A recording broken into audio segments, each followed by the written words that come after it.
Sometimes you see that I'm mad. Don't you know no one alive can always be an angel? When everything goes wrong, you see some bad.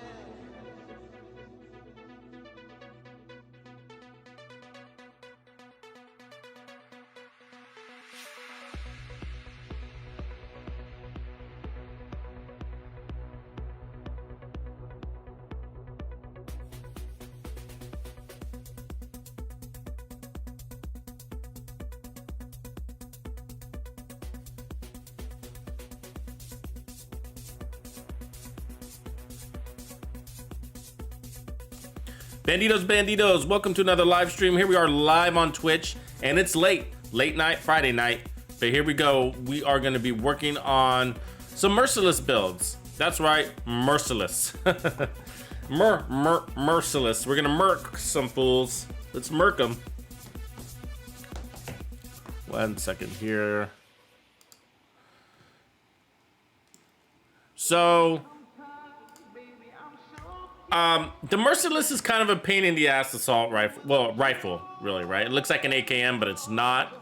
And that's pretty unfortunate. But if you look at it for mods, you know, it comes with accuracy, reload speed, weapon handling, and stability, which none of these seem to be helping it out at all. So it's amazing that it has these mods because it doesn't feel like it has any accuracy or stability or whatever, right? So, but and then it comes with crits, so it's they're sort of encouraging you to crit this thing out. Okay. So the Merciless, which is an exotic from like day one, so you can basically get this anywhere and everywhere. Most people have this. Most people don't use it. Most people want to use it, but the builds that are prescribed to this are pretty kind of vanilla. You know what I mean? And so and that's because you have to compensate so much for the handling that there's not much else space left. So you kind of end up just kind of doing some raw damage things, putting on Fox's Prayer and Contractor's Gloves and blah, blah, blah. And so you just kind of end up with this vanilla build. And so that's sort of a problem because then it doesn't really feel like it's a custom Merciless rifle build. So that's what I would like to fix today. I don't want to just create another Merciless build that's kind of vanilla and just said, yeah, there you go. It's the most powerful Merciless build, but you know, it's basically a box selection type build. No, I think we should customize something, make something fun, make something worth it. Maybe it's the most powerful, maybe it's the most accurate. I don't know. But whatever it should be the most powerful it can be. It should be the most accurate it can be. But most importantly, it should be the very most fun build for the Merciless, the one that you want to run, the one that's effective. That's part of making it fun, right? Okay, so binary trigger, so which means it's got to pull and let go action, right? So the weapon fires on trigger, pull, and release. So, but both bullets need to hit the same enemy in order to gain a stack. You want to stack 7 times, so that's 14 lands, right? 14 stacks. But keep that in mind, not every bullet will stack.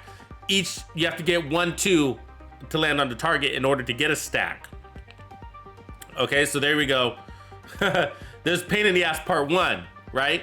So you can pull out 30 shots, but you might only get 1 stack if you're not landing both bullets on the same target. You might not get any stacks. Hopefully you do. Okay, so shooting an enemy deals 500% amplified damage. That is what it is, and it creates a 7-meter explosion, dealing 500% weapon damage, consuming the stacks. So what we have found is that you can get a little bit more out of this build, out of this assault rifle, by building in explosive damage. So we'll do a little bit of that testing as well. And so, you know, and figure out whether it's worth it or not. You might not even care. You know what I mean? And so it might be only a couple 100,000 more damage, and when we're trying to aim for millions, we might not care about that. So, but it's worth the shot, so we're gonna check that out. So, right now this is just kind of whatever build, so don't worry about the build that I have now, but that's basically what we're working on. So what up, Rogerd? Good to see you back again. Yeah, what up, man? Yeah, everybody asks me for a Merciless build. Everybody does. What up, Chevy? Yeah, we didn't finish earlier because I didn't want to keep on it earlier today. So if you guys have been following me today, I did a live stream this morning, and it was actually focused on the apartment, but we kind of got through our apartment builds, and so started kind of toying around with the Merciless. But I don't want to get too far in on that stream with the Merciless just because it wasn't a dedicated Merciless stream. And so if we would have finished the build out of that, those people that are looking for Merciless builds wouldn't have been able to find it. So I thought it was worth putting a stream out just for this. Yeah, you go ahead and give me your dumb question. Maybe I'll answer it, maybe I won't. I'll probably answer it. But today we're gonna do something also a little bit special. So this stream, we're gonna start, I don't know if we're gonna end, but we're gonna start with a Pimp My Build. So if you guys don't know, on YouTube, I got a special club. It's called Tux's Players Club, right? And so you have to be a member of Tux's Players Club. And if you are, there's some special perks, including those classified secret builds that I make as extra builds for Tux's Players Club for supporting me. And so these you can get access by joining Tux's Players Club. You have to be at least a True Bandido member level or higher. And so, but you also get if you're a hardcore Bandido, you also get gamer music playlists. But on Discord, we have a members only channel. So we have a members only channel on Discord, and inside there is a Pimp My Build section. So Mr. Rob, who is a member of Tux's Players Club, posted his build. And so I'm just gonna go ahead and show his build right now that he posted. And so we don't have all the intricate details, and we don't need to. I can basically see what's going on here. And so we're gonna use this build as a template. We're gonna start here, and maybe we love it. Maybe it's like an absolute rock star, and we just kind of take what's there and we run with it. We're like, cha-ching, right? Or maybe we tweak things and love it even more. Maybe we end up somewhere completely different, but it's a pretty interesting build what he did there, right? So he's got 3-piece Walker and Harris, which is giving us weapon damage, damage to armor, damage to health. Those are all good things for this build. We also got Fox's Prayer, which is pretty much best in slot for the Merciless. You don't have to run it, but that's for rifles, and it gives us damage to targets out of cover, multiplicative damage. And the Contractors does more damage to armor, which is good for something like this. And then the Memento, I'm not so sure about it, but I know why he's running it. He's running it because of the 3 cores, and that yellow core especially, because he's using what, guys? Look down in the bottom left, the booster, which is a really good idea because of the weapon handling. So notice he's not running braced, and he's not running striker, which a lot of people do, right? So that's really cool. Now, the downside of running the booster is that when you're in a group, all your group ends up eating up your booster hive, and you really need it with this gun. So you can't afford to lose it. So this setup might be just for solo, which is okay, because 85% of you play solo PvE anyways. So that's okay. You know what I mean? We'll call it, if it's a solo build and we love it, we'll call it a solo build. That's great. But maybe we tweak it. So what I've also noticed about this build is that the secondary attributes like crit chance and skill damage are kind of randomized, right? Which means none of them are minimum or maximized. Minimized or maximized. That's what I want to say. None of them really are. So like, is the crits really doing anything for the build? Probably not. He doesn't have much there. Is the skill damage doing anything for the build? Probably not, because he doesn't have much there. He's not maybe using a fire chem. That could be status effects too. I'm not sure. Doesn't matter. He's got a little bit of armor regen. Is that helping? Probably a little bit. You know what I mean? So it's all kind of a little bit happening and everything like that. So I think it could be really fun the way he has it. But I do think that we could improve it a little bit by concentrating those secondary attributes. And what I'm thinking is we might concentrate them on armor regen and weapon handling. Now, I might not have all of those pieces. You know what I'm saying? But so the build might morph just based on the pieces that I have, but we're gonna try as close as possible. We're gonna try to mimic this build as close as possible. So I'll leave this up for a minute so you guys can see what's going on. What's going on, everybody? Let's see who else has joined this. So, yeah, he says, are the Ruthless and Merciless exactly the same? Yeah, they're the same. They're the same. I don't think there's really anything about them, different about them. Not even the level, because I think you can get the Ruthless at level 40 also, right? The difference was the Ruthless was like a pre-order weapon. Correct me if I'm wrong, but I'm pretty sure it's just like the Sweet Dreams has a double also that has a different name, the Lullaby, and it's the same exact weapon. And so I don't think there's anything different with them. And if there is, nobody's really, it's not much worth mentioning. There you go. Chevy's got it right there. It's just a skin. Same thing. Yep. And he said the same thing I did too. Sweet dreams on the lullaby. Good call. Just GB777. We're working on a Merciless. We've been doing this.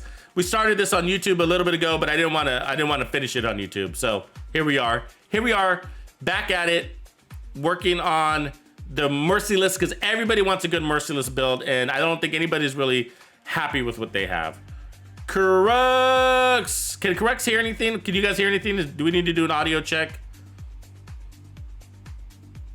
There's no Ruthless at level 40? Really? Really? Is that a thing? That's sad.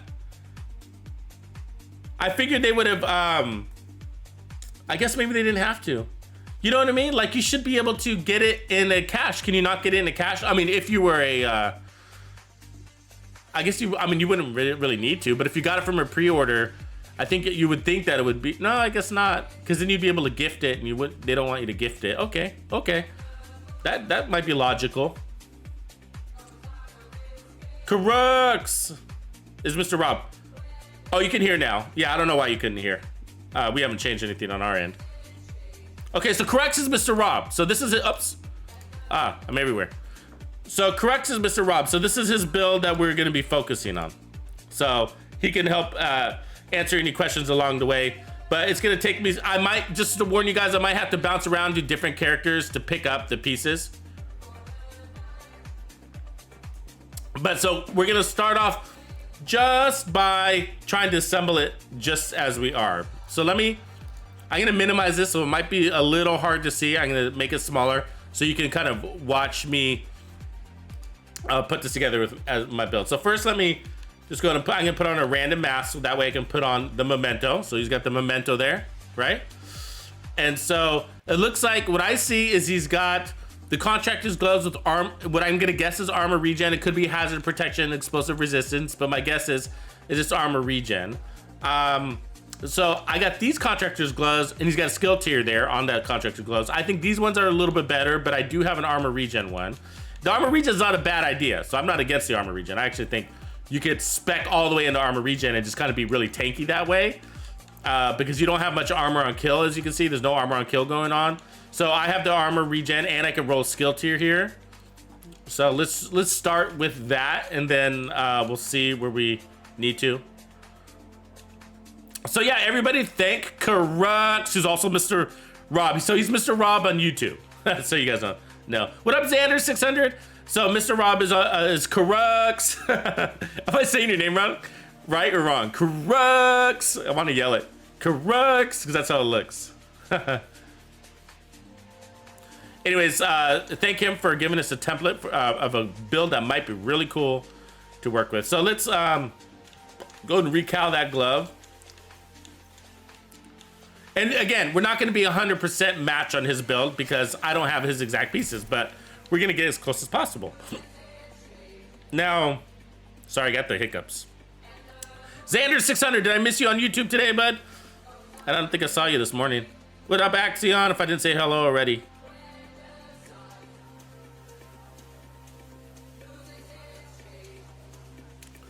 Okay, so the next thing we need to do is put on those knees. So it looks like Fox's Prayer. My guess is it's skill damage. It could be status effects, depending on the chem he's running. But I'll say it's skill damage right now. Let me know if it's different, because I do have status effects also on the Foxes. I have everything, because I'm insane. So it looks like he's got a Walker and Harris. It looks like, my guess is it's both crits there. Crit chance and crit damage as for the holster. So that's what I have right now. So we're probably matched up there. Now for the mask, he's got a Walker, and it looks like he's got a double crits on it. And then my guess is armor regen. It might not actually be armor regen, but that's a good thing to have. So, but either way, I have that one too. Mine's with skill damage. I think we could go this way, would keep it consistent. I could also go double crits and re-roll that. My other character might have the exact one that he has. So let's go ahead and go the double crits route, get rid of the armor regen, and then I'll roll that into a skill tier. The funny thing is, like, this is stuff that's literally just in my backpack and my stash. Like, I'm not even having to go to my other character to put this together. Now, the chest piece is going to be our challenge, because I'm not sure I have that. I might, and if I do, it might be on my other character. I haven't been getting a lot of Walker lately.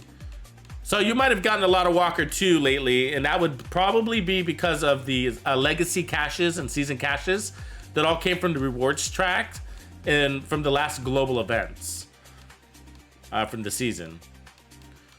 A lot of Walker and Harris and that stuff. So I don't have Walker in my stash. Might be on my other characters, so we might have to go searching for that one. See, these are all headhunter pieces. But somebody mentioned was not too bad to run with this actually, but yeah. Okay, so that's the one piece. Okay, so that's the oxidizer. Good, skill damage. Got it. I was wondering what the talent was, if you were running riot foam, or I was thinking the sticky bomb because it's an explosive. That might be the direction we go. Is so right now, notice I'm running the demolitionist. I'm gonna go change that right now. So I'm gonna change it to add a skill tier with technician. So let's inspect this. Let's just break the pistol, and let's put on the rifle. Okay.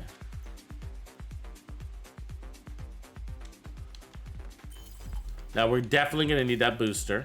There's no doubt, because we got, this thing is a wild animal. So stim efficiency, stim charges, duration. There we go. So that's a tier 5, so that's pretty good. For solo, that's probably plenty. My only worry is, like, if you run this in a group, it might suck, right? And then let's see where we are crits wise. So 42, 108.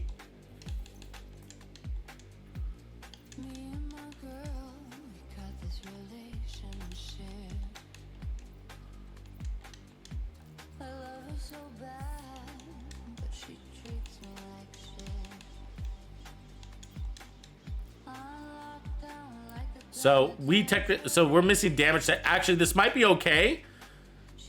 This might be the better option anyways. Damage to health is sort of like, you know, the non-elites die, so the red guys, right? The red guys, they die pretty quickly. It also, damage to health helps on main elites also. Not main elites, I'm sorry. Like Chungas and Warhounds and stuff like that. But so does Glass Cannon. Glass Cannon works even more. But perfect Glass Cannon. But he's got it on Walker, so he's got kind of a combination thing going. I like that. But that's okay. Let's go ahead and head over to, yeah. So let's go ahead and we might as well get this over with. Let's head over to my other characters. And I'm gonna snag some other pieces that I think we're gonna need along the way, but I'm gonna also see if I have that chest piece. I sort of remember getting one.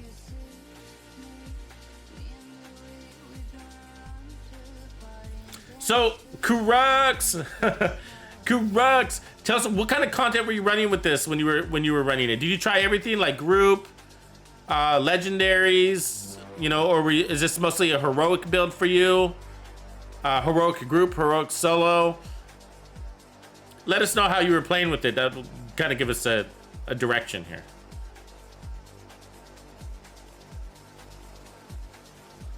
Yeah, you're right, Rogert. I mean, if we go y'all, then we'll get the 10%.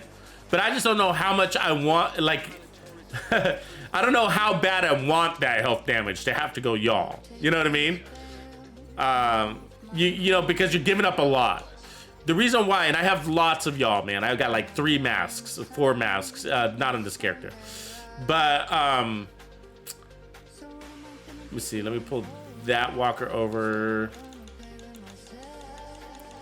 The reason why we might not want to do that is because that damage to health is in the secondary attribute slot space, and that's a pretty valuable slot to give up. It's not in the brand attribute. In the brand attribute, you end up picking up that hazard protection, which we don't need. You know, if we start kind of going, I know what you mean. I mean, it might be, it's worth it in different in a lot of builds, but with the Merciless, I have a feeling that, like, if we get too random with it, it won't be good at anything.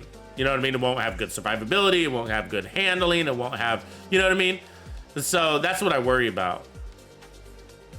So I'm just checking for other pieces that I think we might need. This is my second character, so give me a sec to scroll through this stuff. China Light repair skills and status effects. So we're gonna try the China Light stuff too.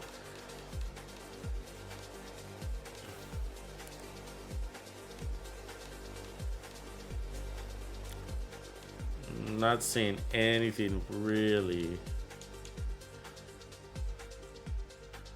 Pull the app back in there. Okay, so I think the did I check backpacks already? I don't remember. Let's see. Grupo, Bloodsucker, Grupo Overclock,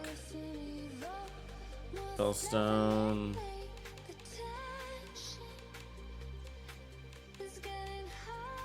So Walker, we want to look at Walker pieces. So this is Walker with Vigilance. That's not bad right there. It's got weapon handling on it.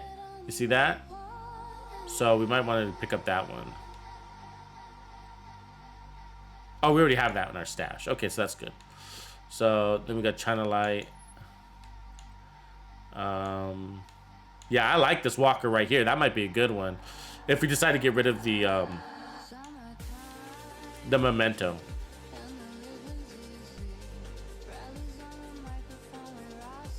All right, right on, corrects. Right on. So we're talking solo PvE for the most part, which is good. I think that's good. I think that's where I would take this build. And I'm mostly thinking about that booster hive. You know, I would just want to be selfish with it, I guess. Oh, I'm looking at. I'm sorry. I need to be here. No wonder I was all confused. See, that's a really nice piece right there. 2 pieces of Overlord. You understand? So if we run the Fox's Prayers and we run a second piece of Overlord, we're gonna be getting 20% accuracy. Now stability is more of the issue with this weapon. So, you know, that's something. But it's also got weapon handling there too at 8%, so that's a nice piece. So we're gonna take that over. I think I have a chest piece that looks like that too. I know I have gloves. They might be on my other character. So Overlord is really easy to farm and it works really nicely with builds like this. Let me just check the chest one more time. Make sure I'm not bypassing it. There it is, right there. You see that? Now this one's got Headhunter. I can roll that off. So, right on. Let's see. Actually, let me pull out of here. Let me get rid of that mod that's on it. Overlord. Because I don't want to take that with me. So, I mean, it's got headshot damage on it. I wish it didn't. I'd rather have crits, but not the worst.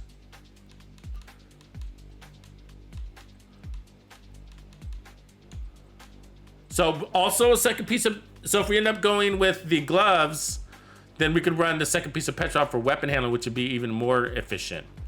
That might be our savior right there. If we don't have the Walker. Okay, we got some options. Players. Okay, where's that Walker? So, I mean, Overlord. So let's take the Overlord. I think Walker would be smarter. I mean, not, Walker would be smarter, of course. But I mean, Petrov. And so here's a Walker piece. There's a Walker piece that we need. Right there. That's the Walker. Okay, so let's move a couple things over. My stash is so full, like, I have to push and pull here. So, let's get rid of that. Let's get rid of the Gilas, that is. Okay, let's go back here and pull back over that Walker piece. So we did find a Walker piece. Now, I need to go to my third character because I think I have some Overlord gloves that we're gonna need to. So that's Walker with Brace, so that's nice. Cool.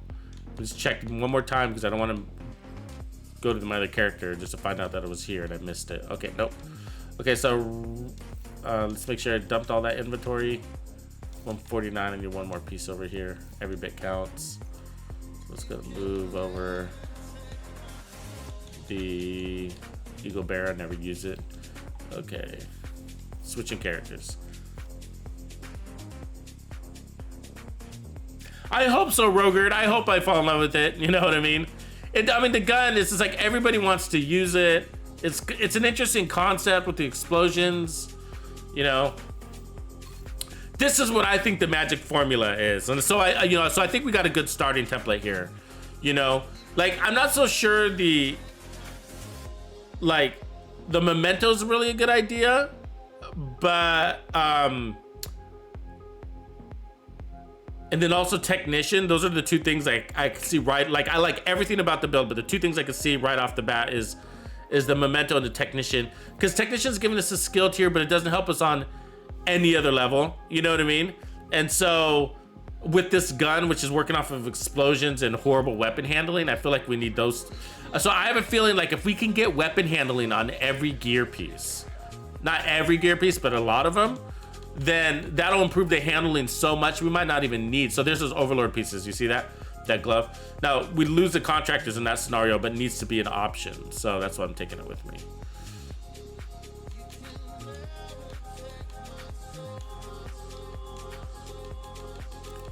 Should have some y'all masks. I think we're gonna need those. So there's another walker with weapon handling and crit damage. That might be worth it too. Again, if we can get weapon handling on this build on every slot. So I should have the Hollow Man with Hasbro. See, that's the thing, is that one's got Hasbro. This one doesn't. It's got armor though, unfortunately. I guess we can pull it over. Bring a couple things back. Pop over the chameleon. Sweet dreams. Go and pop over the bighorn. And the bullet king. Okay. And then let's come back here and see what other goodies we got to work with. So once we get the build set up as close to Correx's build, as close to it as better, as close to it as we can, then we're just gonna go and try it. And then kind of feel it out, see what we like, see what we don't like, and then make changes from there. So here's another one with weapon handling and repair skills. I think the other one we got is better. We don't want repair skills. It's not the worst thing to have, but we're not gonna need intimidate. Let's see if we get another nothing in the holster area here. Boxes, hazards, group of skill damage. That's not bad right there. We might take that, because remember this thing takes explosive damage, so we might need those knees. All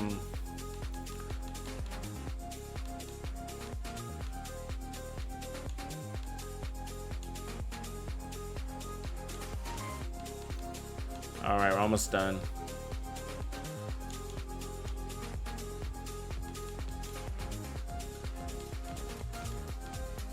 Nothing's looking that good. We don't need adrenaline rush. Yeah, I think we exhausted it. Okay. So let me just push one thing over. I guess we can push over the pestilence. It's fine. Cool. All right. I think we got everything we need, so we'll go back to the main character. Montel. Well, we haven't really tried.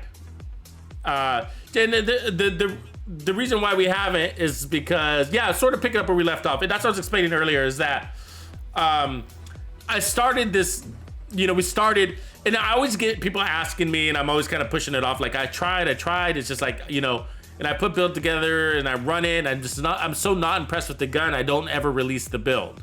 I just kind of throw the build away, right? And the way I feel, and so today we worked on the apartment build, right? And this ended up coming up, and so we started kind of toying around with it, but I really wanted to cut it off because I didn't want to work on the Merciless on the back half of an apartment live stream, 2 hours into it, right? Nobody would find it. You know what I mean? So the Merciless, so it needed its own stream. And plus, what's really cool is Correx here is also Mr. Rob on YouTube. Came up with a really cool build, and he shared this with me on Discord. So if you're in the Players Club, you can see this in our members only chat under Pimp My Builds. And so he shared this build with us. And so it looks really interesting to me, because one of the things is this, you know what I mean? The whole Tuxedo stuff. Like, I just don't want to deliver a build to you and it to be vanilla, and it's just like you could have got that build from anywhere. You know what I mean? And so that's sort of what I like about Correct's Mr. Rob's build, is that it's smart, and at the same time, it's like super off meta. I mean, look, he's got damage to armor, damage to targets out of cover, rifle damage, and 3 Walker inheritors, which definitely makes sense. And then he's thrown on the bubble hive, the mustard hive, right? The stems. So that's got the weapon handling in it.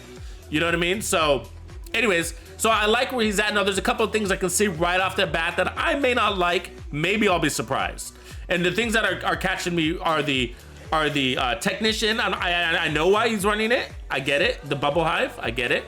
But I might not want to spec that hard into it. You know what I mean? Like, holy shit, I'd rather just, you know, lose a skill tier and then put on, you know, 1 roll of weapon handling. You know what I'm saying?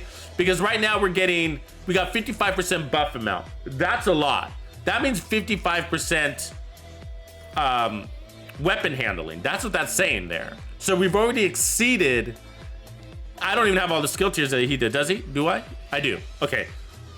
So we have the same skill tiers, but we already exceeded braced, which is good because this gun sucks and you need to exceed braced. But I guess what I'm saying is, like, the crits are really low, 54.96. I mean, you know, so there's so much we can do, right? Like,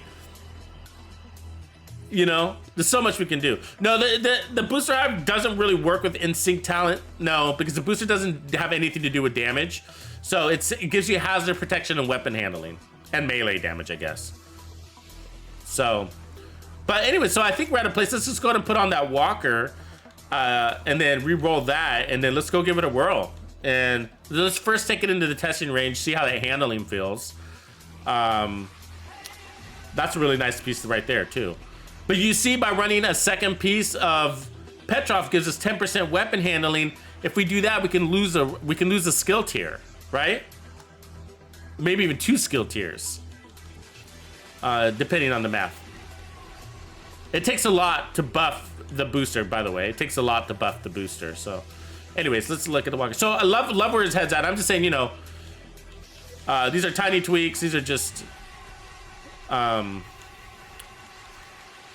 based on what I see from the surface without trying it. Let's dump that.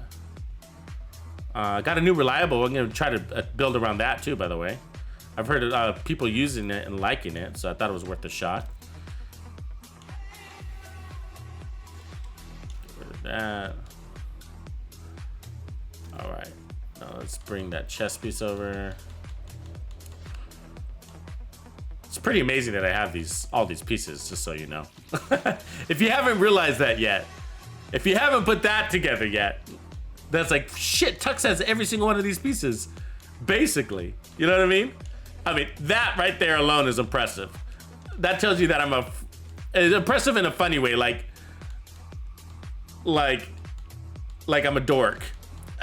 You know what I mean? Like, I'm a hoarder. You know what I mean? That kind of amazing. So, okay. So there we go. We're at the same there. Now I just need to change that to glass cannon. Love that he chose glass cannon, by the way. I'd like to keep glass cannon if we can. That's a big compensator. So there's kind of weird things though. You know what I mean? This is just weird things the way this gun works really weird. So have you guys ever heard people saying that, like, technically the damage applies before you see the explosion? It's really weird. So if you see the explosion, that means the amplified damage already happened. It's just really weird. It's really weird how this gun works, okay?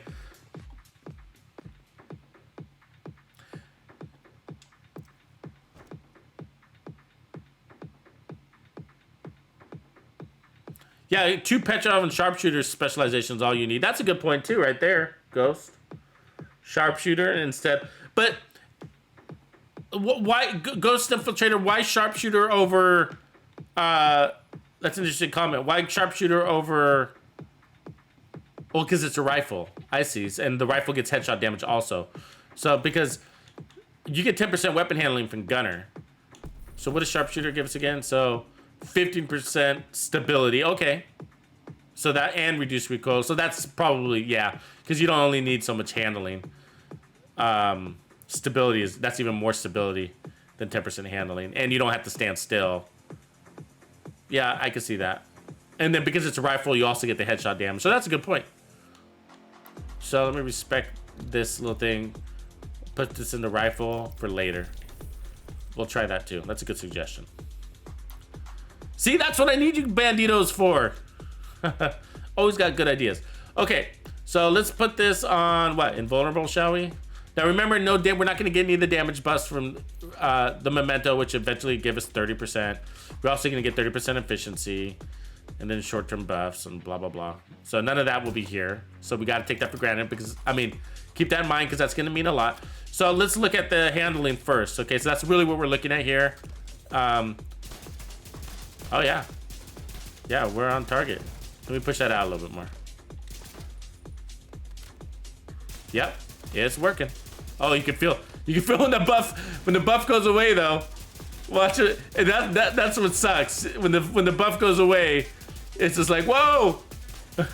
You said she doesn't see that? You see that? That's funny. So that's the downside, of course, but it's there for a couple of seconds, right? I mean, it probably means like 20% of your shots are gonna go into the sky because it's just like, it's hard to accommodate for that, you know? But interesting, it's definitely on a laser beam while you're buffed. No doubt. Okay, so that being said, we know that works.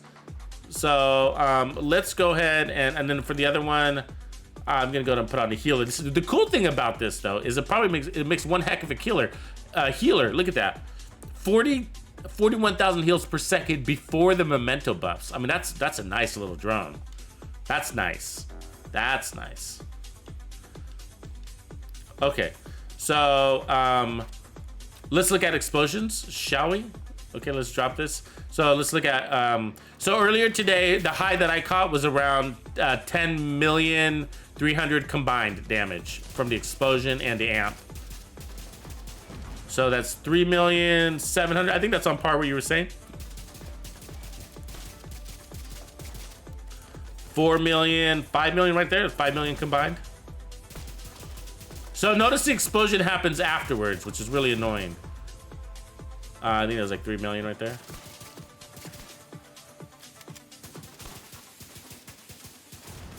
So 4 million. So I think we saw 5 million at most. Is that right? 3.5. 3, 4, almost 5 million right there. I think that's probably the highest, about half of, because we don't have any backpack buffs or anything like that.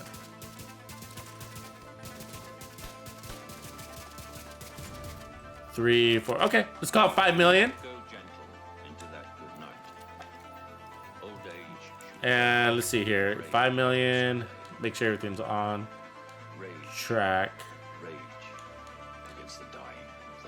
So it doesn't make any sense for me to have skill damage here, right? Because I'm not running any damage.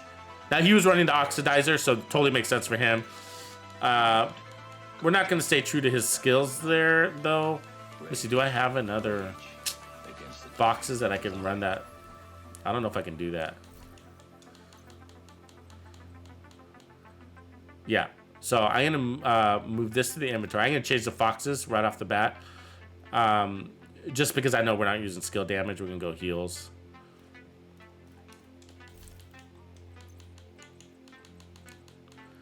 And then I'm just kind of looking at that one random skill damage thing, and it's just like, okay, well, not a lot happening there, so.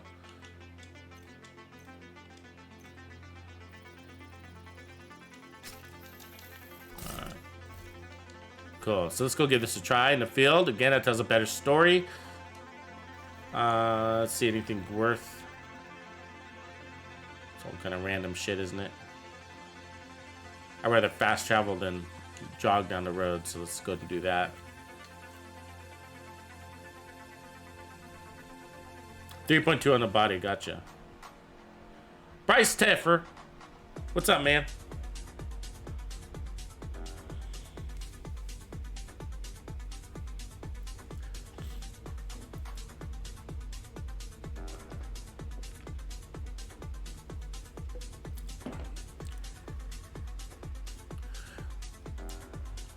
So, you know, it is a challenge with the Memento and this build because it's not really, I mean, it can be, but it's because of the handling and that we're using the Hive. You know what I mean? It's one of those builds where you're kind of kicking back and picking up your trophies later. You know what I mean? And so I wonder, like, I mean, but I do like that it's still at least giving us the 3 cores. There's definitely value there. But it'd be interesting to see if that's the first thing that we change and we find major improvements off of it. So normally I pull in really close, but we're gonna have to, with this rifle, you know what I mean? You have to take it easy a little bit.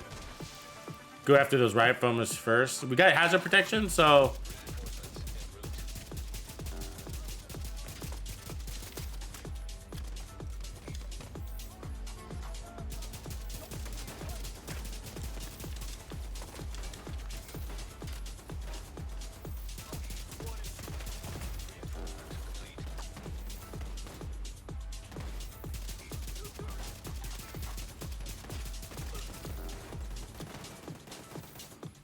it's always gonna be like this in the beginning of these control points, right? A little hairy. That hype, that powered up drone is nice though.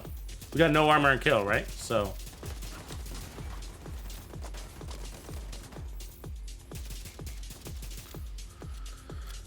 it plays nicely. I mean, you could, you know, I think you just have to.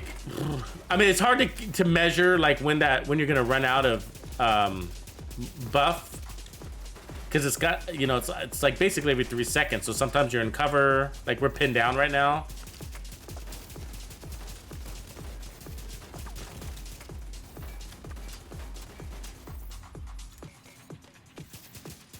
But when it's on, it is pretty on. You know what I mean? No doubt. So I think we could play off that a little bit. I think maybe if we put a little more handling on the build and rely less on the booster hive, then we'll get less of a bounce when the booster hive turns off. Does that make sense to you? You know what I'm saying? So the problem is like you're on target, you're laser beam, and then it turns off, and all of a sudden you're shooting at the sky. And so I think we can compensate for that by running a little bit of handling on the build, taking off the skill tier for more power. And then that way we're balancing it so that when it does turn off, we don't reach for the stars.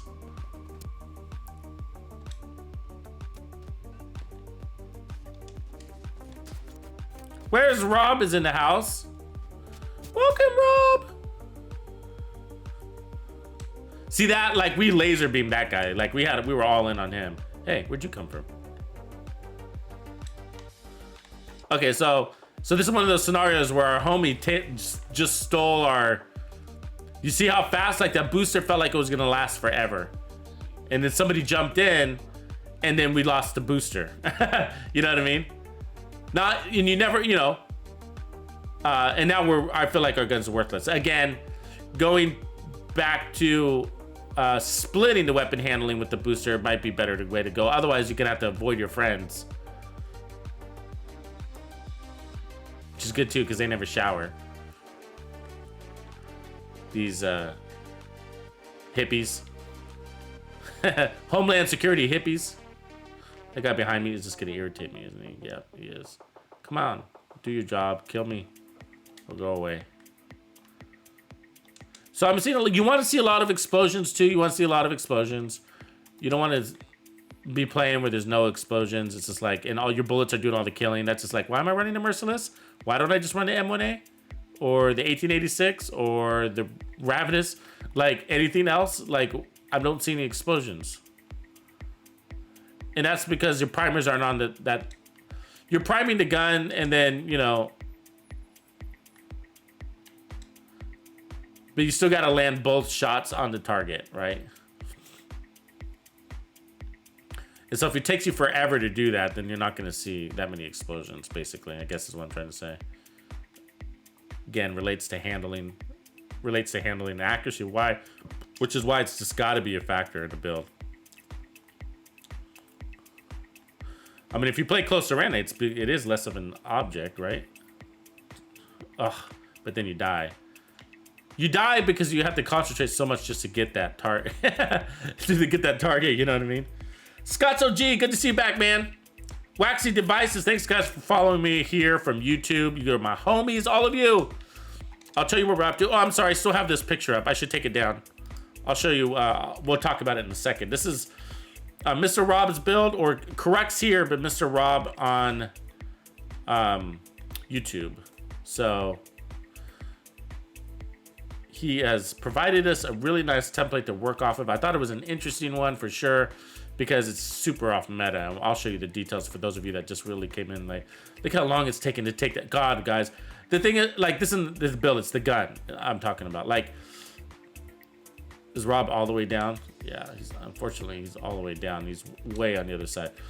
But I have SMG assault rifle builds that'll clear that boss down in a single mag, and so it's just really frustrating that I'm running, that this Merciless just has a hard time doing that, you know? Okay, let's see if we can get to Rob.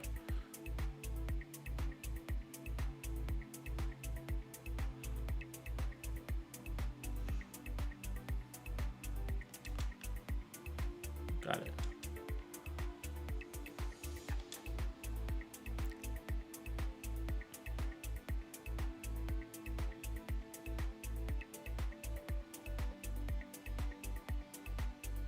Let me turn my game mode to private, actually, so we don't accidentally get... There we go. Because, unfortunately, what ends up happening is, with this setup, they end up eating up your hive.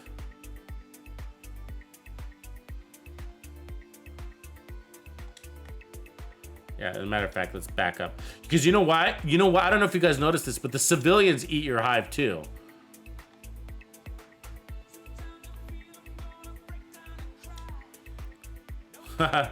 So the hive will feed your civilians, which sucks, because they don't take heals, but they take booster hive. Look at that, we're laser beaming him from across the way. You see that? And then we lose it, and then it bounces in the sky. But you only lose it for like 3 or 4 rounds. It's a binary trigger, so you're not full auto, so it's not like you're wasting a bunch of ammo, but still.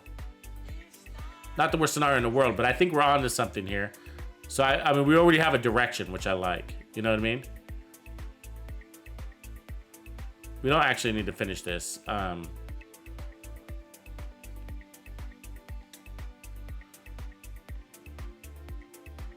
just kill this boss if I can.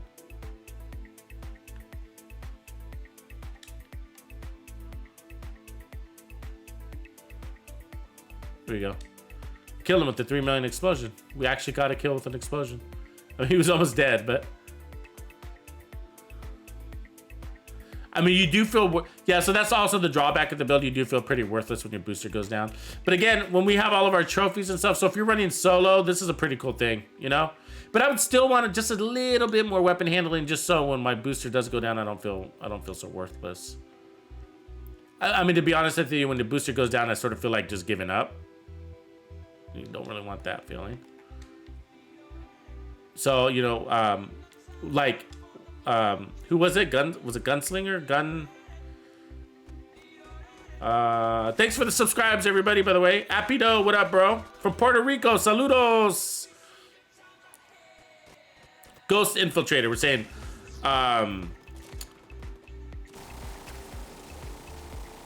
what did you say? Sharpshooter. Like, that change alone might give us all the handling we need, with combining it with the booster. But the only we might want to ditch the booster in the end, not because it's not a great idea, it's an excellent idea, but mostly because if people run group a lot, that might be the complaint that they'll give about the build. It's like, oh, when I run, it's only good for solo. When I run a group, it, you know, people are gonna steal all my hive, and then I'm worthless. And I get that too. It is kind of frustrating. I'm like. I mean, in theory, you clear the content faster, and so you don't need as much of the booster, but the booster releases so fast. You know what I mean? It releases like so fast. It like unloads itself, you know? We got these stupid black Tuscan here. Come on. It's just frustrating and annoying. Got 4 million on her. So that's because, so we're getting stronger because we got more mementos, right? So I'm going around picking up mementos. So that's definitely making us stronger. That's what that's about. Let's go wail on that dog if he's still in here. No, he left. He jumped the fence.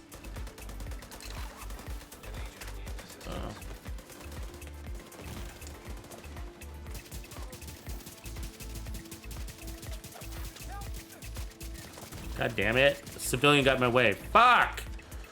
Okay, fuck it. We're going back to the lab. I don't want to waste time beating this anyways.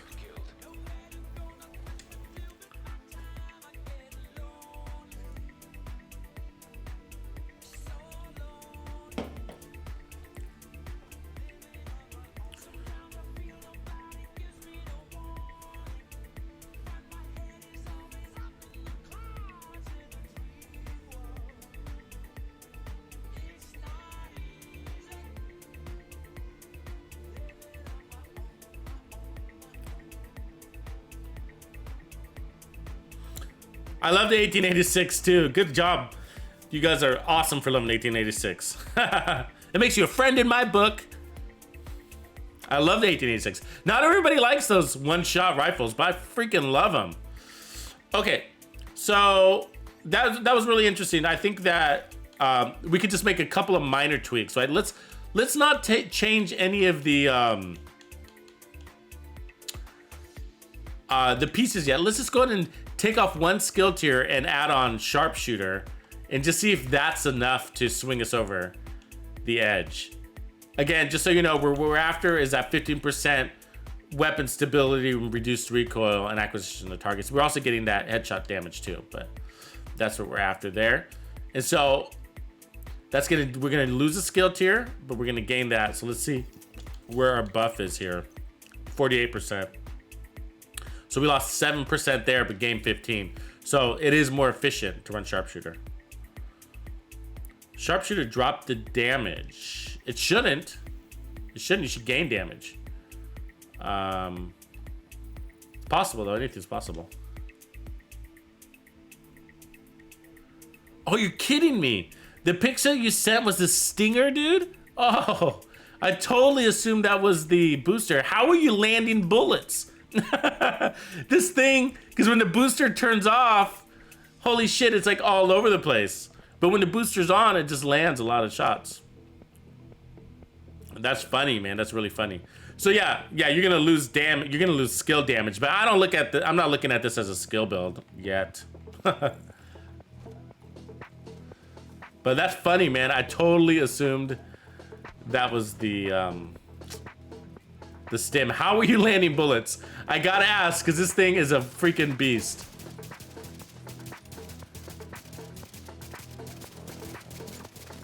That does fix a lot, though, right there. I mean, I didn't even have the booster. That does fix a lot. I'm not even gonna use the booster. Yeah, look, I don't even need the booster. I think he's right. Like, I think, like, you don't even need the booster anymore. I just dropped the booster, but I don't need it. Let me not use the booster for a minute.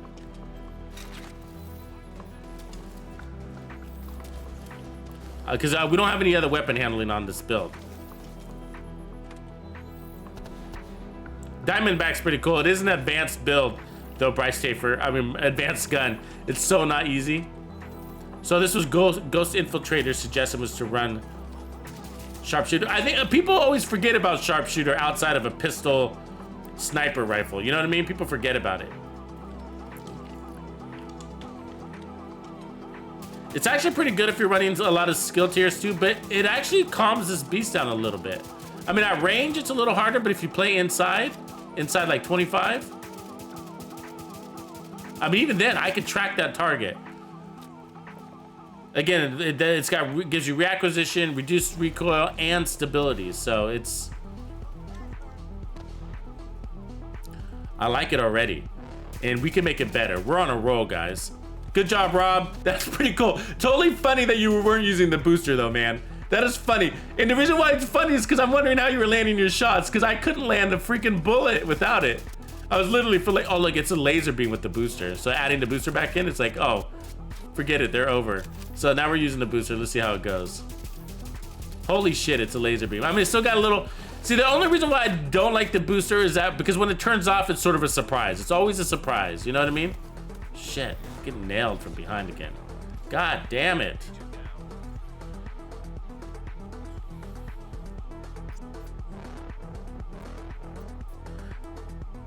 So I think the oxidizer is kind of an annoying skill. It's just like.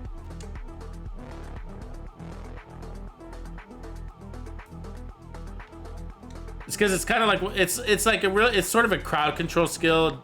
In my opinion, it can kill, but it takes like an hour. It's just like, why don't we just kill him? Like a fire chem or something,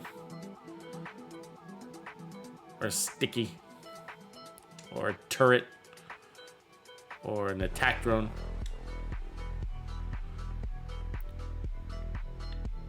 But anyways, that is a nice addition, that sharpshooter. So I'm not using booster right now, and look, I'm landing a lot of those shots. He wasn't the hardest target in the world, but he wasn't exactly close either.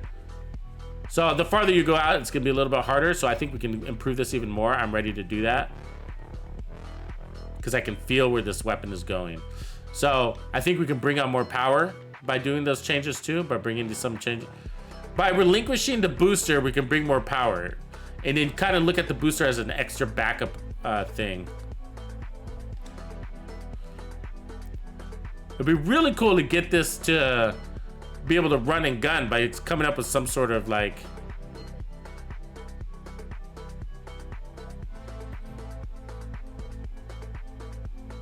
So the problem is like you're focusing too much on one target, and that's why you can't run and gun with it. Like if there's, because they always come out in like 2s or 3s, right? And so if they do, then I mean that guy just erased me, and I had 3/4 armor.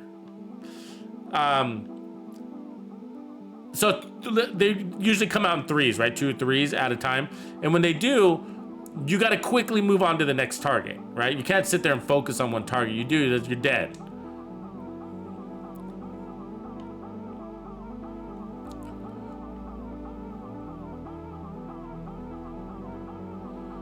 I mean, that's technically a really long time to kill. You know what I mean? Oh, this thing is still alive? Jesus. There we go. So time to kill is always a factor, and so like who cares how strong you are if it takes an hour to kill? So I don't know, maybe we're too deep.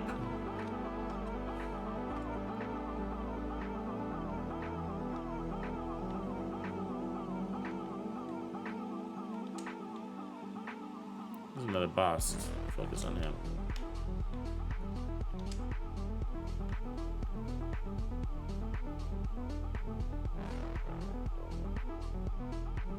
Yeah, it takes a long time to kill him. I mean, he's already gone. He's sort of out of range. I mean, we're using a lot of ammo on him too. And we just came out of the White House, so we should have full ammo. Let's go back up there. He's almost dead though. Got him.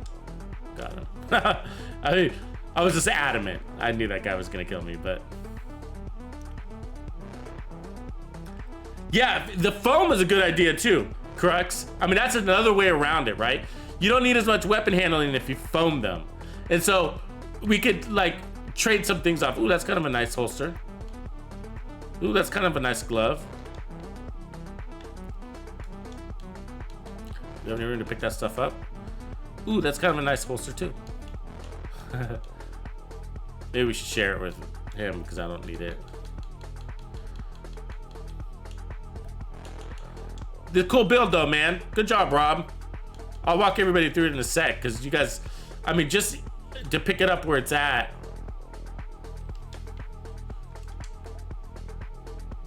And run with it like it's at, it works as it is.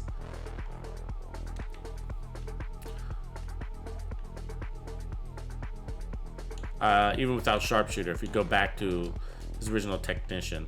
So let me show you the build. I'll turn on his original here. So we have a slight deviation. So he had technician. I just changed the sharpshooter. Major improvement. Major. So we lost 7% stim efficiency, something like that. We lost 7% stim efficiency, give or take, okay? But we gained 15% stability, recoil, and faster acquisition of targets, which made a major improvement. And so it's still a surprise though. This is what I don't like about the booster. It's just like your laser beam, the booster goes away for a couple of, like a second, and then all of a sudden you're shooting at the sky. And so it's always a surprise, and I don't like that part. And so I want to fix that. And I think that's easy. See, what I think we do is, like, our crit chance isn't that high, our crit damage isn't that high. I mean, it's there, but it's just not wow. And so I'm wondering if we can take some of these things and, you know, like maybe like sacrifice damage to health for more weapon handling. Something like that. Sacrifice crit chance and crit damage, get rid of both of those, and give ourselves some more weapon handling / armor regen. You know, do we do that? Kind of treat it like a pestilence build. I don't know. Or maybe we just, but we don't want to make big changes. We want to make little changes, right? Is the memento practical for the Merciless because we're mostly playing in cover? And then so there's two things that I could say right off the bat that is sort of impractical for the community, not for the individual, but for the community, like as a build, and like the feedback that I regularly get is, one is like, oh, the memento sucks in group, and which is not true. It's just like, you just suck at using it in a group, right? Like, put it with a build that kills and get your kills first. You kill first, you get your trophies first. You know, not 100% of the time, but you be the aggressor. That's what the memento is, right? It's an aggressor build. You got to be aggressive. So yeah, if you're kicking back in the fucking back, waiting for your trophies to just be Federal Expressed into your pocket, that's not going to happen. You got to get up there, play within 15 meters, get the kill, pick up your trophy, get the next kill, pick up your trophy. If you're not good at that, then don't use the memento. But it works great in groups. It's just a matter of your playstyle. You got to adjust. It's not a kickback backpack. And so that being said, that's a lot of feedback we get from the community, and that's okay.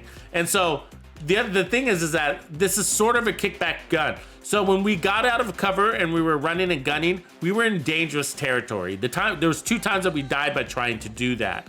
This is a play from cover rifle, really is.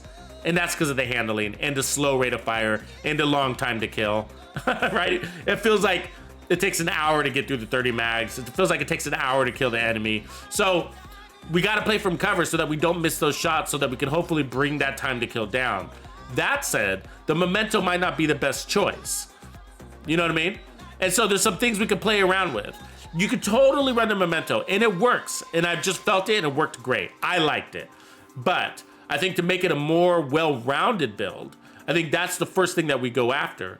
I think the skill tier thing was huge. Taking off technician was big. Now I want to see if we can put on like a second Petrov backpack or an Overlord backpack and see if that helps. Now I think Petrov would be ideal. So if we could put a Walker on the back and a Petrov on the chest or something like that, move some things around. But all we want to do is get rid of this. We want to make ourselves independent of the booster. Again, it's because the booster has got a surprise. It's like, surprise, I'm not there. All of a sudden your gun jumps. And so we want reliability and stability, right? Reliability. So let's go ahead and head over there, head back to the White House, make a couple of changes. We're gonna make small changes. So we want to do things in steps. So this is, I'm just speaking my mind.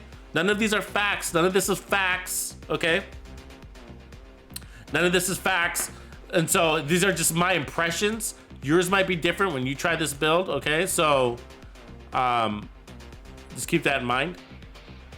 But here's his original build, really solid build. So as you can see, he's got more armor regen in that Walker Harris piece and that Petrov piece. I think that's armor regen. I think that's what we got too. So facts, facts. Then he's got I think some armor regen up there, Walker and Harris as well, and that mask. So, but you remember he's playing different skills, so he kind of was specking into Rob was or Correx was specking into some skill damage too. So, anyways, let's make some of those changes. See what we can do here. Yeah, the pistol style builds, you know, I don't know. The thing is, this isn't the one. I like where your head's at. And somebody was saying earlier that they used a headshot build and it worked out pretty good. It's that I don't feel like this is a one-hit quitter, you know? So let me try.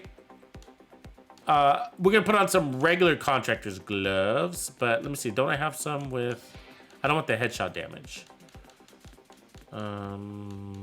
Yeah, that's the one I want though. That's the one I want. And we're gonna roll off the headshot damage. But let's leave it there for a second. So what I got rid of was the armor regen. I just wasn't adding up to a lot just because we don't have a lot of armor right now, but we might later. Okay, let's see what we brought over as backpacks. I think we had a, so this is Walker, but I think it's over here. So vigilance is also a nice way to go. And so we're gonna probably use this piece. It's got weapon hand. So we can get 20% accuracy and 10%, 8% weapon handling. So that's a big boost. I might not keep this. Let me just put it in there as a placeholder. We don't want the headshot damage. Let me delete. I'm gonna have to delete something here. Make sure I got space for bringing things over. Okay, so that is gonna improve us right there. I don't want to put a mod on it yet. So I'm gonna take off the headshot damage, but we'll leave it there for a second. I mean, if we get this thing through a laser beam, we might want to keep it. So, let's just go try that real quick and see how that feels handling wise without the booster. Because I want to see if accuracy even makes a difference. We might not care about accuracy, right? Thanks for all the subs, guys. Appreciate that. Wayne's always hard at work there. What up, Thoden? Welcome too, man. Didn't see you jump in. Saw you comment,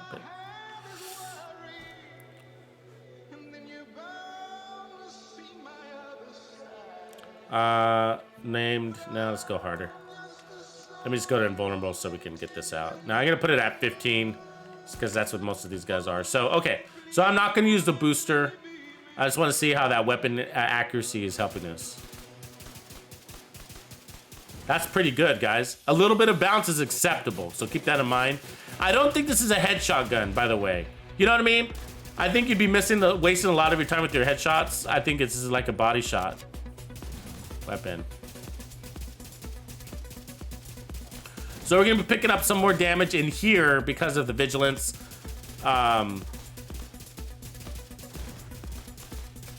Or we didn't get that buff in the memento buff in here because the memento doesn't work in the testing range, of course.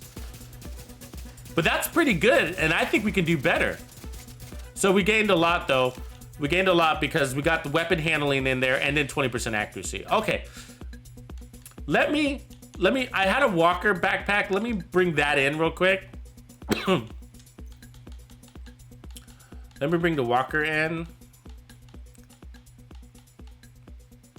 This one, you see that? So I'm gonna move some pieces around, but I need to get rid of something. This is a cough. Let me move you. Let me move you. Let's bring over that. So I'm gonna move. What I'm gonna do is put on the Petrov chest, because Petrov gives you handling instead of accuracy. So 20% accuracy is a lot. That's 20. Right? I didn't say 10, I said 20.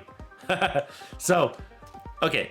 So what I'm gonna do, that Walker, what's nice about this Walker is that it's got weapon handling on it too. So what I'm gonna do is swap out the chest piece.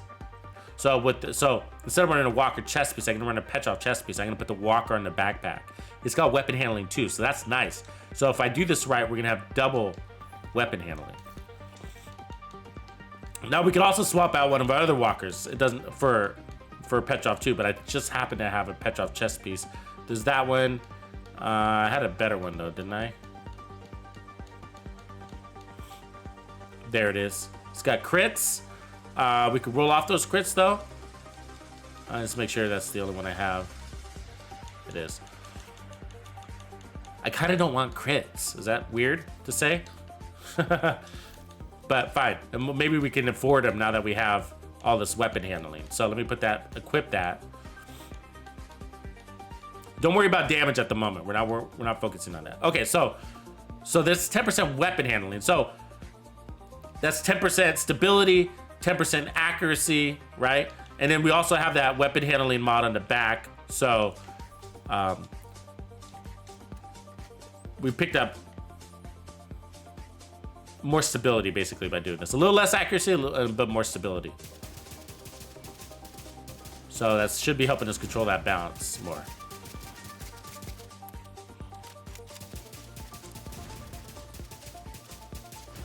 Feels about the same.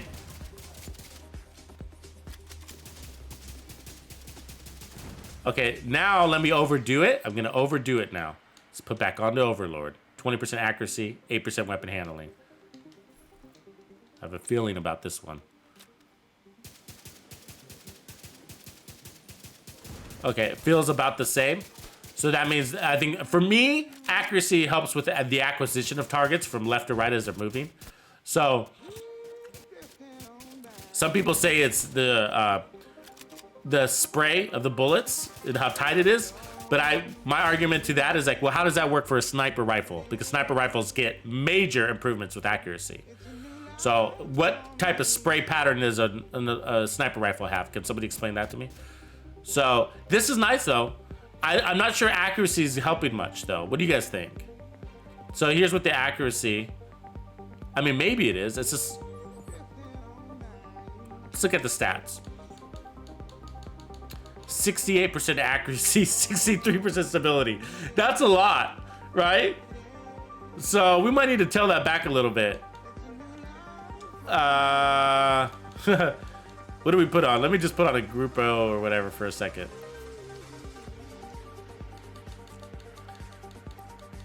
%, 55%. Okay, that's better. I mean, I want my stability higher. I want my stability. So 55% is good. That's more than braced, right? There's still a rise at the explosion. At the explosion marker, there's a big rise. There's a kick. Do you see that? Like I lose. Okay, so we want to measure that. Hold on. So I lose control over the rifle at the explosion. Okay, so let me put back on that backpack. Let's see. Are we gonna lose control over the rifle at the explosion? Or is it gonna stay on target? It's less. So it's more up and down, less left and right, because we have more accuracy. So that's what it does help. It's still, you know, maybe we don't care. Maybe we don't care.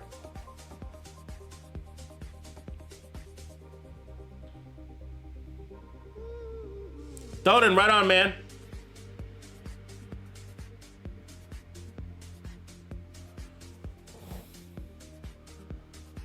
So, yeah, good question, Axion.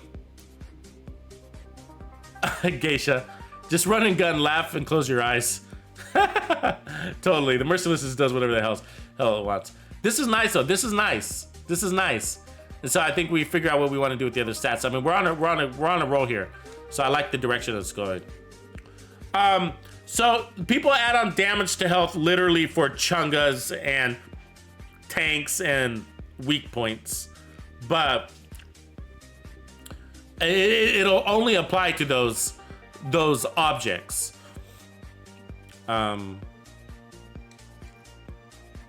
So I think it's people do that because it's sort of like what else am I gonna do with the build kind of thing.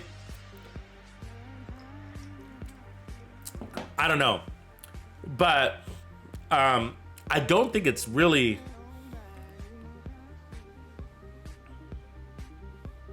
I mean, we could do all those tests. It's kind of annoying though. Like if we took off the damage to health right now, which we did. So we took off damage to health. Let's put back on damage to health. You know, but it's really hard. The reason why it's hard to test is you have to have all your stats the same crits, the same headshot damage, the same everything. And so you pull things down, put things back on. So to get into that kind of detail, the problem with it is it's like, there's a lot of variables, but we just already know that damage to health applies to red enemies, tech, weak points, and heavies like chungas. But it won't apply to any elites or veterans, that is.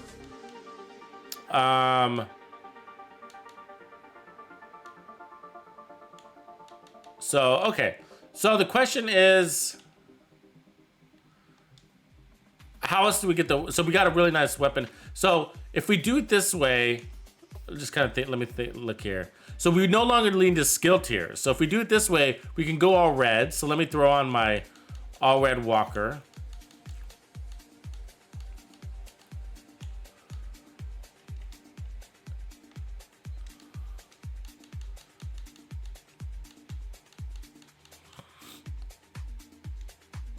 We gotta pull something down.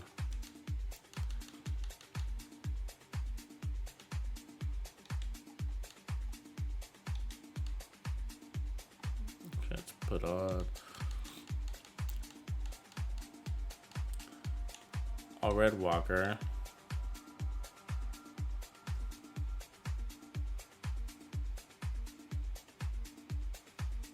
No problem, Wayne. Thanks for the thank you. Appreciate that. Wayne 187. I enjoy it, man. I'm having fun. So it's no biggie for me. Got to keep this community glued. Still, so I mean, you should see my content list. Like I am so like I got another year's worth of videos to publish. I have a content calendar, so I try to stick to it, and that's why I get so big. It's because I'll come up with an idea and I'm like, oh, I got to put this out today. You know what I mean? And so that interferes with my content calendar. So if we don't need the booster, we can get rid of the skill tiers. You see what I'm saying? So we can start rolling into the healer things because we have no heals on this build, and we're running glass cannon. So we just gained a bunch more power because of that, right? So anything red is really going to help that amplified damage and that weapon damage. And you know, we might look at adding explosive damage too. But look at that we're nailing those headshots at range, 50 meters. I mean, that's not really far out, but that's close but far. But look at that accuracy. That feels good. Now, besides the ooh, look, we got, that was 6, 7, 8 million right there. Almost 8, I think. I'd have to watch it on the replay, but it was really close to 8, if not more.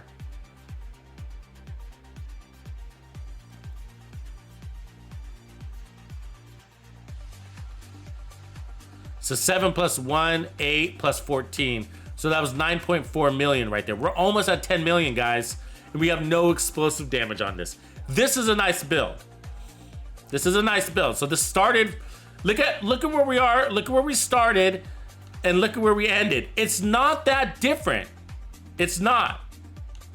We're still running 2-piece walk. So the difference is like, it might look different at the surface, and I get it, why it would, because of all the rainbows. But see, because we added the accuracy and weapon handling, we don't need the rainbows. Now, he was using it for skill damage too. He was making it more of a hybrid, right? And it's not a hybrid now, totally. And that's because I want to focus on the Merciless itself. We got to get it to where it needs to be. And then if you want to start adding back some of the skill tiers or whatever, they're totally cool. That makes 100%. Makes a lot of sense.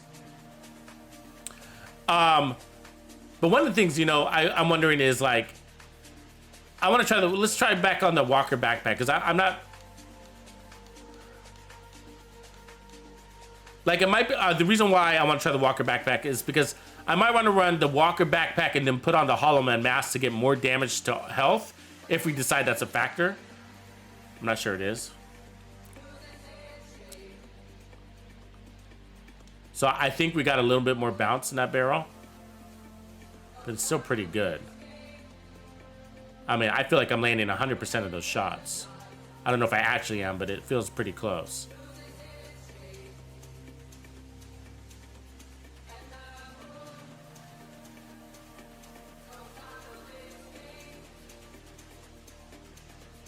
Yeah, you know what I mean? That's pretty decent. Yeah, it is squishy.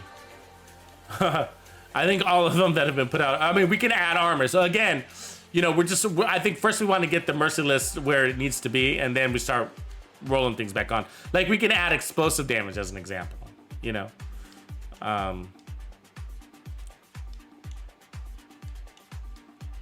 Like, we got headshot damage, we can add in, I mean, see, this is kind of what I'm thinking. This is the part that I'm thinking. Like, do we really need crits?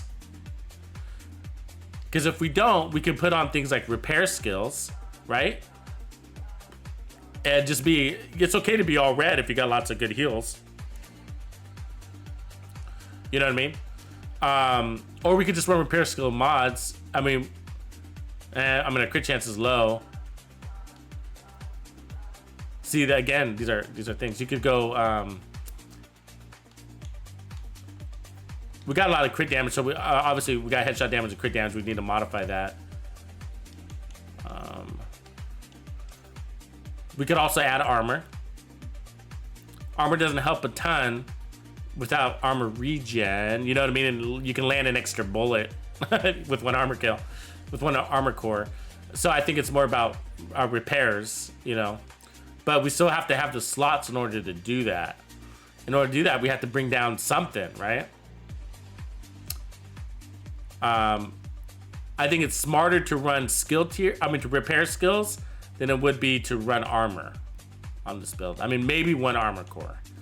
But repair skills is a smarter move because it increases your total pool of armor, basically limitless, right? Because you go down on armor and it refills it. You go down on armor and it refills it. If you just put armor on, then it does increase your armor pool, but it's a finite amount.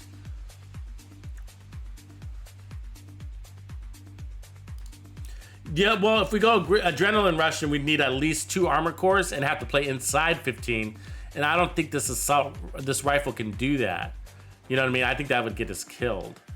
See, I hate that it has crit chance and crit damage. It makes you feel obliged to have to run crit chance and crit damage. Otherwise, so you're wasting those slots if you don't. And then, but it's got a lot of weapon handling on it, and I don't feel like that's making any difference to the build. But there it is. It's there.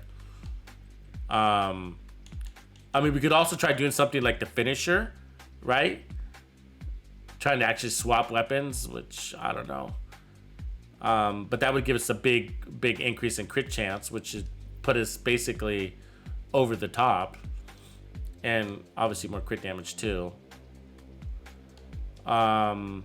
We could get rid of the Overlord and put on, go back to the Memento. That would give us that 3% armor regen when we have full stacks, but I don't think people are gonna like that. Just for the same reasons I already discussed. It would be different if we're running a close-in SMG build or something like the shotgun build, but. Let's see, we got Bloodsucker, but our time to kill is too slow. So that's the problem with Bloodsucker. If we run a Cheska, that might not be bad, because that gets our crits up a lot where we can start fooling around with our heals. See that? So that improves. So we lose the accuracy, but what ends up happening is that we're now able to put in some repair skills. Maybe. So let's try that.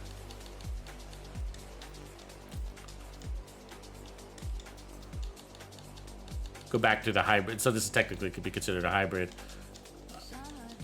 We're hybridizing with the skill repair.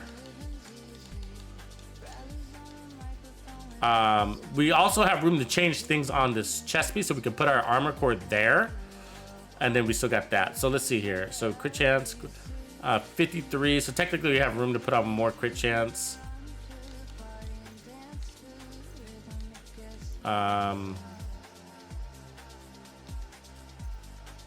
But I'm wondering if more repair skill. How many repair skill? 32, 745.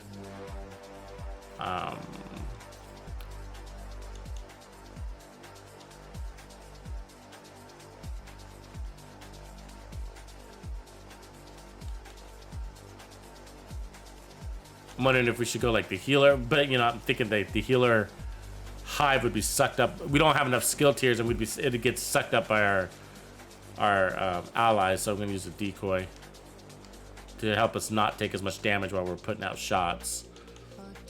So we can put more repair skills on that, but you know what I'm gonna do? I'm gonna go ahead and roll that to crit chance,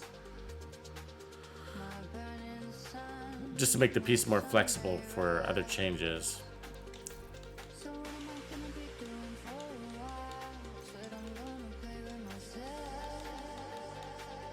Oops.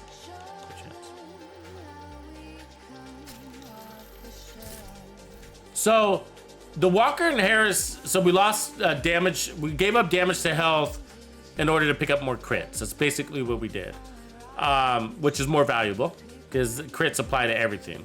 And then we also lost that weapon handling for more crits too. We were keeping vigilance. We could change that if we wanted to. We got damage to armor. We're sort of over the top of damage to armor though. You know what I mean? We got 8% damage to armor. Do we really need more? You know, or do we run the Coyote's Mask? By running the Coyote's Mask, we're gonna get that 10% crit hit chance buff, which would allow us to drop our crit hit chance on our build and then open up a slot, another slot for more repair skills or weapon handling if you want to go that way. You know what I mean? But let's just go ahead and try this. Let's not complicate the change too much. Let's go give it a whirl and then come back and try it.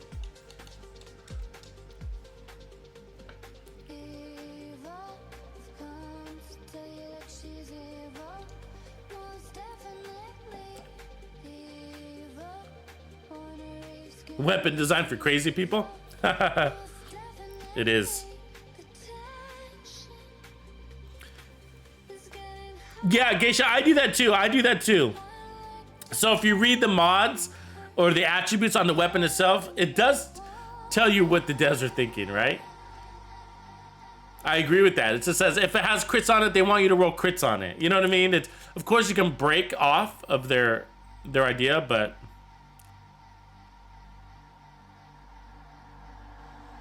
Geisha boy, I like what you said there too. I mentioned that on my earlier stream. Like, here's the deal. Like, if you want to blow shit up, the Regulus is just a better weapon to do that. I think in order of blowing shit up, it goes Regulus, then it goes Ravenous, and then it goes Merciless. So it's definitely, you know, the poor man's DPS blow shit up build, for sure. Because the Regulus is so much better at this. So much better at doing this, you know? But we gotta come up with a build for this, you know?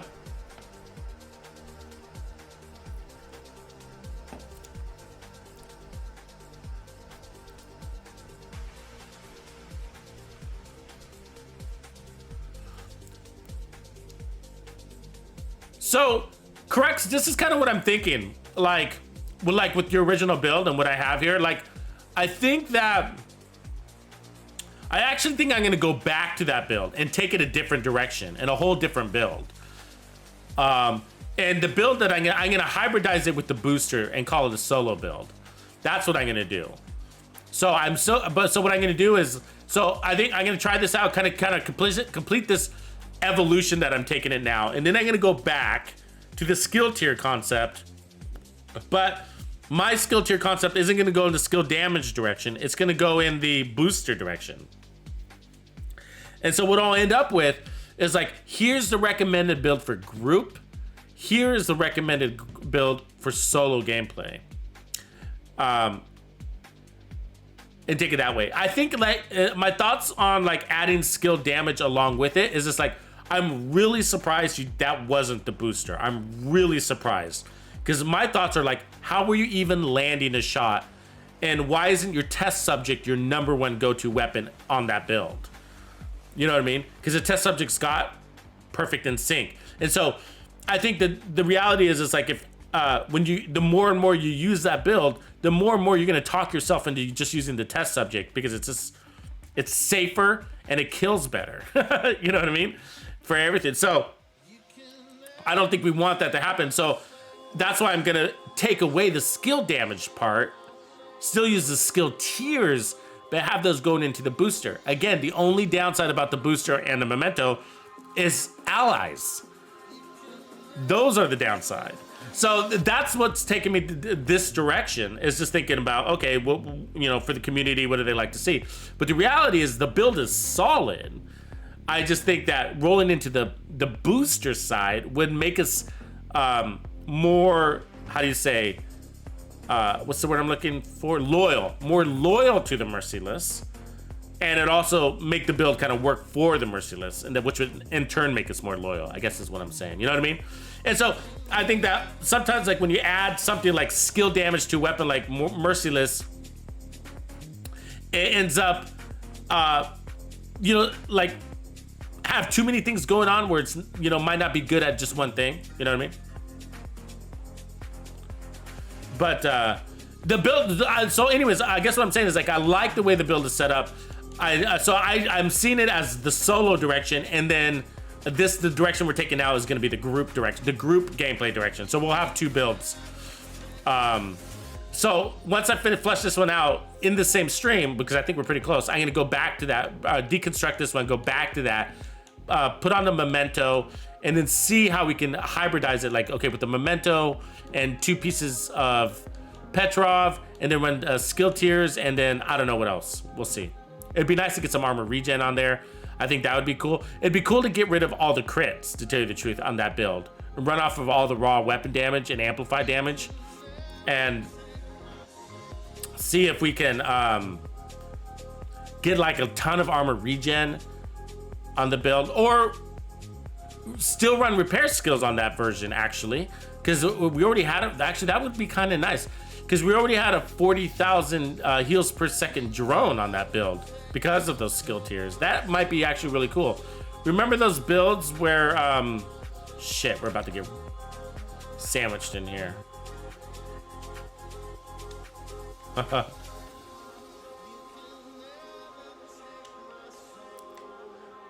Okay, let's see how we do. So we're about to get sandwiched here. There's a lot of enemies to be taken on, unfortunately. We're gonna get overwhelmed.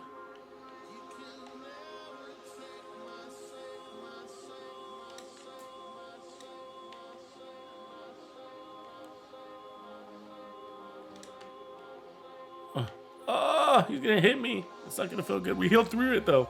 Woo! Woo! I thought we were gonna make it. I thought we were gonna make it. Oh man, it's heavy. That's a lot. It's a lot. That was a lot of. We had guys coming in. We had guys coming out. You know what I mean? That's always. Then we, you know, especially when they come at you with that riot foam, those rushers. It's like it's a lot. Yeah. See if Rod can get me up. He's probably like, "What the hell you guys got going on?"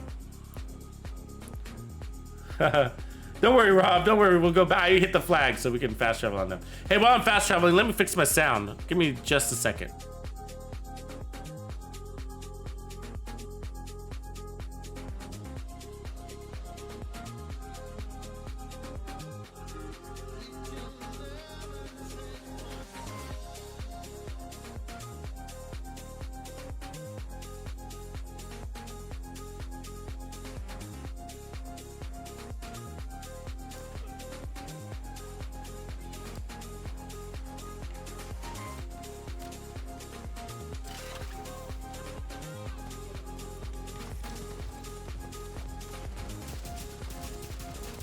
So the fact that we can hit that is a good sign, by the way.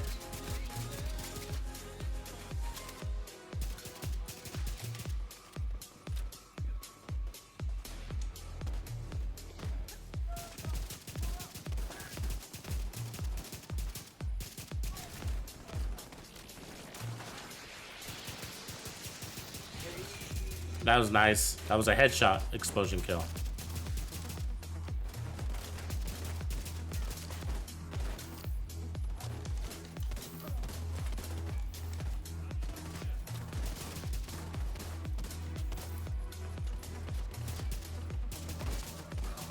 We're getting headshot kills. That was another headshot kill. That's a good sign. Oh, yeah. This feels good. This feels good. That's a small, hard target, so I'm not judging it on him. Let me get up here. Get a high vantage point.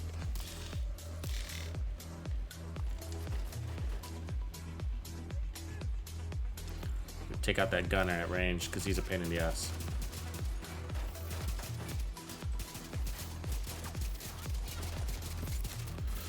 So there's also a case for tip of the spear with this build, right? Tip of the spear to boost it. That would give us weapon damage. I don't know if it'd be greater or less or anything like that, but damn, that turret fucking me up. So we can't take a lot of, you know, standing damage like that, obviously. The heals won't heal through it. Again, we haven't added an armor core. We're just not there yet. We're going to still evolve the build, so don't worry about that. Right now, we're testing the damage, and we're testing the accuracy. Still on the accuracy, really, but the accuracy's nice. Really nice. We're where we need to be. There's no doubt about that. Where are we stat-wise? 40-55. Yeah, there we go.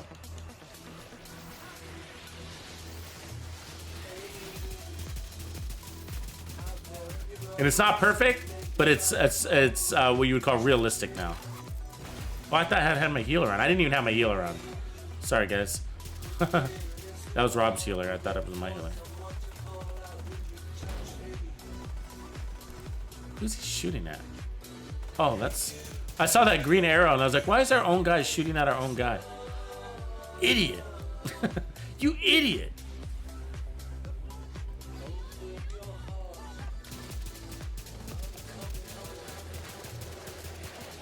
Yeah, nice. Nice build.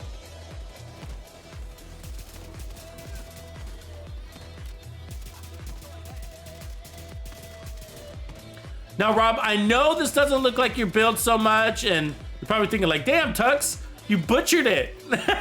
No, but dude, this build wouldn't have been possible without your inspiration. You see, we started with your build, and it gave us a direction.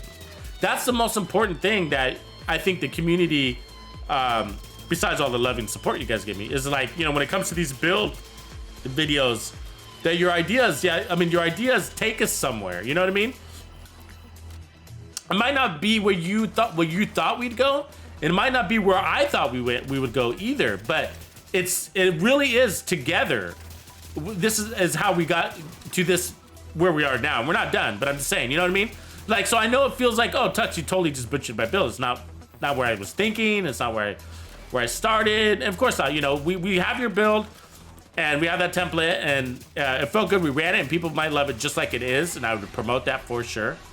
But this build version we have now wouldn't have been possible without your build. You know what I mean?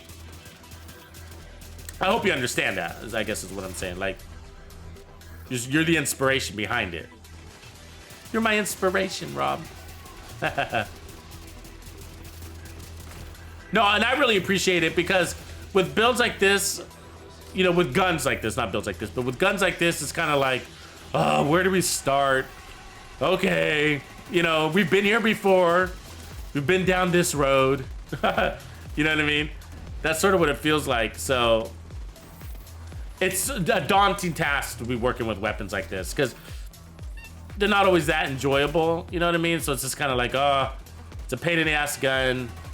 Where do we start? So that's what I really appreciate. It's just like, it gave us a direction. It felt good. And we just kind of went through the motions and built something together. And this is sort of what I was hoping for too, to be honest with you. And I saw that from our discussions earlier today. And I think I mentioned it with our closing arguments, which was just like, what if we can achieve braced stability without running braced? Wouldn't you want to know that? You know? And people are like, oh yeah, well, you have to run so many slots. Oh, we ran out of ammo. That sucks. That's an issue.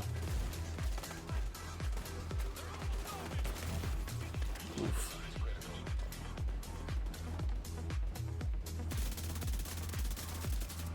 We're gonna have to blind them so that we can get some ammo, huh? Now let's run.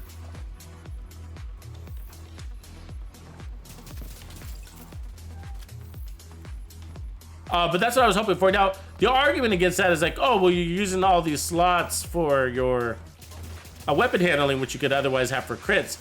But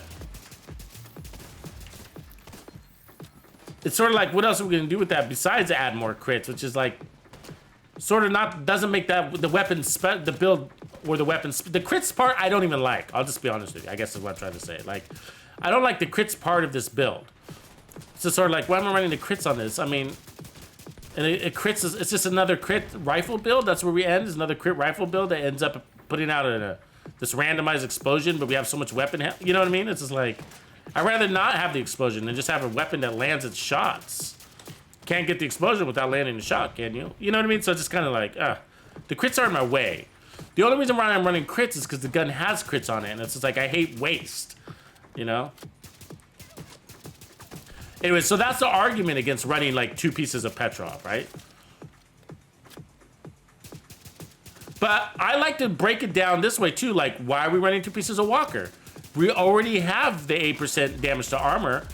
Is it more powerful to run, or helpful, I should say, more useful to run a layered damage, like damage to armor on top of damage to health? Do we want to get rid of that second piece of Walker and instead run our what do you call it?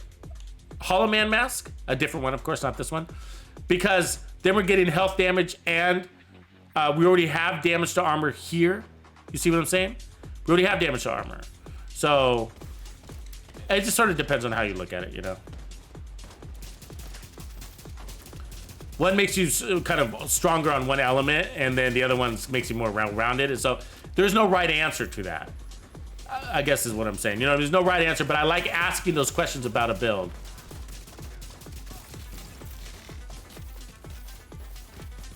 Bob's got a nice little healer build on. God damn that turret. I hate that turret out DPS'd me. That's annoying. Hate that. That's really a, for me, it feels like an RPM issue. You know what I mean?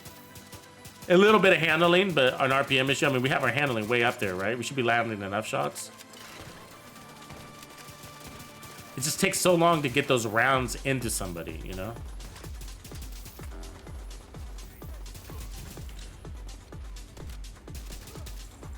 See how easy the red guys die? That's why I'm like afraid to like that the damage to health is kind of a waste, because they just die really easy anyways. And yeah, it helps with chungas, but it's mostly you get more red guys than chungas in the gameplay, right?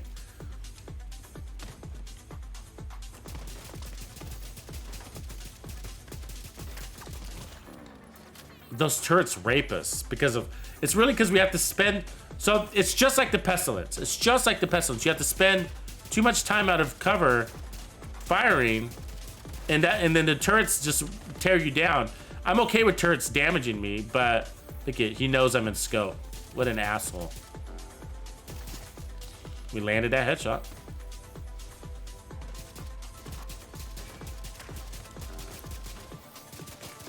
See what I'm saying? We have to spend too much time out of target, and then the turret ends up cutting us down, and that's annoying. Part of it is just being at range.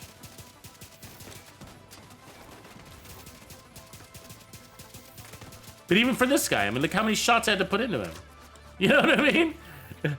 That's a lot. I mean, we got glass cannon, we got vigilance, which may or may not always be there.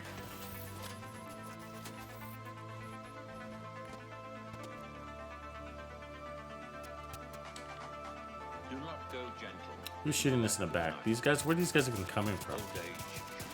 So annoying. You just need to get rid of them, huh? Rage against the dying of the light. Though wise men at their end, no dark is right. I think we just got rid of that turret. Do not go gentle into that good night. It's cool. You sort of feel the bounce more when you got that, when you go in scope. He died pretty quick. Oh, I didn't see the numbers there, but he died pretty quick. I think if that explosion hit him hard.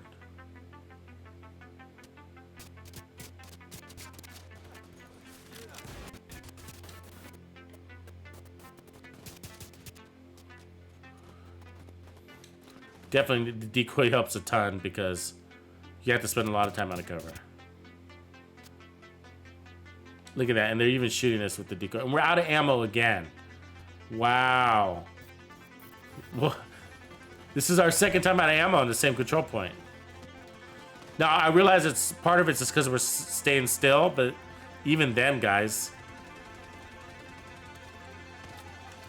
Do we need to go back to our 3-piece True Patriot?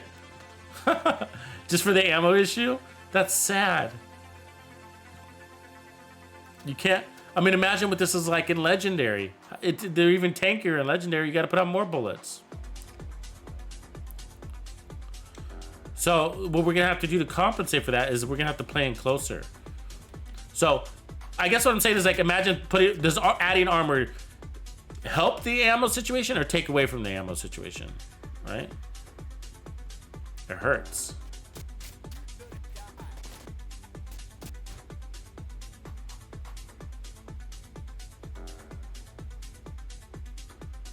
Was that a 5 million explosion right there?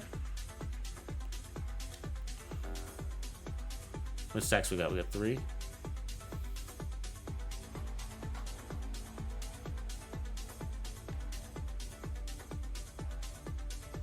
This guy's throwing fire grenades at us from where? Jesus Christ. Oh, another one. Get rid of him real fast. Someone's got unlimited fire grenades. Where are you at? Oh, there you are. Couldn't even see her.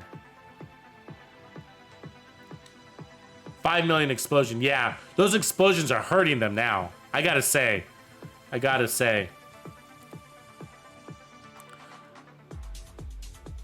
But we got an ammo issue, so that means there's a couple things. I mean, one, that means we're gonna have to play in closer.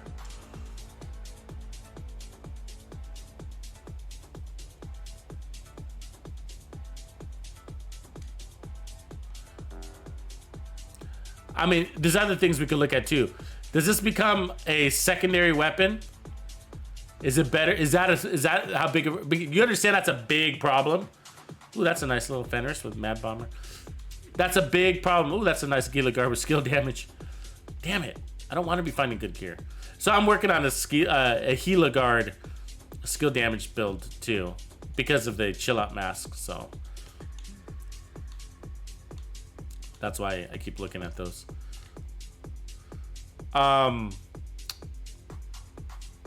So we need to play in closer so that we don't miss as many shots. That's part of it. That'll help a little bit.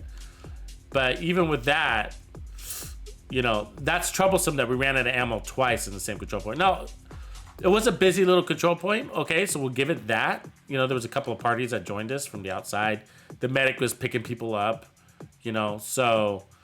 But that is an issue.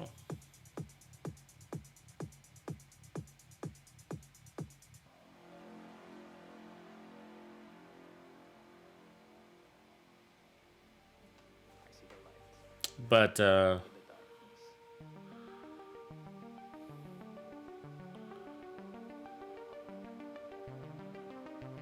yeah, no, Crux, you're right. It does seem easy to go all red. Totally.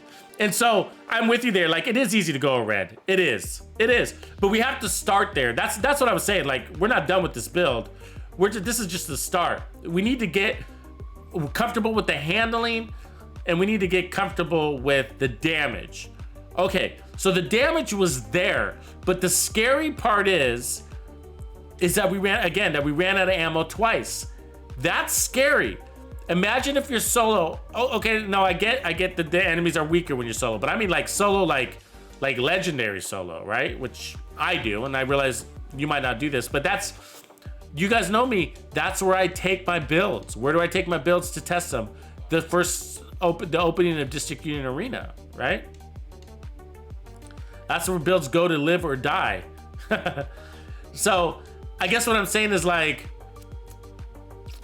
okay, so if we got rid of the heals, you see what I'm saying? So let me put it this way. So if we put on armor, that's gonna take away damage, which just means we're gonna need even more ammo to kill the enemy, right? So that bothers me right there, you know? But what if we say we have enough damage to armor? Listen, play with me here. Because of the gloves here, right? We got 8%. We don't need another 5%. You know, we got 8% there. What does the Merciless have? No, it's got all crits. So let's build off of that. What does the Coyotes bring us? More crits. So we got 59, 121. Now we can bring down our crit chance, right? Which means basically we can bring it down by 10%, which is exactly what this is bringing us. So we can swap backpacks. Well, the good news, if we went to accuracy, that could help our damage situation because we're missing more shots. But we could also run Gruppo and get more damage out of it, right? Do I have a Gruppo? There we go. So fully critted out. We'll remove that for a second. And then let's see where we are. So 49, 136. So let's put on more crit damage here. More crit damage. So we're adding more power. By adding more power, we'll need less bullets. That's the theory. Now we're at 49%, but because we're going to be playing around that 15 meters, we're actually going to be at 59 and 170. So that's quite a boost, right? It's quite a boost. So we basically traded crit hit damage for damage. So we lost 5% damage to health, but we gained a shitload of crit hit damage. I don't even know how much we gained. 10% there. And I don't know, maybe 15% here, but so 25% crit damage in exchange for 5% damage to armor. That was a trade. So let's give it a whirl. Oh, he needs to go back here real quick. Let's give it a whirl.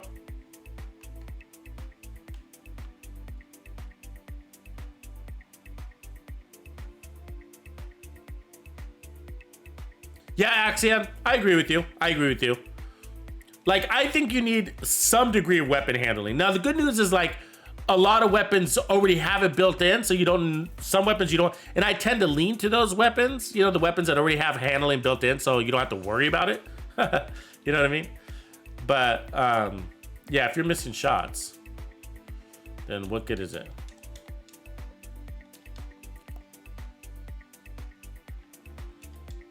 So once we get to kind of like, okay, this build works, then what I'm gonna start looking at is, do we bring in a skill tier? Do we bring in armor? Do we bring in armor regen? You know what I mean? Let me take out this repair skill. Let me go all in on damage just so we get to that determination.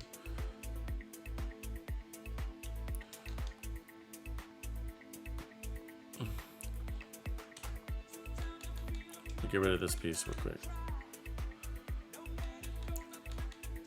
See, Tip of Spear is interesting too because it increases our overall, it increases total weapon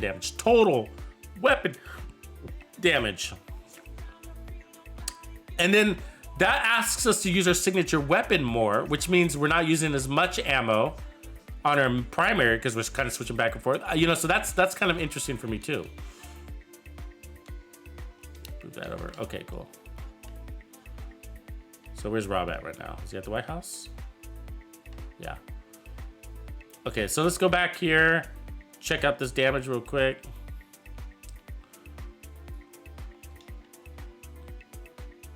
So we are scaled up a little bit, just keep that in mind, but that's all good. So again, what we did is took off 5% damage to armor and we added at least 25% crit hit damage. Maybe 35%, I'm not sure exactly. I mean, should we look? You should just look, huh? Sorry.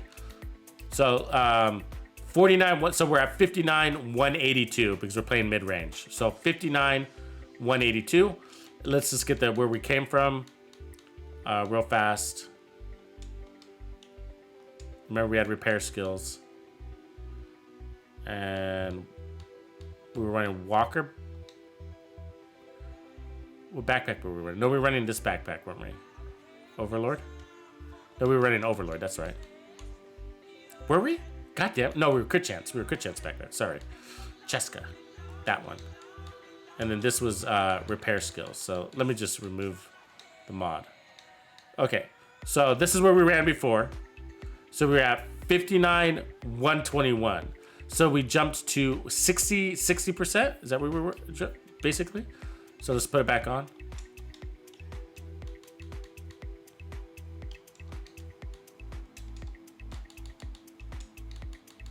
We were just at 121. So 80, yeah, so 60%, 61%. So that's what we gained. 61% is a lot. So again, the issue we're fixing, what is it? Ammo. We ran out of ammo twice. So we're gonna fix that two ways.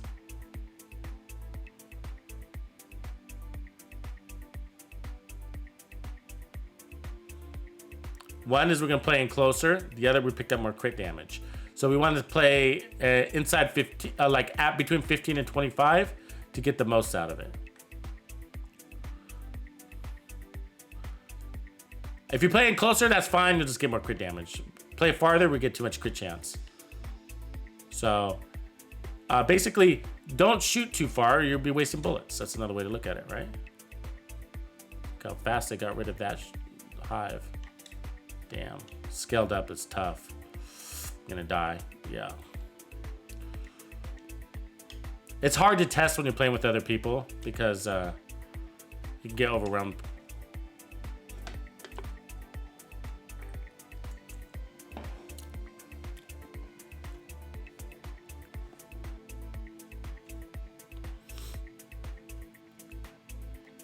All right, let's try it again.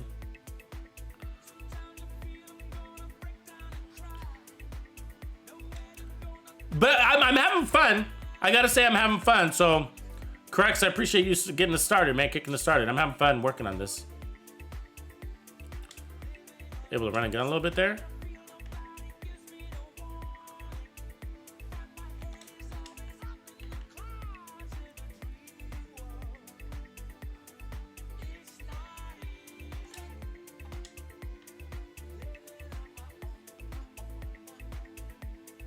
See how many shots it takes? Ugh.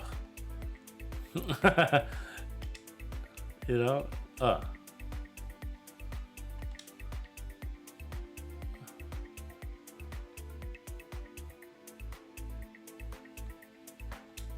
Ooh.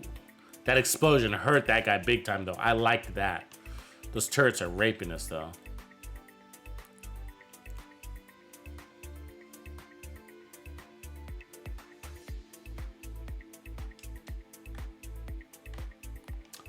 Yeah, I mean, so there's the brace side of things, or we could just lose glass cannon altogether too, right? What if we lose glass cannon? What would we run there instead? Oh, Jesus Christ, we're getting pinned down. Yeah.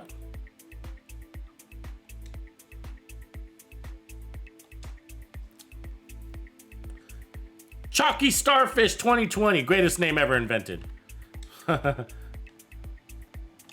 Damn. Getting raped over here. That turret has got to go. Fuck.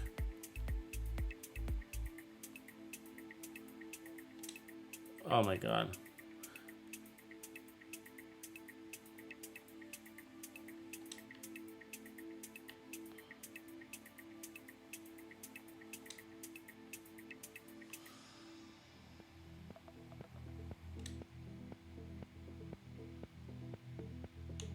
See what gear this is. It's in my way. Ooh, look at that. That's a nice Gila backpack, right? I might have to take off the Creeper Death, but it's nice otherwise. I like that it has armor regen on it.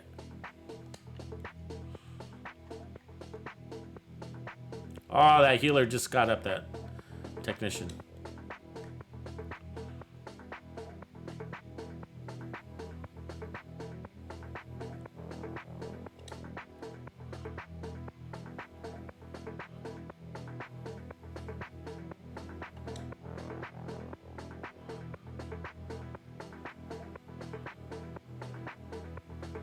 Oh, see that double explosion there? That was nice. I don't even know how that happened.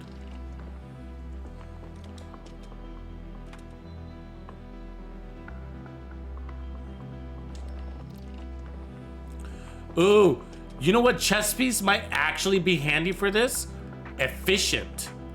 I mean, you know what I mean? Like having the extra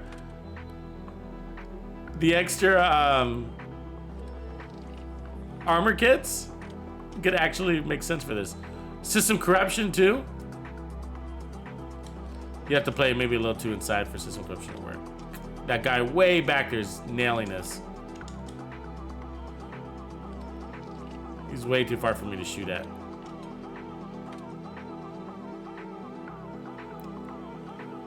Yeah, I mean, that's what I'm talking about. So she came out, we killed her. You know what I mean? I mean, it sounds so basic, but that's what I'm talking about. Like, even for on the move, right? Feels more tactical. The weapon's starting to feel more tactical.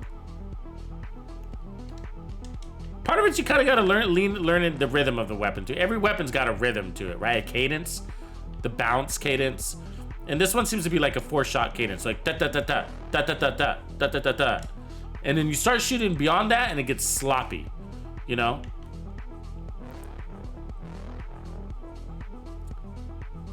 And so you're hanging out of cover too much, you're taking too much damage because of that, you're missing too many shots because of that. So 1, 2, 3, 4. 1, 2, 3, 4. That's how you want to do it. I think that's the cadence. So we need to focus on that. That could fix a lot of things too, especially with the whole missing ammo thing. So.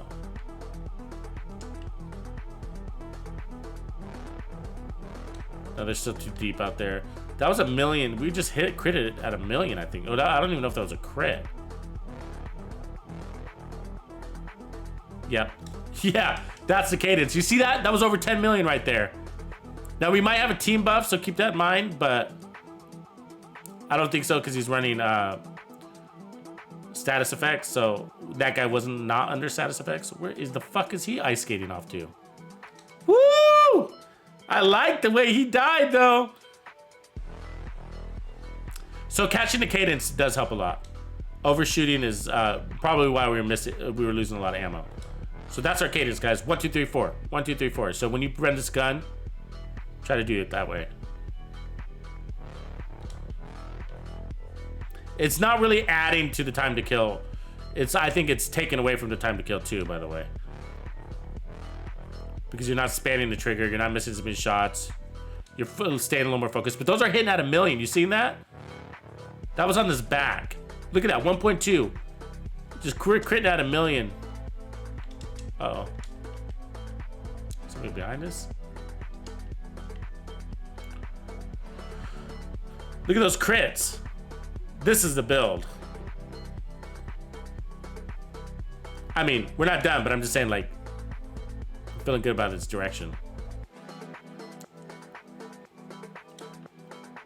So when we're at 1.2, that gives you luxuries. What are the luxuries, right?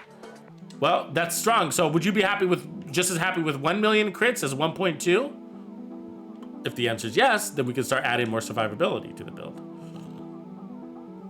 If the answer is no, then take away weapon handling. Or crits. The Coyote Mask though, big change. Big change. Do I like the Coyote Mask over the Fox's Prayers? Absolutely.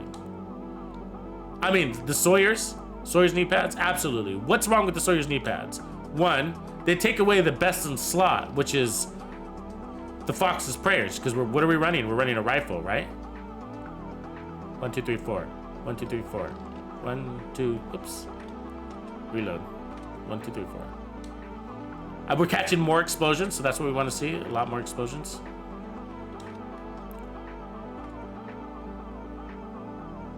Get a decoy out there for Rob, who's getting surrounded.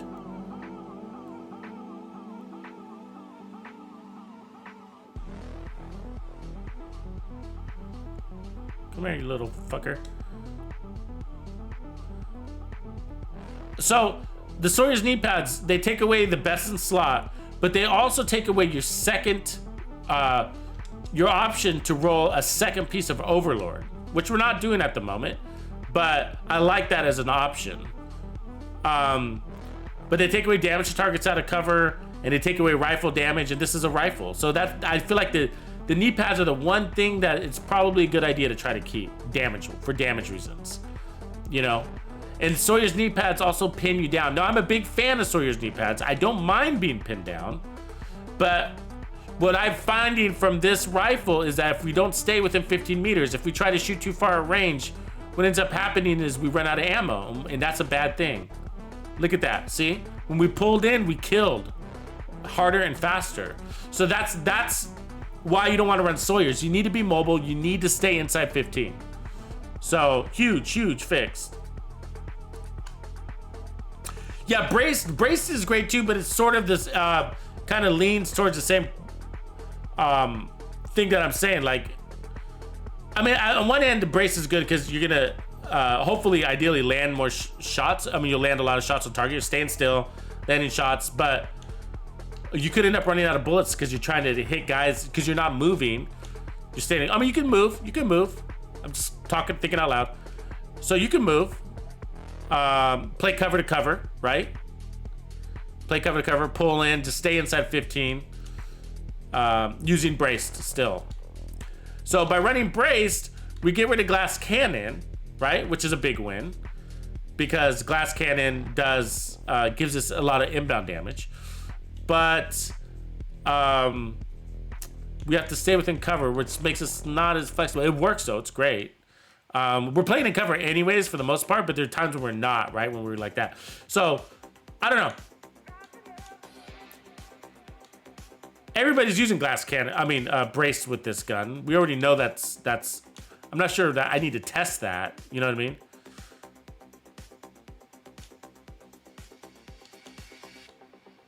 That's sort of where we started as kind of the default build, right? Gunner. Gunner helps with so we learned that sharpshooter is better than gunner on the handling side because it gives you 15% less recoil as well as 15% stability, and it gives you more headshot damage as well because it's a rifle. But gunner also gives you 10% weapon handling when you stand still for 1 second, so that's a big bonus. But sharpshooter would be more powerful in that. But gunner again gives you also ammo regeneration, and the ammo is a problem. It's not so much the ammo is a problem as it is damage and missing shots. So I think if you fix that, you fix your ammo issue, which we just did. So we didn't run out of ammo in that scenario. So let's run this next control point. It's difficult because it's amped up to manhunt objective, but I want to give this one another try. So I guess what I'm saying from here is like we can start looking into survivability once we determine that our handling and our damage is where it needs to be, and then we start looking at, okay, we're willing to lose 200,000 damage, you know, maybe a little bit more, right? In exchange for armor on kill or repair skills or something like that. Give me a quick second to get this fixed.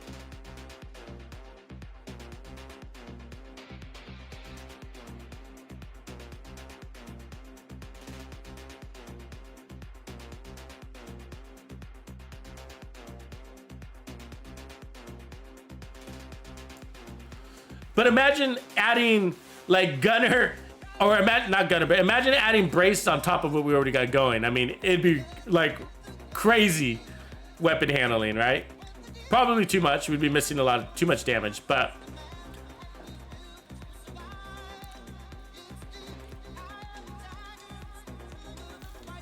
I mean, we actually don't have any weapon handling roll onto the build. That's the crazy part. We're not overspec'ing weapon handling. All we did is add a second piece of Petrov and changed our scenario. And I think that was, what's his name? Gunslinger? Was that his name? I'm gonna keep going back there. I keep forgetting his name. Ghost Infiltrator.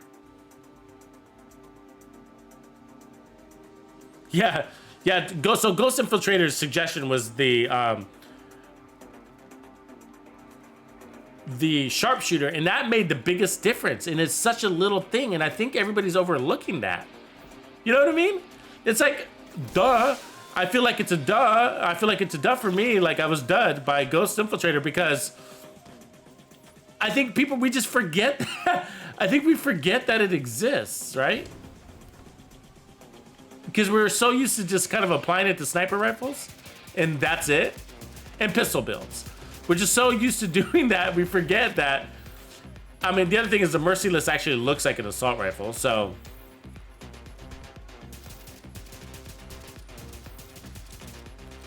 Again, we want to try to stay inside 15, so we're just waiting for the Hornet's Nest to chill out for a sec.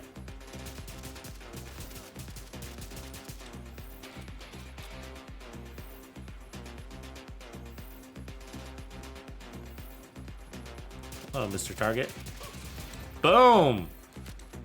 But see, that time to kill right there is nice, I gotta say. But yeah, we can add from here, we can add an armor core, you know? I like the mobility of the build, so I don't want to take that away. So that's my main reason for not using Sawyer's. Also my main reason for not using Brace. But we don't have to use Glass Cannon.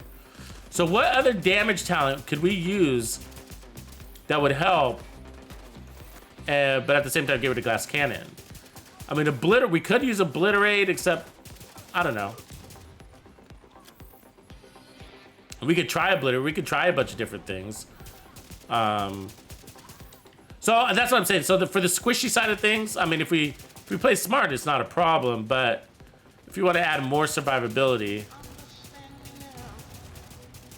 I mean, I like this though. Shit, I'm not sure I'd want to take away Glass Cannon or add any more survivability. For me, this is an all red kind of build because we are playing from cover, you know. And we got away. I think that it was a big treat to be able to get all this weapon handling without rolling any weapon handling on the build. You know what I mean? I mean, we got one stat, 10% weapon handling for the two-piece Petrov. That's a treat.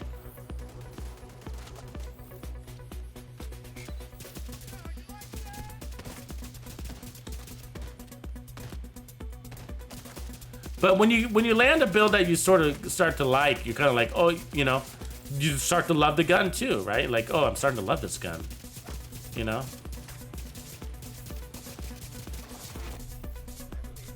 It's becoming practical. But part of it's, you know, playing with it for a while too. You're learning the limits, what you can and cannot do, right? We learned the cadence. I think that was the biggest, after the build itself, I think the biggest adjustment we made was the cadence. 1, 2, 3, 4, 1, 2, 3, 4, 1, 2, 3, 4, kind of like that. Get my decoy out.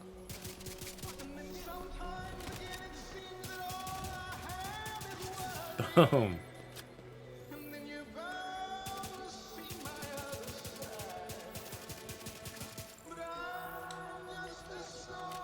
We do have range. We do have range. I'm just trying not to use the range too much because of the ammo situation. I'm trying to outsmart it. Outsmart the range.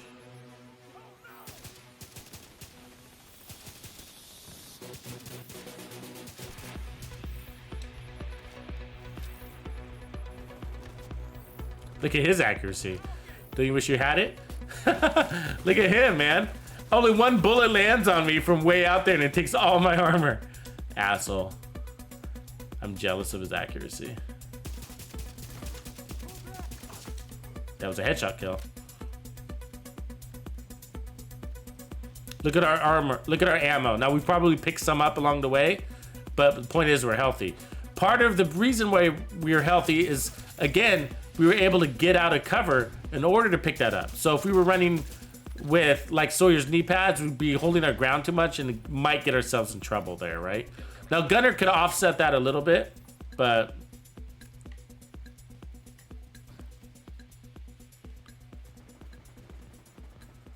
yeah, QZ Mosley, that's a good idea. What if you boosted the heals coming in, like running Technician? So Technician's not bad. It's just that I really like the sharpshooter change. It's simple, it's elegant, and it's powerful. You know, it worked a lot. We also gave that extra headshot damage. Notice we're getting a lot of headshot kills. I think a reasonable amount. And so that's partly due to that a headshot damage boost, right?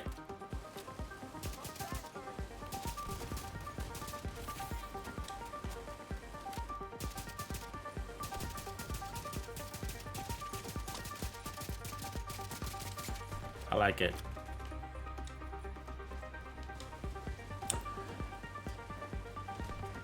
Anyways, yeah, so I'd really appreciate it if you guys all gave a shout out to Crux for helping inspire this build today. I think he's helped us go down a really nice road, and this wouldn't have been possible without his build. So appreciate you guys giving a shout out to Crux. Also, in case you didn't know, that's Mr. Rob when we're streaming on YouTube. That's his other alter ego. The evil side.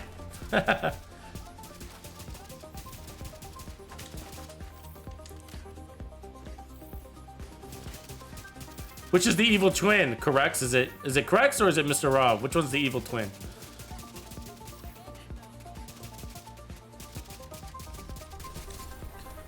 Also want to wish Corrects a fast recovery. Fortunately, he's under the weather right now. So I want to wish him a fast recovery too.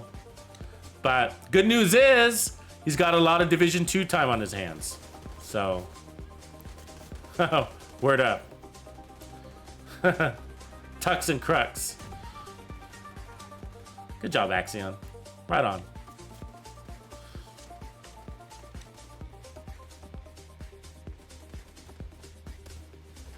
Yeah, there's a lot of great builds that we've created together as a community from little inspirations that you guys have given me in live streams.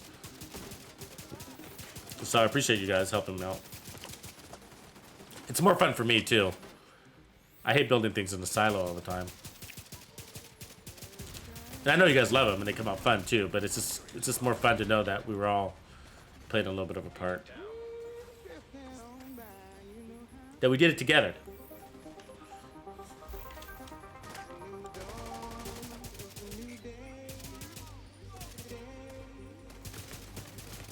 Ooh, god damn it. We just had a bad angle there. Let me respawn.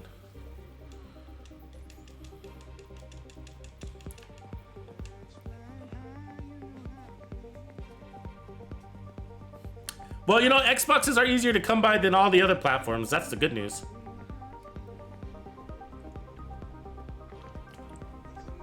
Yeah, Corrects will definitely take it to Legendary. That's an important step.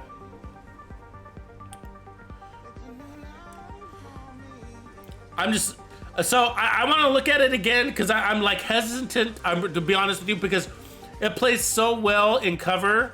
Like if you're just playing smartly, you know what I mean? With Glass Cannon. And so I wonder if we take off the Glass Cannon, for example, is it worth it?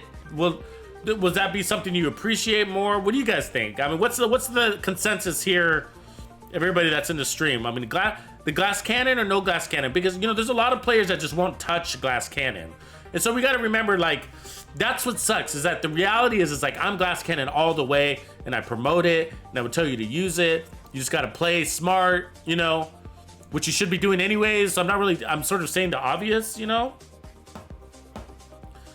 But is it more of a useful build if we have something that's not with Glass Cannon? Does that mean people will like it more, or would they just, or do you guys just rather me give you the build that I love and that I recommend? You know what I mean? Because like,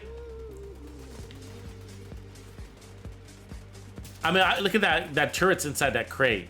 Do you see that? That's really annoying. I mean, this thing is critting at one point. Like, what do we catch it at? 1.3 million or something like that? 1.2 at least. I mean, look at that. That was at range. Let's get this guy here. 1.372. I mean, come on. You know what I mean? And if you play from cover, you're cool. You know what I mean?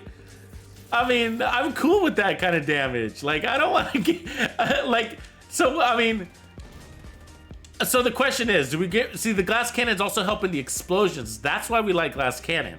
It's not just helping our crits, it's helping the explosions.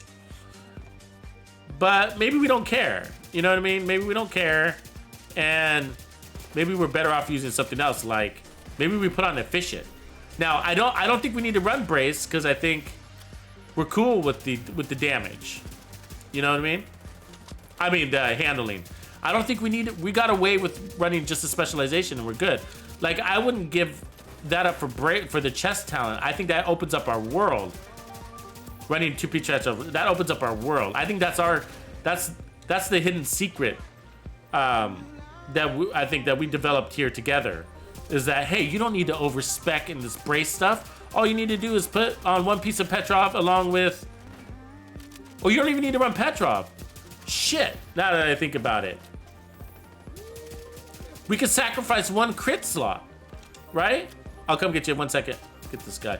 We can sacrifice one crit slot for the same weapon handling that second piece of Petrov is running. Well, what does that do?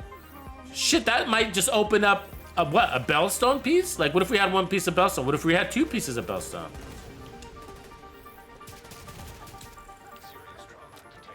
Now, the downside about Bellstone is that it also comes with armor. And I don't want to run a bunch of armor. Maybe 1 armor core.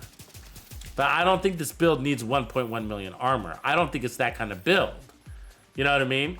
1.1 million armor is like running and gunning terms of armor. Like, that's what I run on my run and gun builds, my SMG builds. You know what I mean? That's what I run on my shotgun builds. Like, I don't... 1.1 million armor on a rifle play from cover build, even though we're moving, you know, look at our ammo's good. We're healthy on the ammo. Again, we've been moving. Lots of these control points that are under the manhunt, they give you a lot of gear, huh? Too bad we don't have the slots. So if we start asking ourselves those questions, that's the next step. Like, right? Like, you see what I'm saying? Let me take a look at the build. Let me show you where we're at. Okay. So the question is like, so what does running 2 pieces of Petrov does? That gives us 10% weapon handling. Okay. But if we just ran a weapon handling slot mod, attribute, let me show you what I mean. Like, if we just look at this overlord, see that weapon handling attribute there? It's 8%. Yes, that's not 10%, but I'm willing to let go of 2% weapon handling, totally. You know? Like Ghost Infiltrator is saying, maybe we go unbreakable. You know?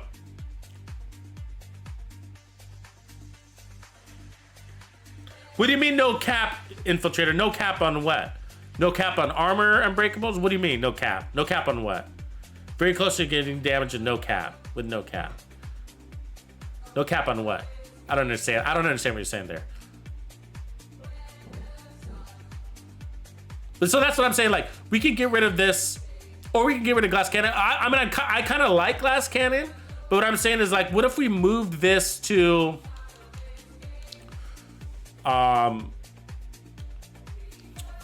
what would we get? Where would we go? We could put on that second piece of Walker on our chest. Holy shit. You know? And then we got, let me see if we got that. Do we have that in here? There it is. Second piece of Walker. Now this one I can't re-roll, but what if we put, like, for example, as an example, we put on a second piece of Walker, we picked up that damage to armor again, and instead of crit chance on that attribute, we re-rolled that crit chance into what? Weapon handling. You see what I'm saying? That's that would make it an equivalent to what we're doing. We'd be down 2% weapon handling, totally. But that's a minute amount. I don't think we'd notice the negative 2%. But so we'd lose 2% weapon handling and a little bit of crit chance in exchange for 5% damage to armor, and we might be awesome with that. Or what if we go with the perfect glass cannon, pick up another 5% amp damage. In exchange, we lose that and we get the headshot damage. We take off that crit chance and we put weapon handling there. Now I can tell you right off the bat, that would be a stronger build. I don't even have to try it. That 5% amplified damage you'd be picking up from perfect glass cannon is more than anything else you can put on your build. But then again, we don't need more damage, but there's a but here. If we did that, I can add more armor, or more armor on kill, or more armor in. So if we put on 5% more amplified damage, that gives me more strength, so that I can add more armor or armor on kill. Now the downside would be we also get more inbound amplified damage. So there's that.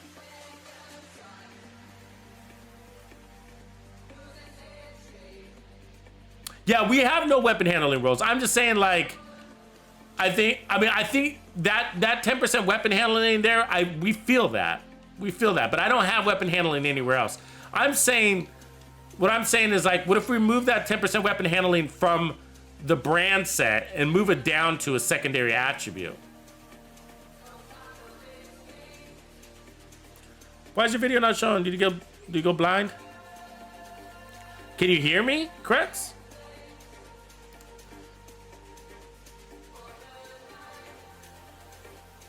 Ghost, you're suggesting that I don't need the second piece of, can you clarify?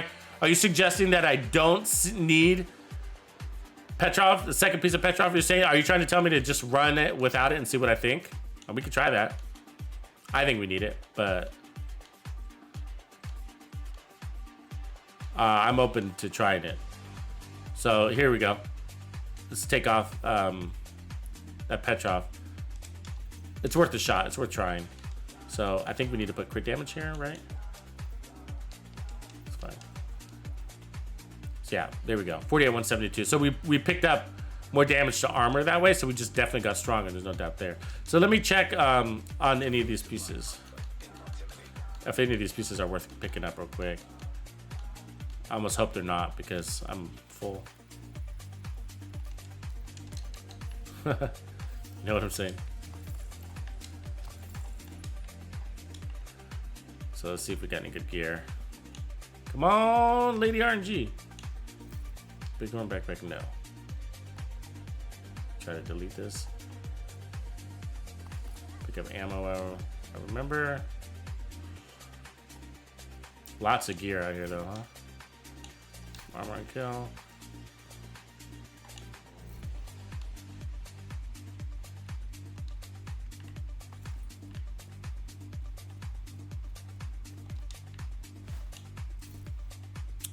Pumped up. Not a big fan of that.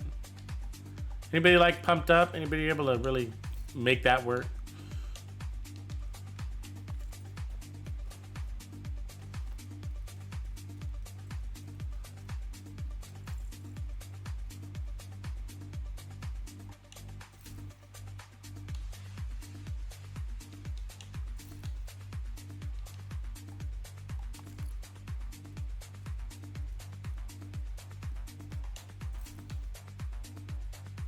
That's kind of nice. We could turn that into an all red. Let me pick that up. I don't know if I have that one already. Again. Grupo with focus is kind of nice too. I mean, it's not God rolled, but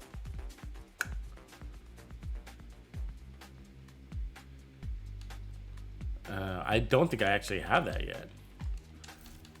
For some reason, all my Grupos disappeared on me. I used to have a ton. I don't know if I went through and deleted them all or what, but they just disappeared. So this is crit chance, crit damage with intimidate. You see, I got this other one that's got headshot damage, which is nice for SMG, so I might keep that. Let's delete the trauma one. So I might have to delete that for space issues because it's not God rolled. But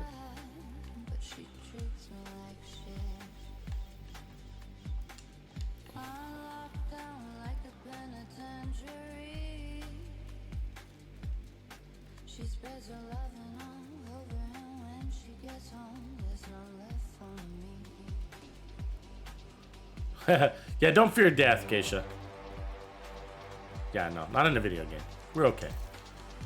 But I'm gonna try it. I'm gonna try it. I saw your Ghost Infiltrator. You're saying keep both patch off, but I'm gonna try taking it off real quick. Just see what.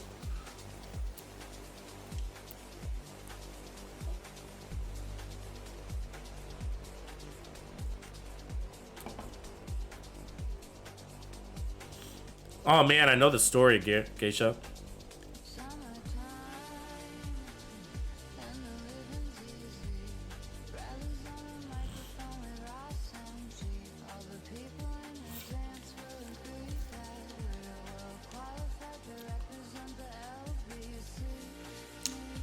So, I mean, the thing is, like, we don't really... The reason why... So, what's our crits at?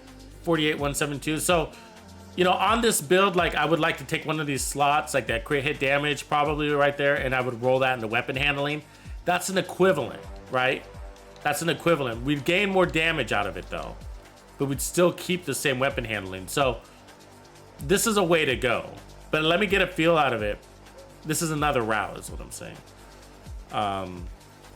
I think the question does come down at the end of the day to glass cannon or not to glass cannon. That is the question.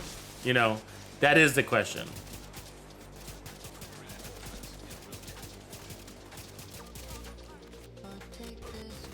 Ooh, these are explosive guys. Stay away.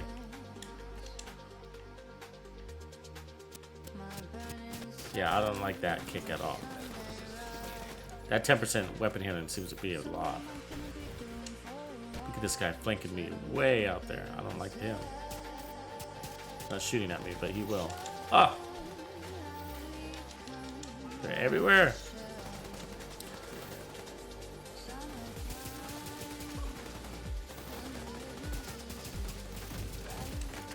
Shit, we get shot from behind now. Yeah, we're fucked.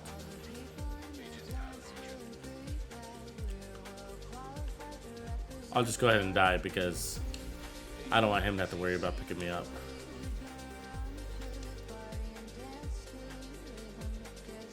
Yeah, it doesn't seem like it would be major, right? But it is. It's like, it's just 10%. It's the world of difference. It's a world of difference. It really is. But let's get the...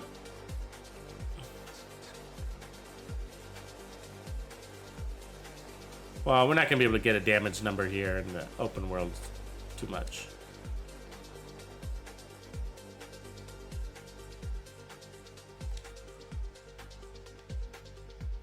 So we can get the Rob. Where's Rob? Oh, you can't be spawning.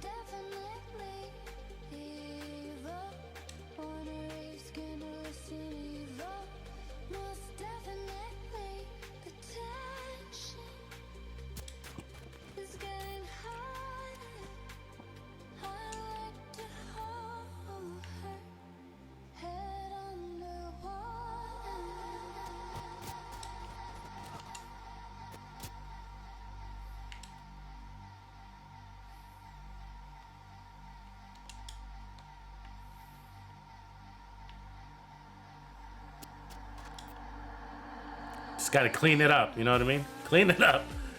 Get enemies behind us, enemies in front of us.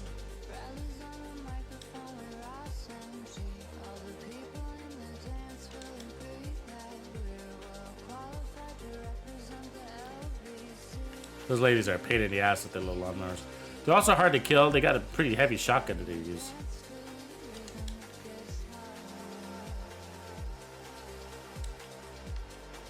Oh, more people behind us? Where?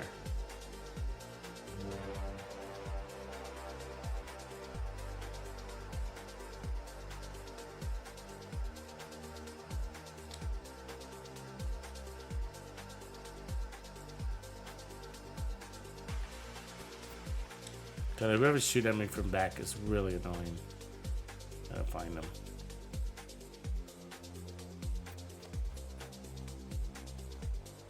Where the fuck is this guy? Oh my god. Way back here. Oh, you suck. You shoot me on the back from way back there. Oh, the audacity.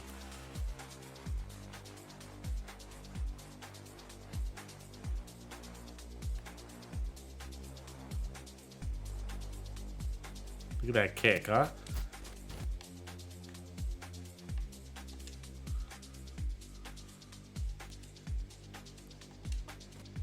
That was over 10 million right there, that explosion. So yeah, we got a boost. That might have even been 11 million. It might have even been the strongest explosion I've seen since we started this, even from YouTube, actually. Let's see if we can do it again. That wasn't it. But that was like, I think it was like 11 million, and that might have been stronger than our YouTube demonstration earlier today.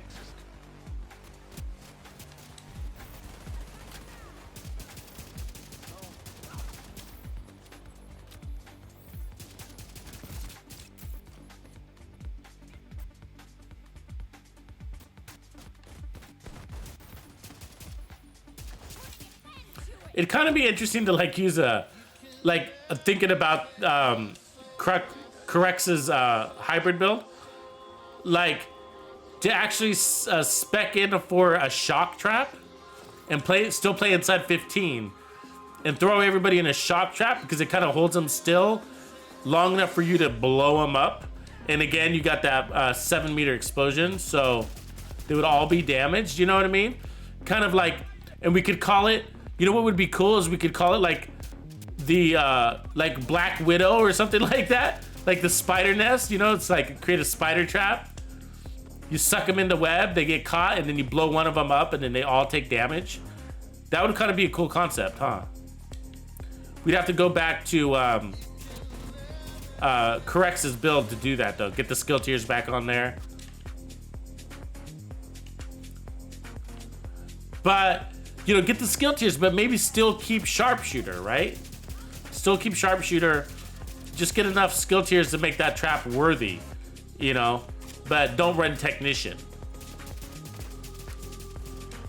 Knowing that technician helps us out probably the most.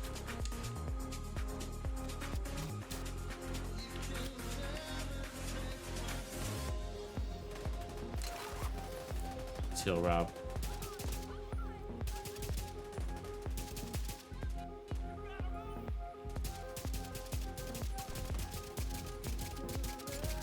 Look at those crits though, huh? That's our range. So remember, we're weaker at range.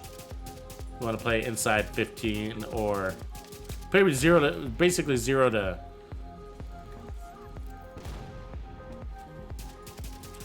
zero to 25. I'm curious what this explosion damage is though. This gun sucks to use in the range to measure. It's just like the numbers are so inconsistent. It's like we got every number in the book inside that testing range.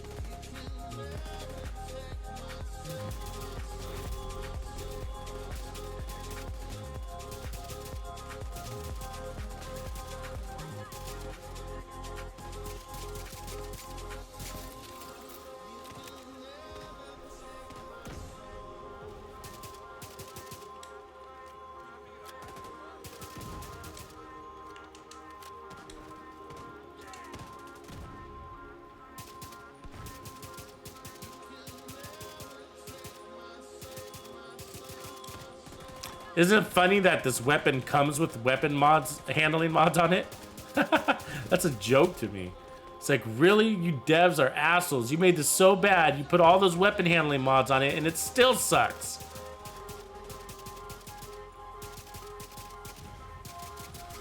That was 6 plus 6.7 plus 1.6, I think. So 7, 8.3 on that million. 8.3 million.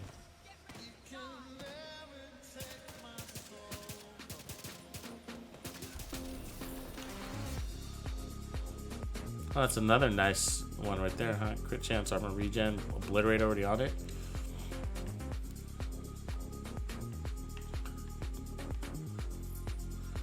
I mean, I end up like collecting a lot of Gila gear and ended up deleting it later. It's usually the first to go in the list of like importance of things, you know what I mean?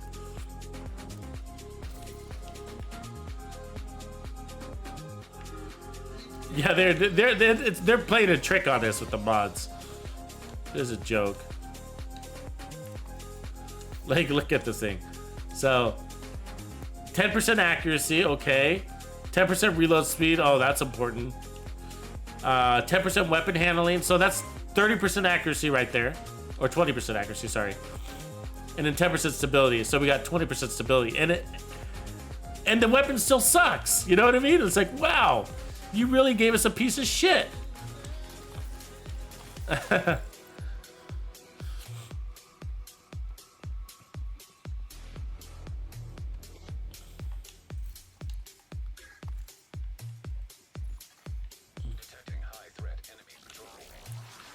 Badger, Gila.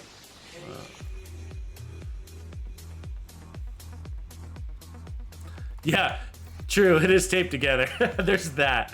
Well, if that didn't have obliterate, that'd be kind of interesting. Roll skill tier on that.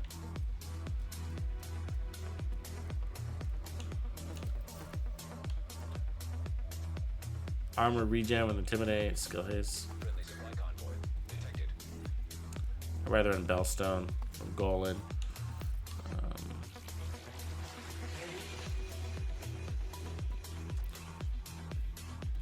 So yeah, we're gonna put back on the handling, but what we're gonna try to do. Okay, so this is what I'm gonna do. I'm gonna see. We're gonna go to the lab. I'm gonna see what our damage is, and then what I'm gonna try to do is put weapon handling somewhere on one mod. Okay, I'm gonna put weapon handling on one mod to mimic 2 pieces of Petrov. And then once we establish that damage, we're gonna say if we like it or we don't, plus the handling. If we do, then we can start, we've now kind of pretty much reached our peak. And so we can start peeling away some of the offense and decide what do we want to do. Maybe it's the glass cannon we want to take off. Maybe, you know, something else. But we'll start working our survivability after that. I don't got anything to delete. I mean, Gila backpacks versus the memento. You know what I mean? You kind of get into that scenario. What can I delete? What can I delete?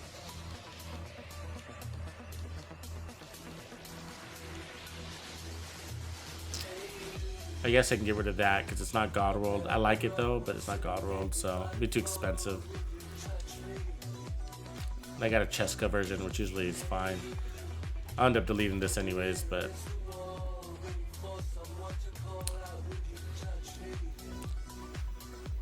okay, so I'm gonna go back to the White House here.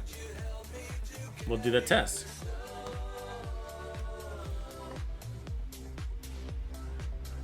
Yeah, I do like it. I mean, it must be an Outcast gun, right? That's my guess. I can't remember exactly, but I think it's an Outcast gun. That's what it looks kind of like, the Pestilence.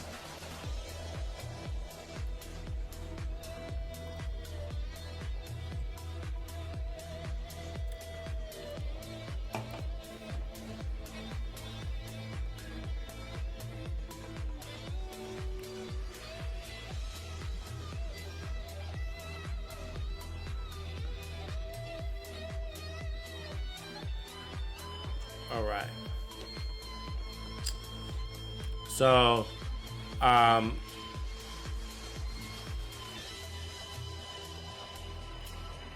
so we know we're gonna have to have this weapon handling. So now that I think about it, I'm just gonna go ahead and add it. Let me see where my stats are. 48, 172. It's not an option to not have the weapon handling. It's not an option. So let me see where I want to add it. Probably to the crit chance. We can lower our crit chance a tiny bit. That won't be a problem. But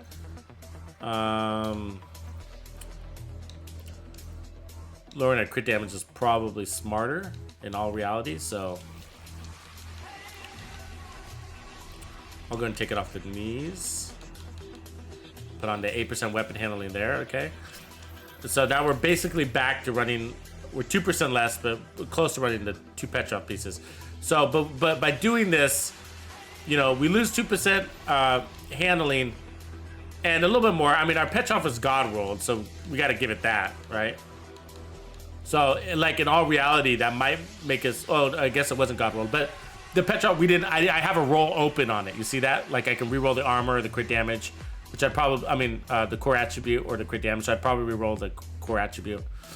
But it's got a roll on it. So, anyways, let's get our damage marker on this and then figure out what to do defensively. Survivability reasons.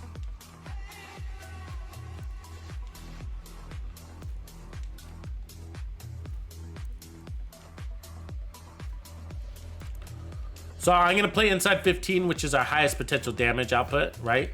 So we could play it off of the plus 25% crit damage. So that's what I'm doing, why I'm doing it there. Obviously, you'll crit more at medium ranges, but for highest potential damage, that's why I'm doing it here. Okay.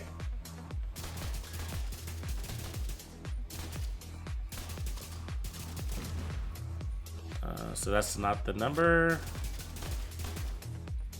1.5 crits, though. You see that on the head? That's nice. 8.5 plus 1.6. So 8.5 plus 1.6. Let me just get that exactly.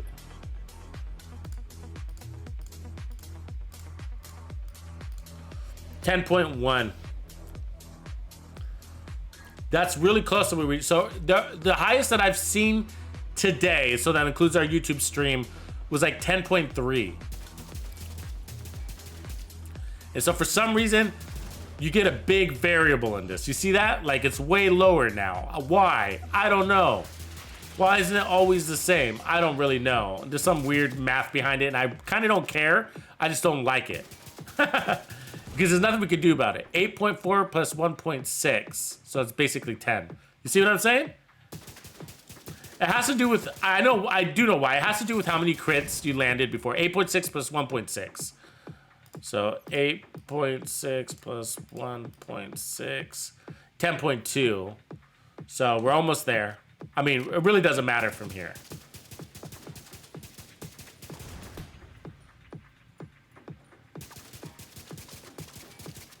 So it's amplifying the crits and the damage to armor and damage to health. And so that's why that you get into variable.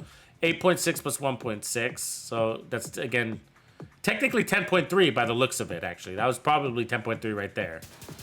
So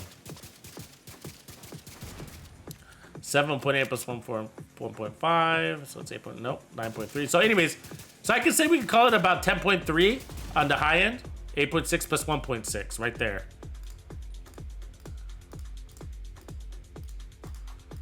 That was 10.2, but there was some change on top of that. So it's really close to 10.3.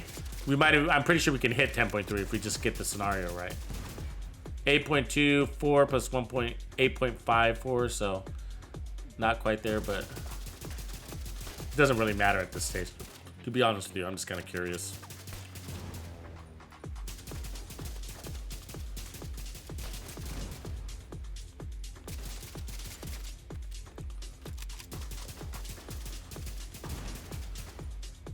So our problem is going to be how long it takes to land shots, plus stay out of cover. That's what's going to happen in Legendary, right?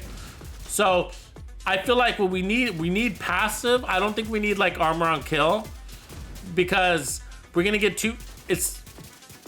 I think it's like we're going to get pinned down a lot with this gun. You know what I mean? And so we're going to get out, start putting shots out like this. And then we're gonna take a shit ton of damage and be like, get back in cover. And then it's like, so from there, we're gonna need recovery, you know? 8.8 plus 1.631. 8.8 plus 1.631. 10.4, that was the highest we got so far. 10.4, I'll call it at 10.4. I'm happy with that. That's the highest I've seen today. So, and today we run explosive damage and all that, but not worth running explosive damage on this build. I mean, you'd have to replace some really key components like damage to armor, damage to targets out of cover. I mean, I guess you could replace your 1 crit hit damage for China Light, but you'd be farming for these crazy pieces. You'd want a China Light with crit damage and crit chance on it to possibly get more damage out of it. I mean, one test is we could just simply swap out this, but the problem is like the reason why I don't want to test it is it takes us down a bad rabbit hole, you know?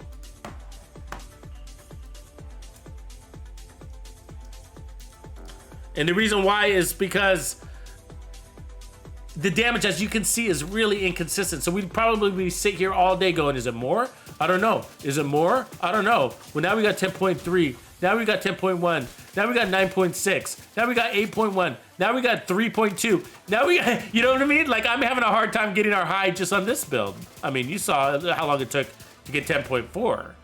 And so what it all has to do with is how much was the armor left? Was there no armor left? How much are you critting? Within those 7 stacks, right? How much was left? How much life did he have left? 8.4 plus 1.598.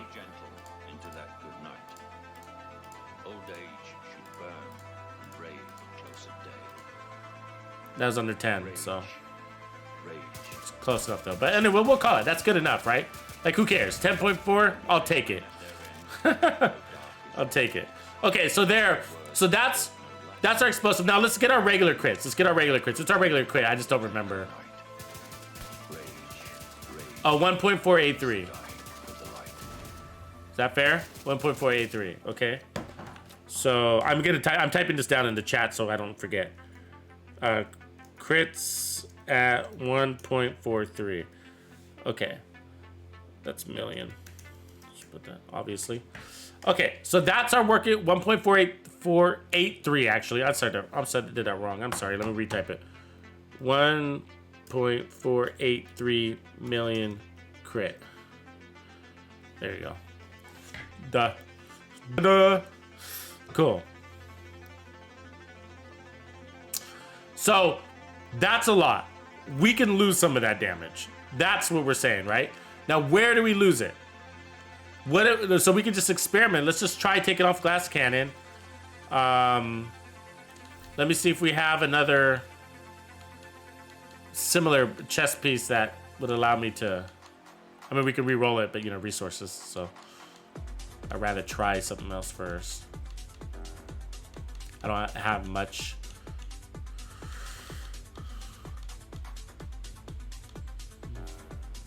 So do you see what I'm saying about like adding the 2 pieces of Grupo?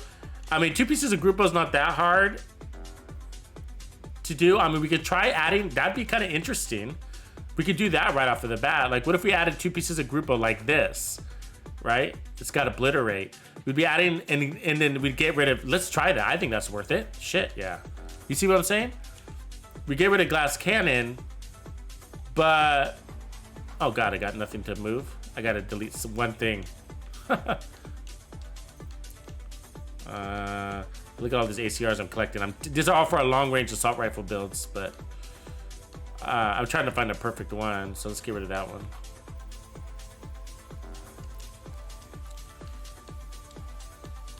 Okay, and then let's move over to that. Let's move over this. So, if we... See, there's an Overlord piece too. It's got headshot damage. We don't want headshot damage. It wouldn't hurt us though. We got so much fucking damage. It's like, who cares? I mean, shit, we can run Overwatch. I don't like being pinned down too much though, so I'd rather not. But let's go back to that piece that we saw. Where was it? It was the... Oh yeah. There's the second piece of Grupo. So what's interesting about that is that... I mean, we have well, let me just stick to my train of thought. What's interesting about this is it's already got weapon handling on it, so I can re-roll that crit back to where it needs to be. But before I do any re-rolling, I'm just gonna equip it, okay? And the reason why it's interesting is it's gonna give us that explosive damage, and so I wanna see what that does with this build as we already have it. Now, obviously it's not gonna be apples to apples because we're losing glass cannon too, but I'm saying, you know, we're gonna get this obliterate with it, and, you know, can it maintain, basically? How close can we get? And then what I'll do is I'll add more crit damage because now we got double weapon handling because I got weapon handling down here and we only need 1 weapon handling roll, right? So I would technically re-roll that crit damage, but let me just get a value real quick to see if it even worth it. So we got added explosive damage and now we need to get our obliterate stacks, you know? So we're critting at 1.289 for 1.4. So that's not bad. 1.335 now. Once you get your stacks up. Obviously, you're going to start out a little bit weaker. But once you get your stacks, we're at 1.381. So we lost, let's see, basically 50, 60, 70,000. That's not bad. But we lost, the good news is we no longer have glass cannon. So we got more survivability just right there, right? Let's see what it does to our explosions, though. So we need a good explosion. So I didn't get one. 7.6 was 1.5. So 7, 8, basically 9 million. From 10.4, remember? So we, according to how this works, we got to get at least like 20 tests, right?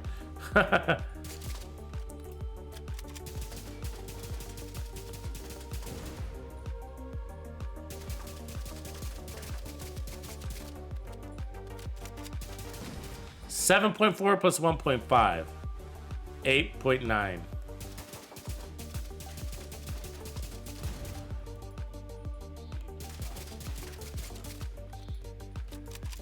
Now again, we're missing some crit damage, so I think the highest we caught was 9 million, right? So might be worth re-rolling. I want to get more than 9 million though, or higher, to make sure that it's solid. 4, 5, 6, 7 million.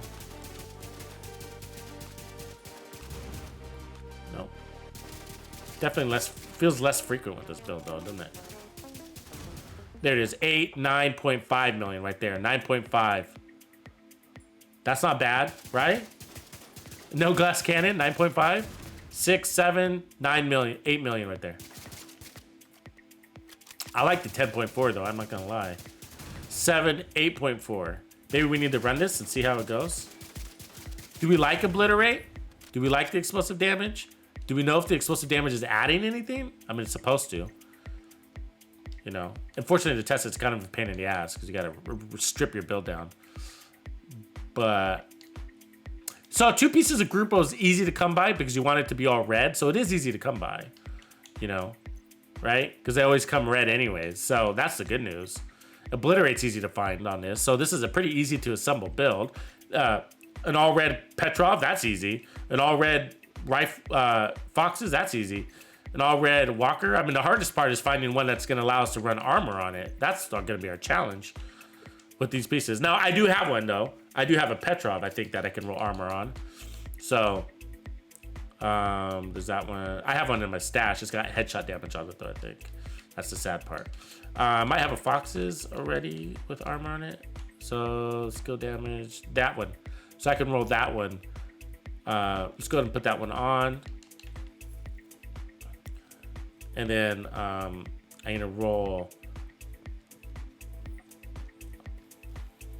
I can go to put it back to armor for now, for a second, because I need to see what our value will be now that we added that crit damage.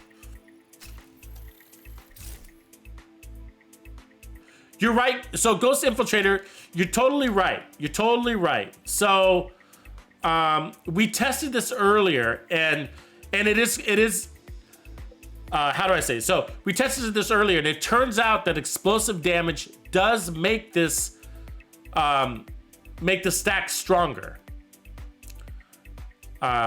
It does. So I guess in short, explosive damage does make the Merciless stronger.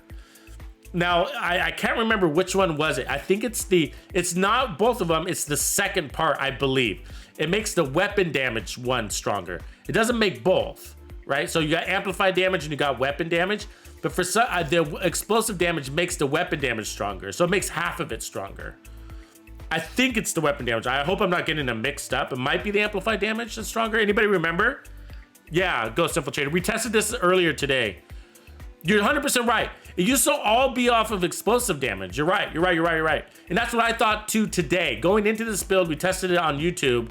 We put on lots of explosive damage. We got it up to like 10.3 million, 10.4 million. And so we ran it without explosive damage, and all we did was add Demolitionist, and it bumped our number up. And multiple people have tested that. So it wasn't just me, but multiple. So I was getting advice on it from other people who had tested it, and they concurred, and then we tested it, and we got the same result. So it does affect half of your number. The question is, though, the question still lies: is it worth it? You know, is it worth it? So the only way to know is for sure is to check. So what we're testing really right now. So where we're testing this, what we're testing, just so you guys know, is we're testing it against the Walker, right? So damage to armor versus explosive damage. That's what we're testing right now. But unfortunately, we got Obliterate. So to do a true test, I would need to have glass cannon. And so that's what I'm saying, like, and because you start going down this rabbit hole, or like, you don't have the pieces aren't exact, and blah, blah, blah. So that's the challenge. And so, we got to make sure he's not affecting our build. Okay, he's not. So, so we're trying to we'll get as close to 1.4 or 10.4 million, 1.4 crits. Obviously, this is not going to affect crits, so that's the downside about rolling explosive damage, right? Is that it doesn't help your crit scenario, does it? But damage to armor does, doesn't it? So 1.3 on crits, that's not bad though. 1.328. 7.9 plus 1.5, right?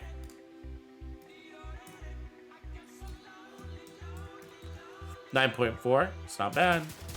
That's what we're not even stacked on Obliterate yet. Let's get our Obliterate up and then we'll look. So that's the downside though, but because you're not fully auto, your Obliterate does take some time to get up there, right? And it can deteriorate quite quickly. Okay, let's go. Let's get those explosions. So 1.423, that's where we're at critting. Wow, that's really close to our glass cannon, isn't it? 1.537, that's more than our glass cannon. How did that happen? Because I'm looking at his build, he's not affecting us. See, he's running gunner, so that doesn't help us. Oh, he's got the coyotes on. I think we're getting double coyotes. Isn't that right? Well, somebody told me the other day that you can't do that. Oh, it's his Overwatch. That's what it is. Okay. So... yeah. Where's Rob? Can you take off your Overwatch? I hate when this happens. Because like he might not even be on the live stream right now, believe that or not. I agree with you. No, that's a really good opinion, Ghost Infiltrator. I like the way you just said, you laid it out nicely. So let's just read this comment. There's the majority of your damage to players and NPCs will be the crits. The explosion is more of a finisher, or can come in clutch or damage surrounding enemies, in his opinion. Totally. That's right on. I think that's right. You know, now the reality is we want to see explosions constantly. We want to constantly see explosions. The more we see explosions, that means the more shots we're landing, blah, blah, blah, right? But what up, Crux? Good, you made it back. Good man, good man.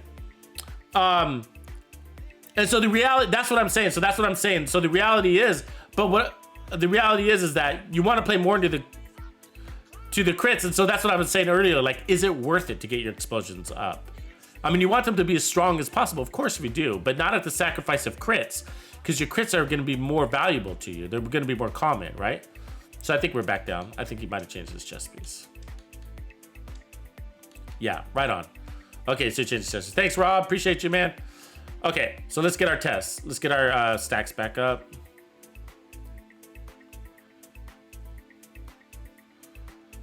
So we need to find our crit value here. It's not bad. I mean, the only downside about Obliterate is you gotta, it's not like an assault rifle where you get there in no time, you know? You're like tink, tink, tink, tinking your way up. And so it's got a chance of deteriorating. So 1.423, there's our crit value. 1.423 Obliterate, okay? So Obliterate, I'm gonna at 1.423 crits. And then let's see what our explosive damage is. See how fast you lose Obliterate? So that's gonna be the downside, but it's okay. It's gonna be like a running, you're gonna get like a running average when you're playing, right? It's like sometimes you're gonna be full, sometimes you're gonna start for 7.3 plus 1.4. So that's 8.7.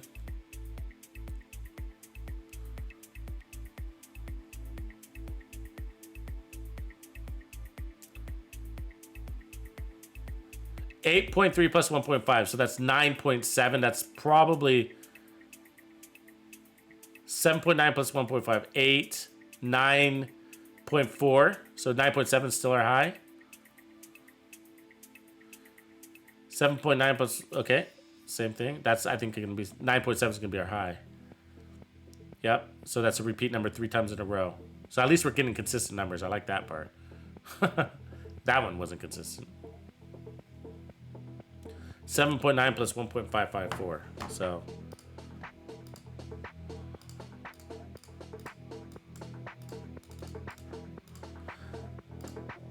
.5 explosion, and that's with 2 Grupo. So I'm putting this in our notes in the feed so you can see, so we can keep track as we're going here, because we make a lot of tests. So I don't think it's worth it, in my opinion. Now, I'm not talking about the talent, and I'm not talking about, so I'm not talking about the talents. I'm talking about the 2-piece Grupo. I don't think it's worth it. So we could check the backpack here, right? We could put back on our walker. There we go. I think we have a walker backpack, don't we, with vigilance? There it is. Weapon. We got more weapon handling. So we need to re-roll some things here, right? Because we don't need headshot damage. Not the worst thing, but where are we? Crits to crits. So we need to put crits chance here. There we go. And then we could put crit damage. Actually, I think we need to put more crit chance there. Let's see. We're over weapon hand. We got more weapon handling than we need. So that's the downside. You know what I mean? We now picked up an extra weapon handling. That's...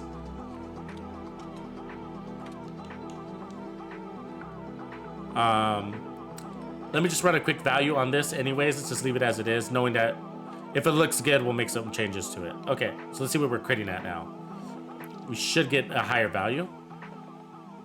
But again, we got more weapon handling, so that might be just enough to throw us down. 1.368, I think is what I saw. 1.435, is that higher? Yep, so it's a higher crit.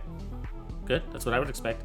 Now it will be higher when we level it out. 7.6, 1.5, so same explosive damage as earlier.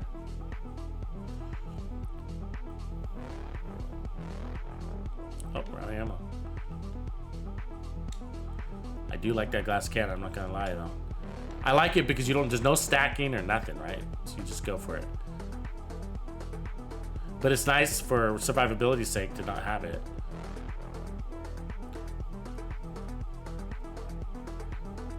.6, 1.5.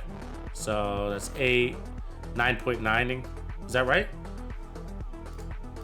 7.6 plus 1.5, 9.1. So it's a little down. That would make sense because we lost explosive damage and we no longer have glass cannon. But that's okay. We're willing to lose some. Plus, we lost some crit damage, so that would probably push it back up that little bit amount because we're only down a little bit. 7.4 plus 1.5, so it's 9.9. That's higher, right? 7.4. What did you say? Plus 1.5? Oh, it's 8.9. What am I talking about? Sorcerer, what up, brother? Things are good, man. We're just in this long battle between us and the Merciless. But we're getting there. We're making progress. We're now working on the defensive side of things. And so we're trying to figure out how much damage we're willing to lose. Now, so you know where we're coming from, our starting value is, what we're happy with is 10.4 million on the explosions and 1.43 million on the crit. So that's our starting value. And so we're trying to figure out how much are we willing to lose for survivability. 7.0, 1.4. So I don't know. So this piece isn't working because we got that extra weapon handling. We got the headshot damage too. So we're missing 24% there potentially in potential crit damage. So I don't think we can run this Grupo chest. It's limiting us on what we can do. So if we went back to the Walker chest, we could take off the glass cannon, right? We could also keep that Walker and roll out the crit damage, and that would fix that. And then we could move off our knees. But our knees are God rolled, so I kind of like. I mean, our holster's God rolled, so I kind of like that. But we could put. This could be the new variable.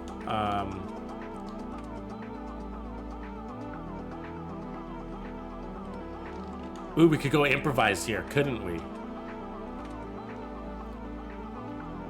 If we go improvise with an armor core, let's start looking at that. We could also run Bellstone. Look at that, with armor regen and repair skills and more armor regen. That's kind of a nice piece, right? What do you guys think? What do you guys think?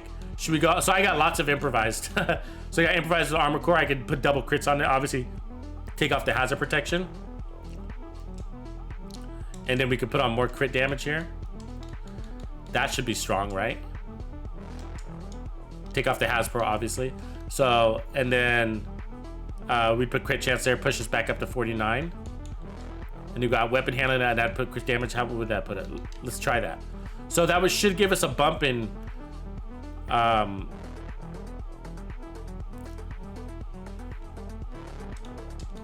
crit damage is what that should do.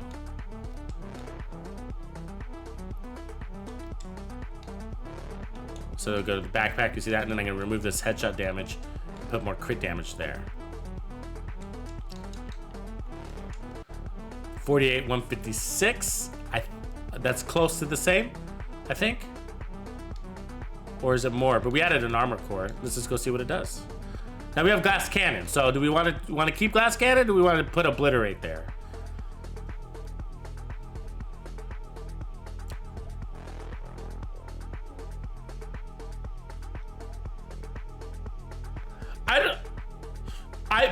Bacon pancake. I mean, that's a really good question. You know what I mean? I mean, hopefully the community can give a little insight on that. But I'll tell you, in my opinion, the Division 2 I think is built up more fanatics into this game, which is a good thing. You know what I mean? And I love I love all Tom Clancy games pretty much. You know what I mean? But the Division 2, I mean, the good news and the bad news is that once you play the Division, it can ruin all other games for you. It really can. So that might be a reason to not get into Division. You know? But, I mean, obviously we're streaming Division 2, so we might be a little lopsided for you here, but a lot of these people also have played Breaking Point. We tried Ghost Infiltrator, the second piece of Overlord, but I wasn't feeling it. I wasn't getting a major boost from it. You know what I mean? Not like what we did with Sharpshooter. I mean, I think it was helping a little bit, but it wasn't. The accuracy isn't much of an issue, I feel like, on this as the stability, you know, with that bounce, the recoil situation. So, and I think that's the case if you look at the stats too, isn't it? Yeah, see, the accuracy is kind of high. Not high, but better. So, I mean, I say the Division 2, and plus we got a lot more things. We got a lot of things coming out for it, and we've sort of been waiting. But we got the Heartland coming out. That's basically a splinter off of the Division 2. It's called the Heartland, Division 2 Heartland, and it's gonna be free to play, and it's gonna be kind of PvP, PvE is what they're calling it, and it looks really cool. And then we're expecting new content for the Division 2 as well. We don't have a date on it, but we know they're testing it already. So it's just around the corner. But I love this game, man. Yeah. I mean, a lot of these guys, and I've tried touching other games, you know what I mean? Because I want to play other games. I try them, and it's just it's the Division 2 brings the environment, the weapons, the atmosphere, the technicality. I mean, there's no little kids in this game. I mean, just ask us, there's no kids. That says a lot. I mean, how many kids playing Call of Duty and Fortnite and Halo? You know, where you go in there and there's an 11-year-old, a 9-year-old kicking your ass, right? This is a very mature game. It's all adults in here, you know? That might be a good thing for you, that might be a bad thing, but it's not a fly-by-night game, I'll tell you that much. People fall in love with this game and then they have a hard time leaving. Okay, so we have Glass Cannon again. Okay, so keep that in mind. So I need a crowd consensus though. Glass Cannon or no Glass Cannon, guys. So let me give you the advantages. So obviously Glass Cannon is gonna give you more issues when you take in pain, right? 7.3 plus 1.4, so that's 8.8 million right there. So you're gonna take more pain, right? Obviously, and you got recovery things.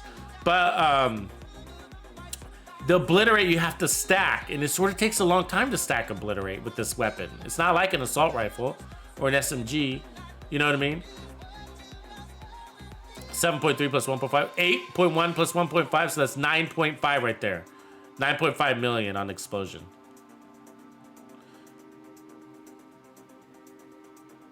$1.37 on crits. Why is our crits lower? Isn't that weird that our crits are lower? Why is our critting low? Why are we critting lower? What did we change to make our crits lower? 1.377. Were we critting at 1.4 in the 1.4 break numbers? 1.423. How did our crits get lower? Oh, we added the armor core. Okay, sorry about that. Confused. We added defense. There's our one weapon handling roll. Otherwise, we had crit damage everywhere else. Crit chance there. Crit chance, weapon handling, damage to armor.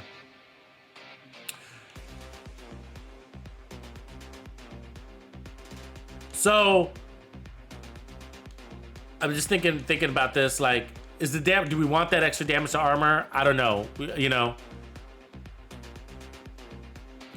Or do we put on 2-piece of Grupo? I mean, we could also go 2-piece Bellstone. I got a Bellstone. I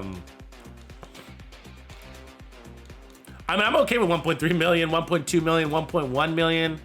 You know what I mean? See, we can run something like that, right? So double armor, perfect glass cannon. Let me try this real quick. What are we gonna need? Crit damage here?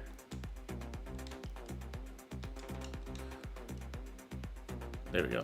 So we're losing damage to armor, right?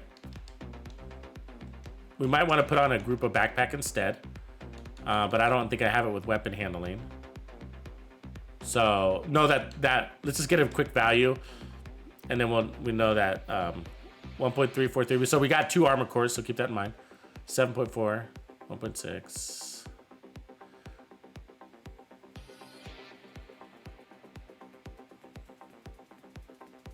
So 1.343 is basically what we're critting at, right? So it's about the same. So so that to me is not worth it. So I think we're gonna need to put on that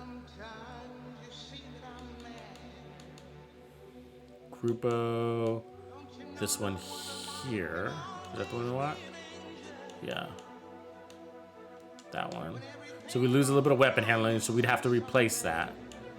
Our crits are really low on that piece. It needs to be optimized, but I got the weapon handling on the other knees, right? So on the other foxes, so there we go. Perfect. That's why I re-rolled the second foxes, so we can switch. All right, so 1.363, 0.364, right?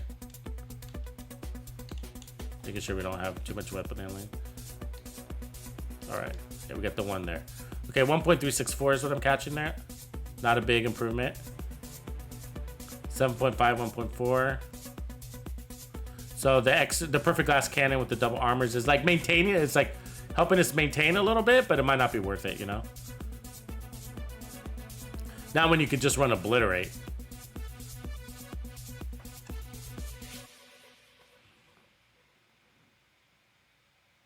You know, sometimes, baby, I'm so carefree with a joy that's hard to hide. And then sometimes again it seems that What's going on, Fritzster? Good to see you, man. You made it. Let's see, 8.9. So it's not bad. I'm just not feeling wowed by it. You know what I mean? With the perfect glass cannon. I mean, granted, we're running 2 armor cores on this, but armor will go quickly. So I'd rather run like 2 pieces of bellstone. Try to get some armor on kill, or we could also try running. I mean, we'd get rid of the Petrovs. Like, what if we got rid of the Petrov, right? And run our death grips instead. I mean, I'll put a better pair on, but that would get us 10% armor on kill. We'd lose, and then put on 2 pieces of Walker here instead to make up for the lost damage to armor. That could be a good route, and that way we don't have to overspec. Not that having armor regen would hurt us, but then we'd have to we don't have to overspec with 2 bellstones.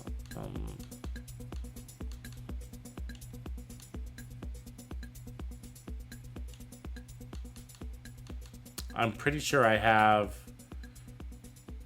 So if we put back on the obliterate with, there's our weapon handling also.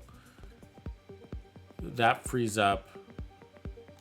So we could do that, right? And then put this back on. Hold on, let me see if I can mix these pieces around to get what we need. So put on the crits there. So we've made up for that. Now we don't need a group of backpacks, so we could put on the Walker.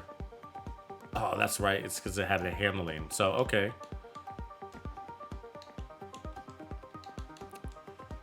Oh, that doesn't work. So we have to take off the Grupo in order to pull that off. And go back to... it gets confusing on what pieces I have and which ones I don't. Walker. To damage to armor. And then we can take off the glass cannon if we want to. Okay. And then put on... What I'm going to pull in now is the 1 piece of... I sort of feel like I'd rather have armor regen than armor on kill. You know what I mean? For this build. Just because of how it plays out.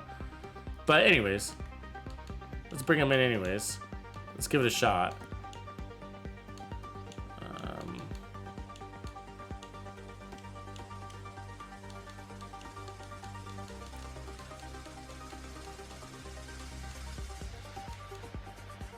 So with crits. All right. So we're gonna lose. So we're losing 3% damage to armor, which for me is an acceptable loss for 10% damage to targets at a cover. So we got 2-piece Walker still here, right? So Walker there. Oh, you know what? Actually, we could go back to the... Wait, did the Grupo have weapon handling on it? No, it didn't. We can go back to the Grupo and then put on that God Rolled Walker. And then we can figure out the armor core later. I mean, we got one armor core there, but, you know, is that enough? Probably. Again, we don't need 1.1 million armor on a rifle. 900,000 is plenty. So we lost crits, or did we pick up crits? We lost crits chance. So we need to pick up some chance here, there. I feel like we picked up some crit damage, so didn't we? Okay. So 48, 171. Okay. So let's crit this bad boy out, see what we're getting now. 1.332. So that's an acceptable drop. And we still got glass cannon, but we're getting that 10% armor on kill now.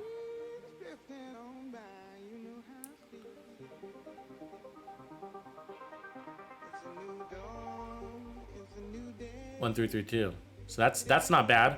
So we dropped down from, I mean, our max damage that we've had so far is 1.43, 1.48 to 1.32.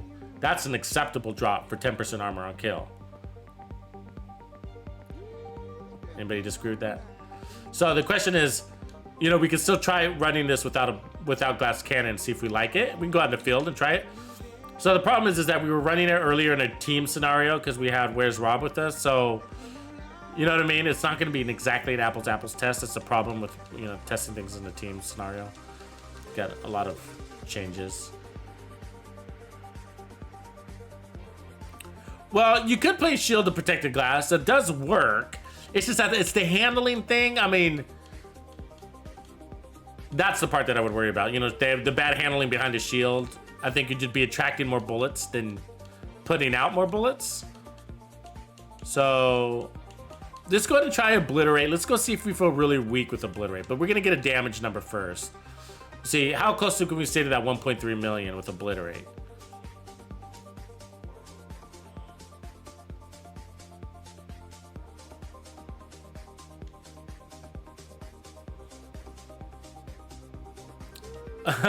Fritzster's like, oh.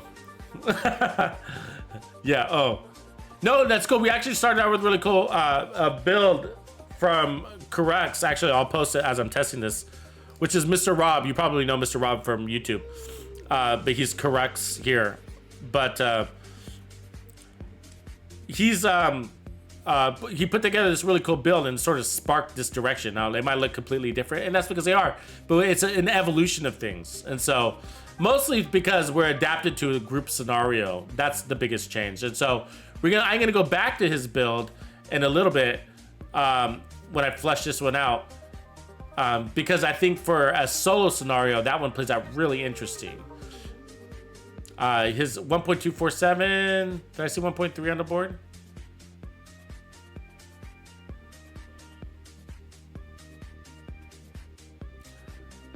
$1.279.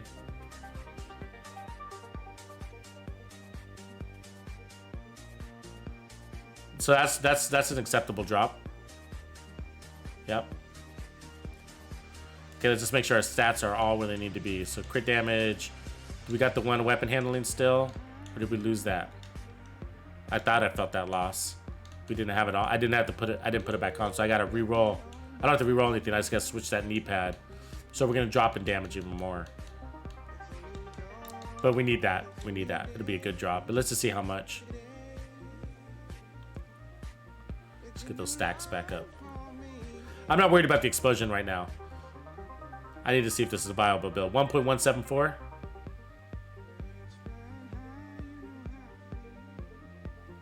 $1.24. That's where we'll probably be at. Yep. Okay, 1.24 it is. That's acceptable to me. All right, let's go give it a whirl.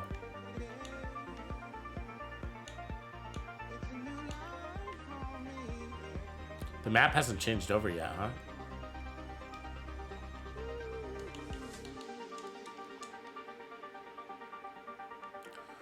So again, the unfortunate part is that we dropped down to a solo scenario from a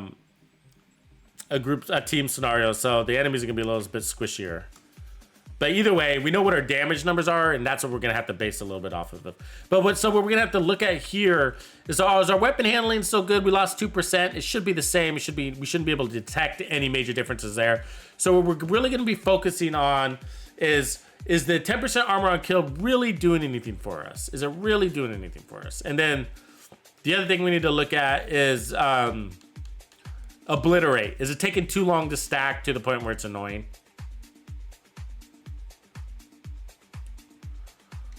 When we finally release this build, there's gonna be so much to talk about.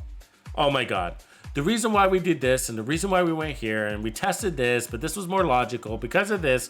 Holy shit. You know what I mean? Like, why the coyote? You know, why, you know, blah, blah, blah.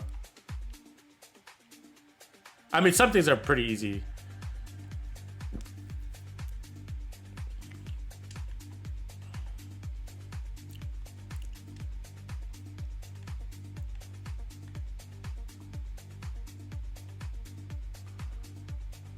The funny thing is, the truth is, I like our first build. Not the very first. I mean, the one that we're breaking from, the glass cannon one. You know, I like that one. It worked for me. That's the one that I would run. But we're adding survivability because I want to, you know. I mean, it's feeling good, but again, we're playing solo.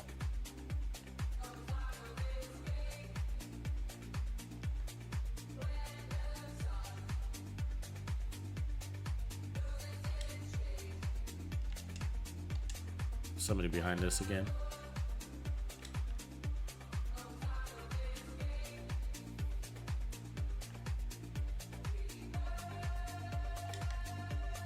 Let's get him moving around a little bit. Again, we want to try to stay inside 15. Ah, scoped.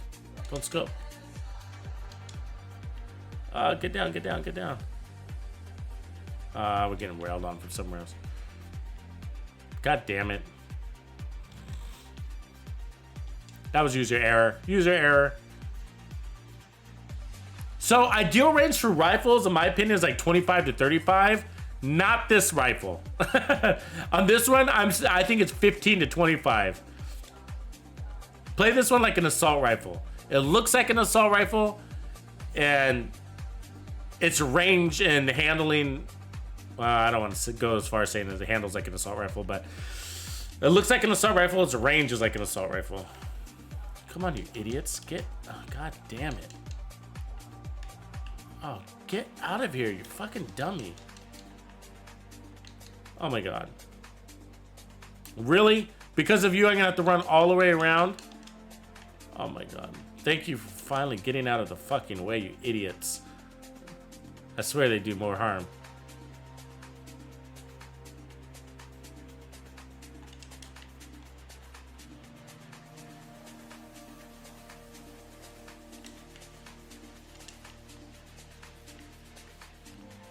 Somebody cover our back.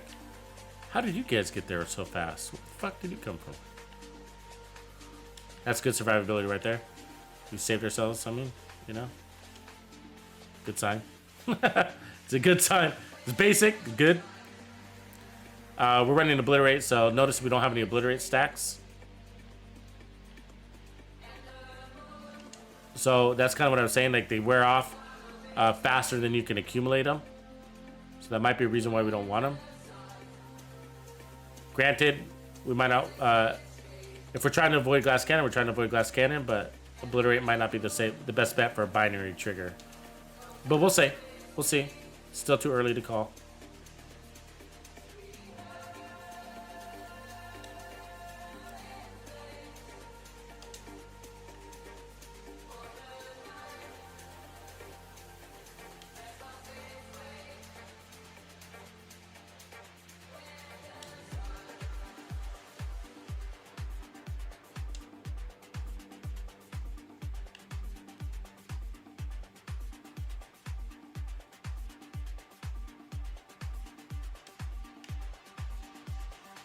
There it is. Where's our ammo? 194. Not bad, not bad. Could be a little bit better. So ammo is going to be an issue. We're going to have to test this in a legendary, right? You use a lot of ammo in legendary because the enemies play deep.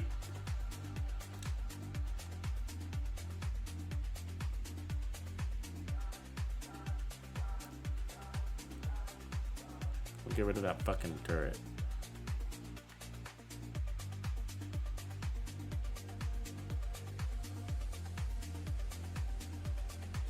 Boom, right? I didn't see the damage numbers there, but that felt good. Oh, get out of here, you.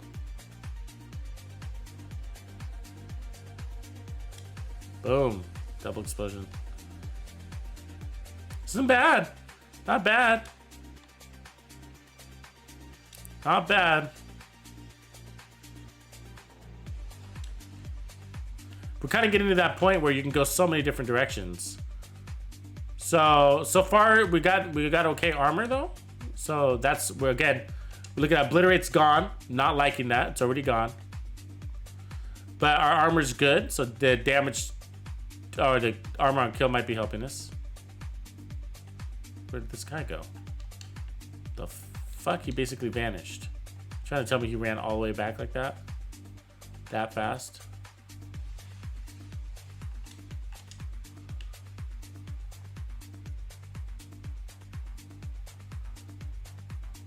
Yeah, you can get pretty strategic. So somebody was making that comment earlier where you can like, when you know you got your stacks, then you can strategically place it on your, an ideal target.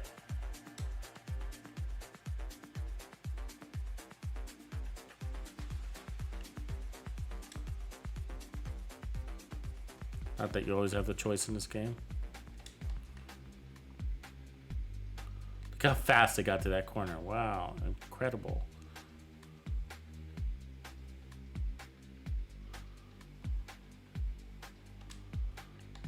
So I'm not really going for too many headshots right now. I don't know if that's the weapon that's leading me down with my rifle nose or just my shot selection.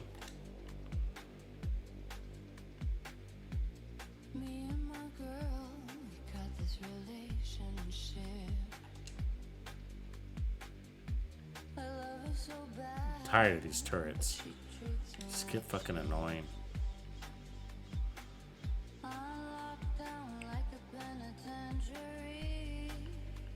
See if we can face tank a little bit. Yep. A little bit. Just gotta focus with our shots. Make sure we don't spam too much. But yeah, we staggered him so he didn't shoot back. That's a good sign. Ooh, who blew him to hell? Really, you don't like my decoy apparently? That I threw out right in front of you? Nobody likes the decoy that's sitting right there. Wow.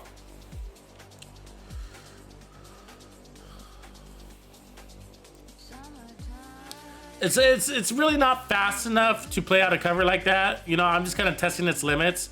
It's really not though. You know what I mean? You don't got the rate of fire. You really don't. And so I'm literally just kind of seeing what it can and cannot do. But like I don't advise it. Kind of move in, but play from cover. You know what I mean?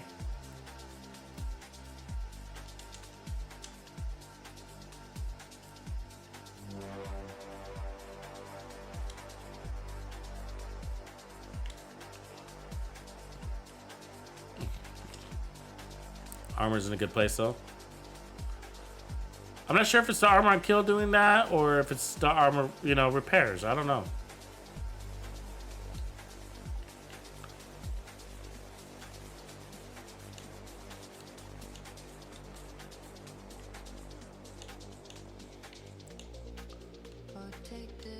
But what do you guys think?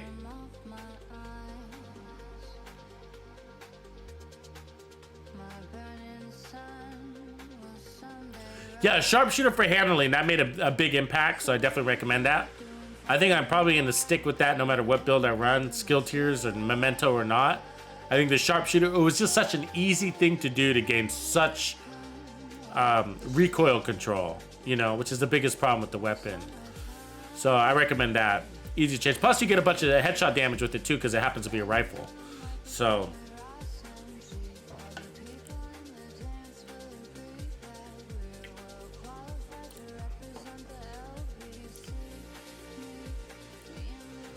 thanks, Karax. My trigger finger's getting tired. So I need a decision from you guys. Glass cannon or obliterate? Damn it.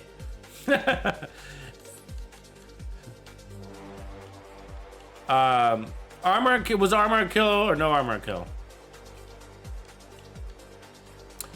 Yeah, but that's the thing, Axion. Like, you play from cover, but what I found is like I like having the flexibility to move and to shoot like on the move too, which really does happen, and it really does happen.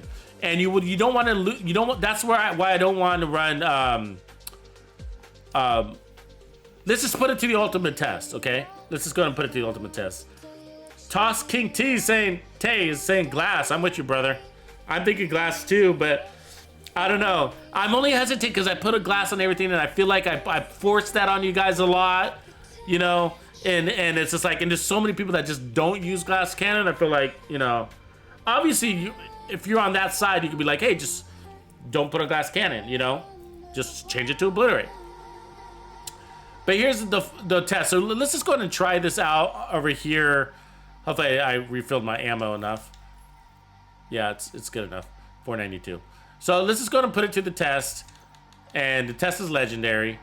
And we only need to do the first checkpoint. And then we'll adjust things. Do we need armor on kill? Do we not need armor on kill? Blah, blah, blah, blah, blah.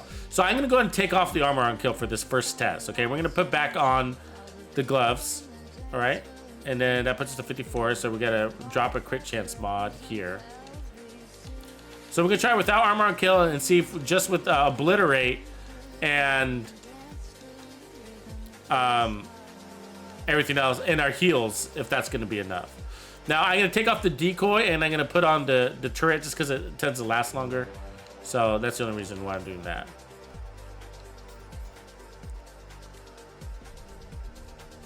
Now, what we got to do is you got to have self-control.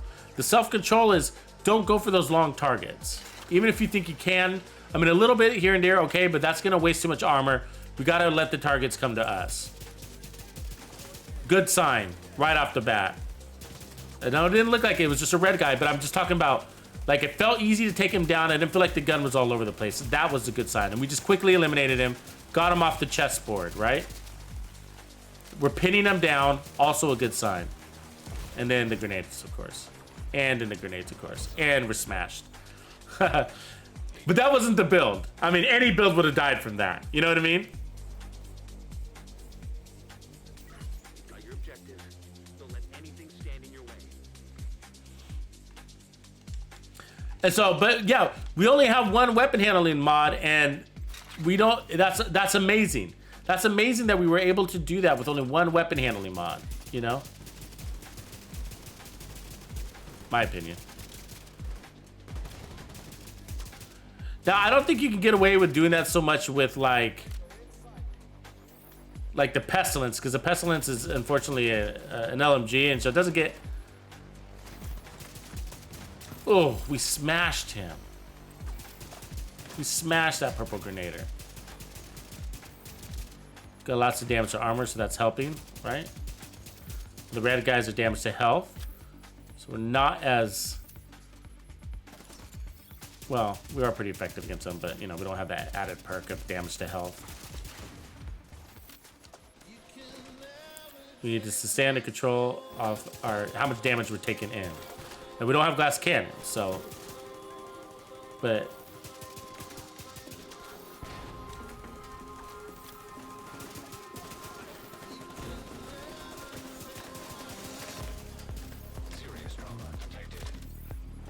Oh, god damn it. Yeah, so Toss King, yeah, I'm with you there too. I mean, and that's where we started, and we loved it. I loved it. We loved it. And so I wanted to I'm giving this obliterate a real solid chance for all the reasons I said above, because I feel like we do glass cannon a lot, and there's just some people that just can't. They won't, and they just can't. And so I want to give them a chance to be able to run this build. Even though I know glass cannon is the best way to go. Fucking grenader. They're just launching their grenades today, aren't they? Usually don't have that much of a problem with the grenades. Okay, now we're getting them from the other side. Jesus H. Look at that accuracy on that tank. 2 explosions on him too. That was beautiful. I like that double explosion on him. That tells me I'm landing my shots. I'm not landing any on him. The fuck? Scope in. I need to slow down my rate of fire. I think that's why. Yeah. Oh, what's with them when they're fucking grenades? I'm getting my ass kicked by those grenades again. Not usually my problem. So, real test is what happens with the MIA. Oh, don't start, Axion. Don't get me started on that, because that's like, why are you fussing with all the explosions? Just put on the ammo and aim. Get to the goddamn point. Oh, that's where I know. I know. I agree with that, but we have to come up with a build with the Inquiring Minds, right? I need this build.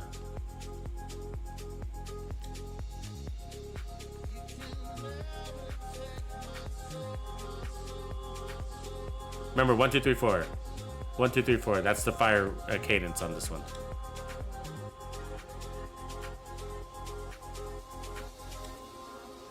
You get that decoy out because they're trying to get us with those tanks. Sick of dying from explosions. See, the part of the reasons why we're dying from explosions is because we have to spend so much time out of cover, laying down fire because of the cadence, the rate of fire, the accuracy, all those things are asking us to stay out of cover. And that's why they're able to target us with the grenades. Ooh, we blew the shit out of him. So we built all those stacks on the tank, which was kind of interesting. And then we blew up his engineer with the stacks. How many stacks we got? 4? Oh, that tank. I hate when they put a tank behind the fence like that. It's like, screw you. Watch, look at those obliterate stacks though, right? Obliterate is not helping us. I mean, I'm laying down a lot of fire, and obliterate is just like not racking. It's deteriorating faster. So that right there, I can tell you, obliterate is failing the test. It's not consistent. It's not high enough.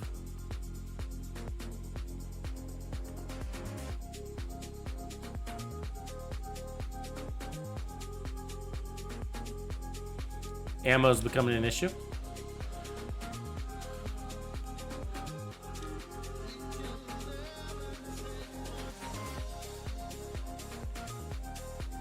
Look at that obliterate. So obliterate's not passing the test. So the good news is that's good news. That means if we run glass cannon, if that's the route we end up going, the good news is we'll kill faster. We'll get armor and kill more consistently. We'll get those stacks faster too. Well, not necessarily the stacks faster, but we'll kill faster.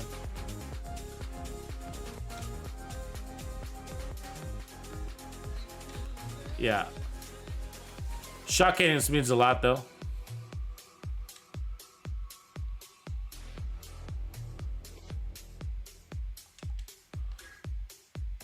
So what we do if we decide to go, if we decide to go back to glass cannon, we'll just need to figure out how we're going to recover from our damage. Damage is to be expected. We're not going to be immune to damage, right? Oh, explosion. Speaking of damage.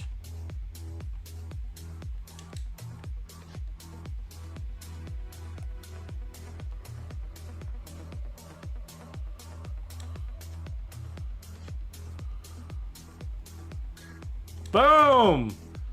We're passing the test with this build, though. I'll be honest with you. But it would be so much easier without obliterate. Sort of. I mean, those drones would be hurting us more.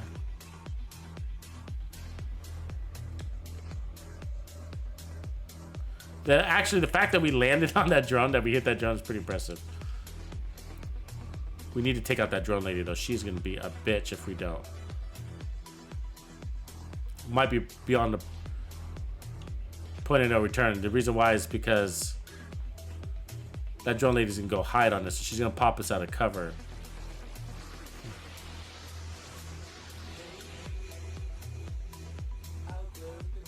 Yeah. So if we Get those drones. I think we got her. So the fact that we're hitting those drones is impressive. Drones are hard to hit. And we're doing it with this nasty gun, right? We got 2 drones. All right, we're in good space. So let's heal up a little bit. Keep an eye on our ammo, but we're in good space. They're easy targets, these chungas, right? So they're gonna be fun. I kind of don't want to kill them. I kind of want to kill everybody else so I can test this on the chungas. But fortunately, the snipers are gonna play deep, and they're gonna try to pick us off. So.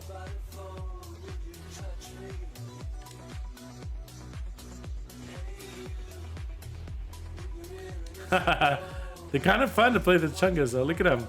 Yeah. That's without damage to health. Remember that. How many stacks we got? 7. So let's find that chunga. You know what I mean? Because we got 7 stacks, so now we can choose him. Boom. Sucker. It's good. It's fun. I'm liking it. But again, obliterate, we'd be better off with obliterate, I think. Now we don't have to go glass cannon, but you know.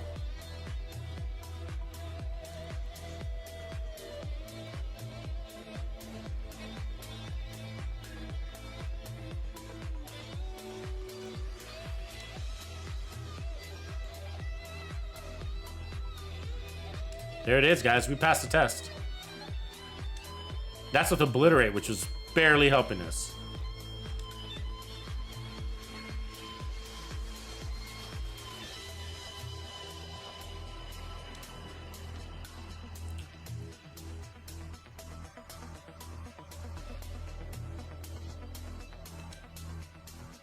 So we are now getting low on ammo, but that's because I'm going for those deep guys.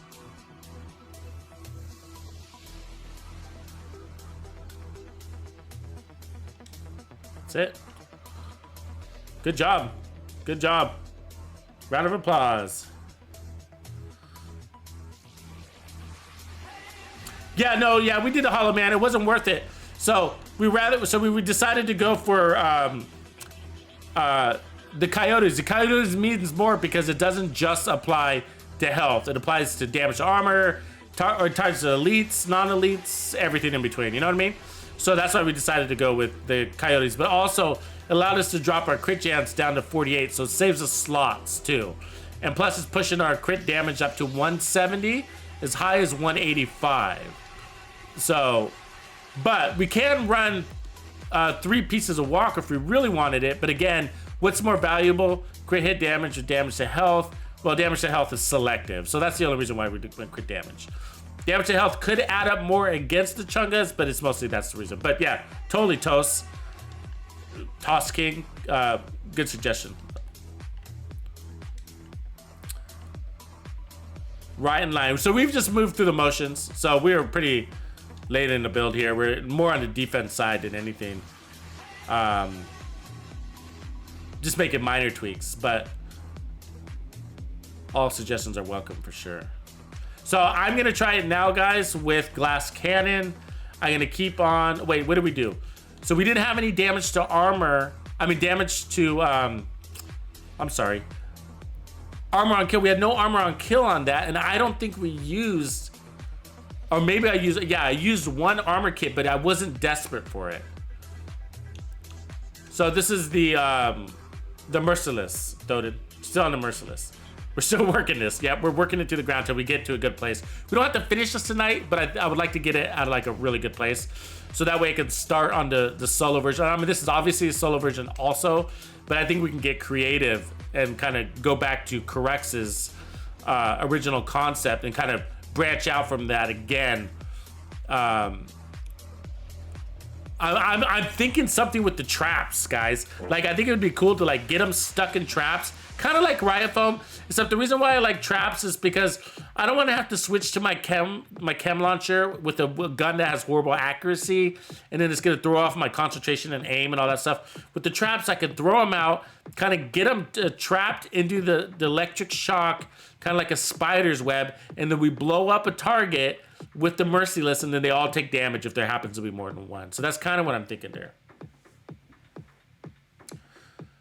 So, yeah, I mean, corrects. If you look at this build, man, it's actually pretty close to where you were. Look, one-piece contractors, one-piece foxes, two-piece walker. Now you had three pieces walker and a memento. So we've only changed these two pieces plus the cores, obviously, and then the specialization. But you know, you guys could all do whatever you want with specialization or cores wise at least.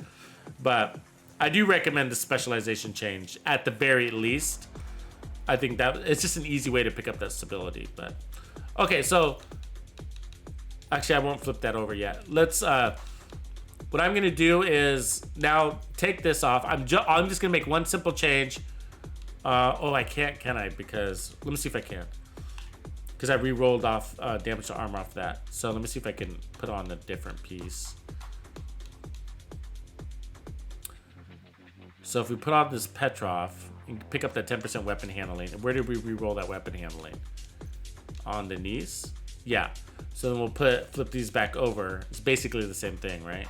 There we go. So we're plus 2% weapon handling, but it's the same thing. So we're in crits, 49, 159, so we need crit damage here. I just need to see how painful it is. Now, as you can see from earlier tests, we got crushed by grenades. It doesn't matter what build we're running, we're gonna crush. So by doing this, though, we do lose. No, we don't want to do this because we decided earlier that damage to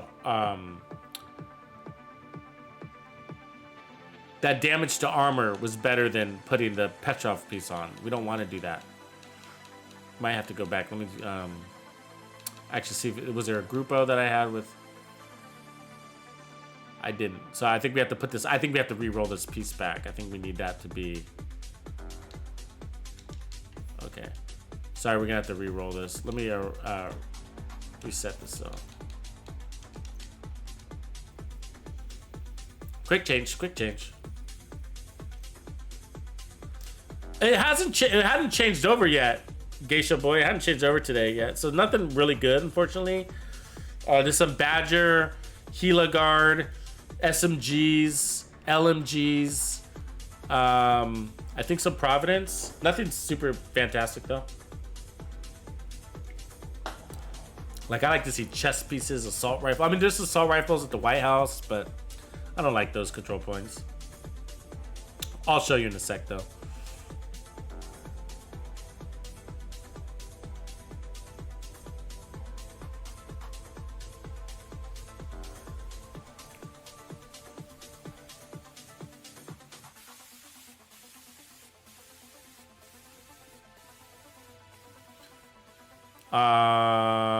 What are we doing? Oh, glass cannon.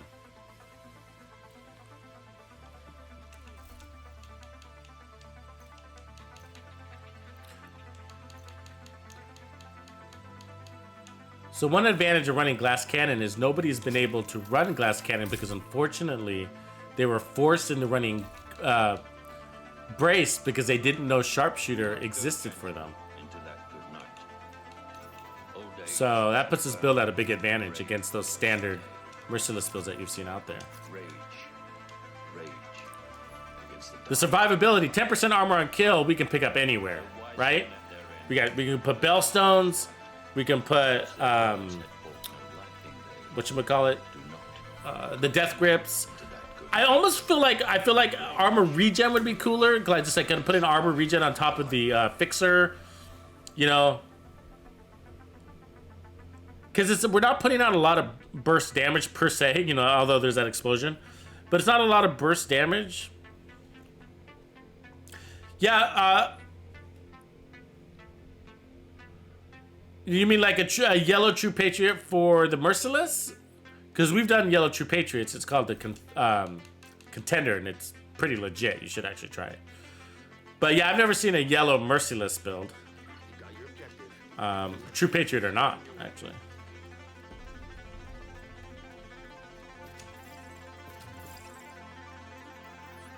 Yeah, the sharpshooter class is an easy win. You only need 10% armor handling on top of that. That's any more than that would seem unnecessary. The rest is just knowing the cadence. 1, 2, 3, 4. That's it's the shot cadence. Learn that. 1, 2, 3, 4. 1, 2, 3, 4. Spamming the trigger too much beyond that is just wasting ammo, basically. So that is an issue with this gun. Ammo is an issue with this gun. Serious trauma detected.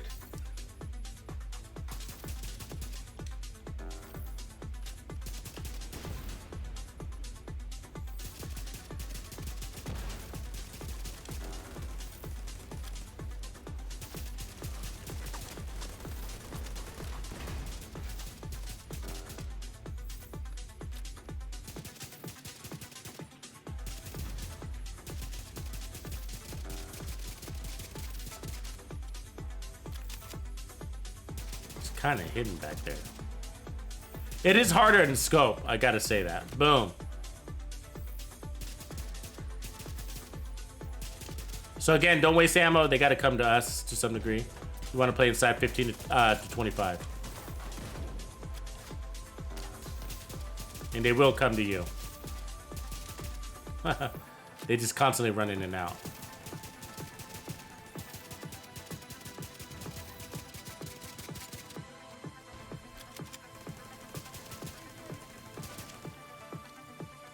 It's a glass cannon. No armor on kill. Test 1. No, actually, we ran this in heroic and the team setup and it worked out good.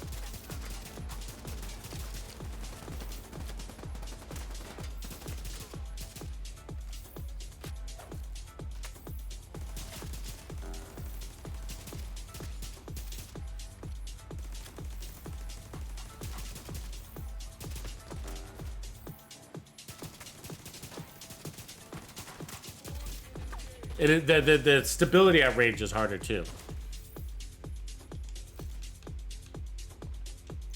Wait, did we forget to put on? We did. We actually lost. I forgot to put on the weapon handling back. My bad. It was working. But yeah, we want that weapon handling. It's an ammo saver for sure. Oh yeah, big change. Huge change. Yeah, you feel the difference big time, by the way.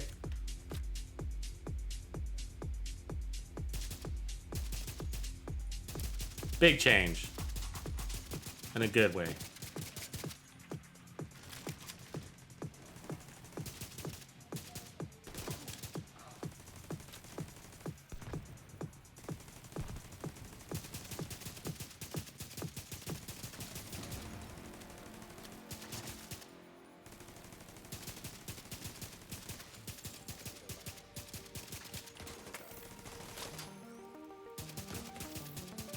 We were nailing her through the bus. That's a good sign. Ah! I always get hit by those first 2 drones. Always get hit by that. They get you focusing on the rushers, and then those first 2 drones come and tag you.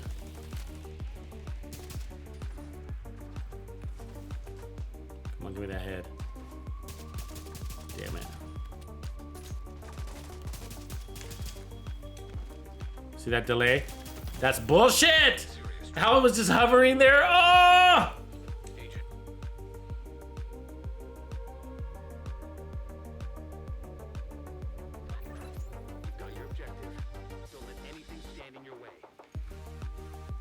Yeah, that'd be cool, man. Depends on your schedule. I'm not sure what your schedule's like. What part of the world are you in? I'm not sure if I caught that. Oh, wait, you told me. Are you from DC? I mean, BC?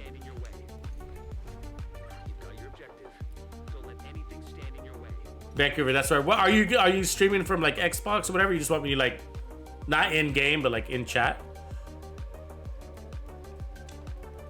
Yeah, totally just depends on the schedule. I'll take a look at your chat in a second. Where you messaged what day that was.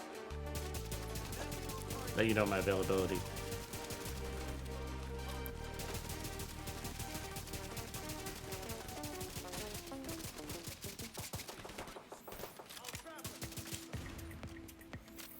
Get rid of those tanks.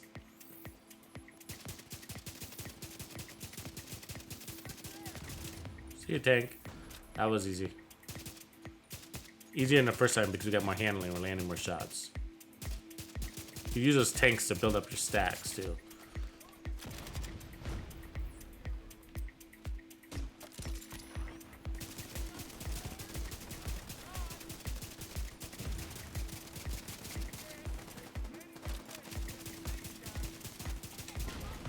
Look, we got civilians entering.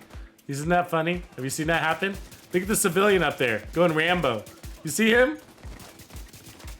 Have you ever had that happen to you? I rarely have that. That's really rare. I've seen it before in like a group scenario, but I've never had it happen in a solo legendary. It's cool. They're like little decoys, making it easier.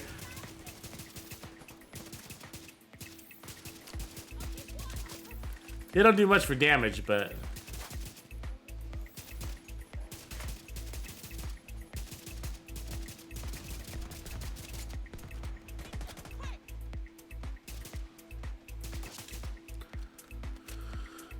we don't have to take out the tanks. They've kind of pulled back and they're on the defensive mode now, but just a habit. Better I save ammo, reality.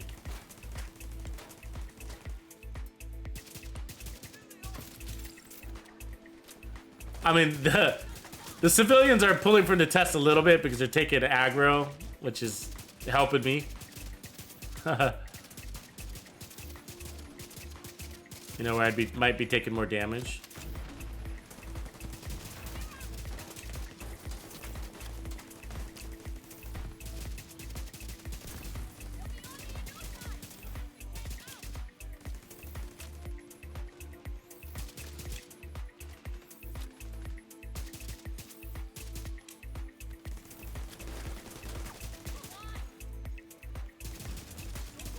See, they're taking aggro, so they're helping me. But this build's feeling good. I mean, we're at full armor.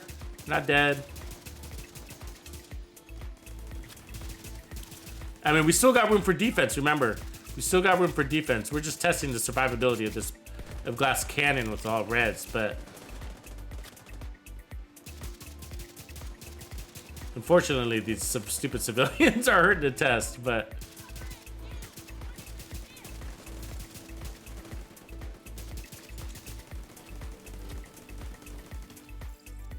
I have to go get some ammo because it's getting dangerously low.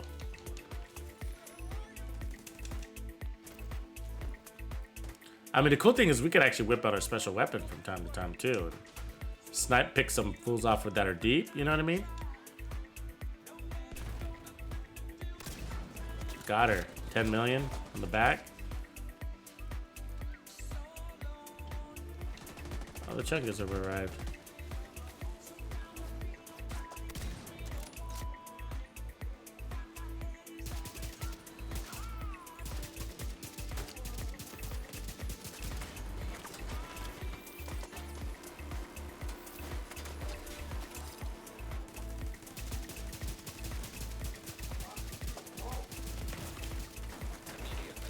Gotta heal up from that hit.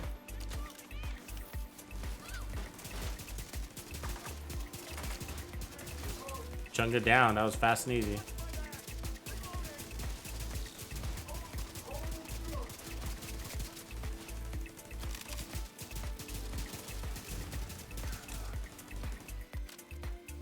It's working.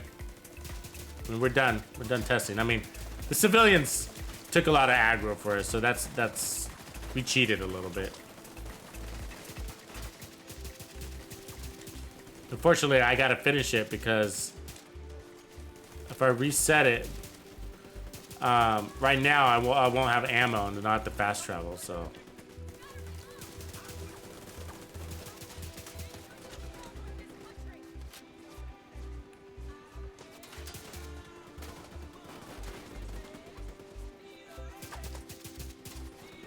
They don't like when you go ahead and scope on them, do they? They fucking go and cover like crazy. They make you play so deep. I don't want to play this deep with them. Who's throwing grenades at us? Are they throwing grenades at that drone? Idiots.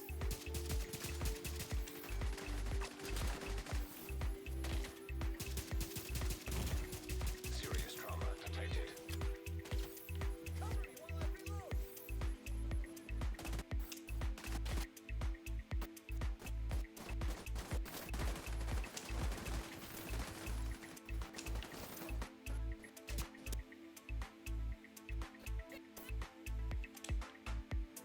Okay, one left.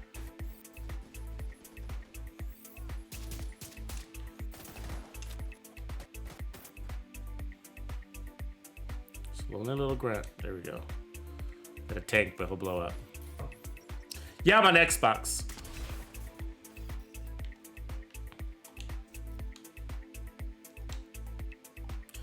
So the loot might have changed now. Let's see. Yeah, it did. So 511 holsters. Cheska, that's a good one. Cheska's good. Hannah U's not bad. Assault rifle's up here, but I hate farming that zone. So I'd say holsters and Cheska is where you want to go. Not much you need in Hannah U nowadays, so not much to farm there, but.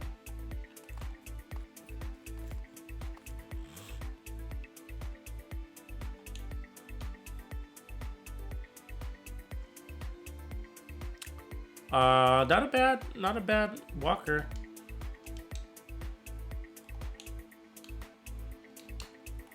Might need to keep that.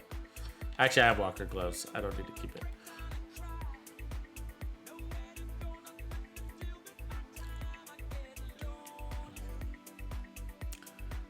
So let me crush those gloves. I picked up ammo, so we're good there. So now what I'm gonna do is put on that armor on kill. I mean, the reality is, unfortunately, I should do that test again, but I'm gonna cheat.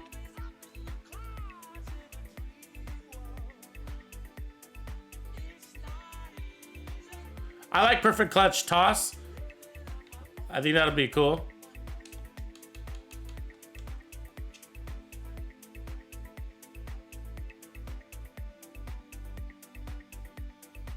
Sunday at 8. Yeah, okay. Maybe I'll make it. I have a barbecue to go to. I think it's at 5, so I just don't know if I'll be back in time. But I'll try. So what we're gonna do is take off the Petrov. We're gonna put it on the death grips, and then we'll drop crit chance. We dropped crit chance, so we're gonna put some crit chance back on. Boom, and then we should have weapon handling there. Okay, good. So we dropped a little bit of armor. We dropped 8% armor is what we did there in exchange for armor on kill without having to run 2 pieces of Bellstone. So that's sort of the point. We still got armor.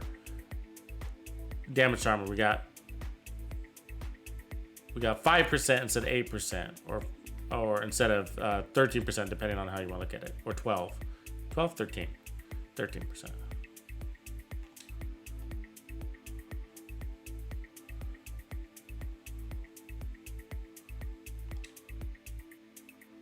Where's that tank?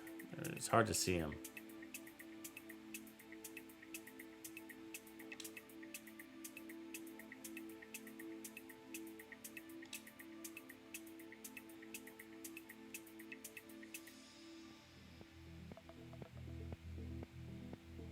I mean, obviously not many people are going to play a solo legendary with the Merciless, but it's just a good test, you know what I mean? It's just a good test for me, because I do this especially for me, and probably for you guys too, because you should be watching me do this a lot by now. But it's just like a good, stable way. You always get the same enemies. They're always the same 3 tanks. They're always the same chungas, always the same snipers, always the same rushers. So it's just a really stable way where control points are real. There's a lot of variables there, right? God, they always land that fucking perfect grenade. It's annoying. The lob, you know what I mean? It's a slob grenade, and I think we're gonna get overrun. Yep.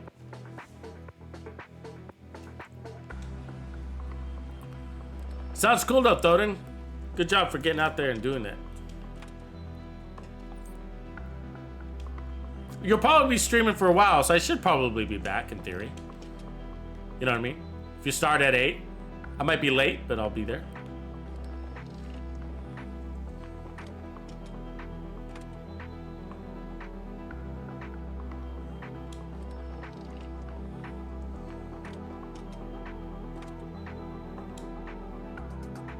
You don't want to get hit by the grenade. He's on the right side there, they get a good angle on you. So yeah, he's leaving. Good.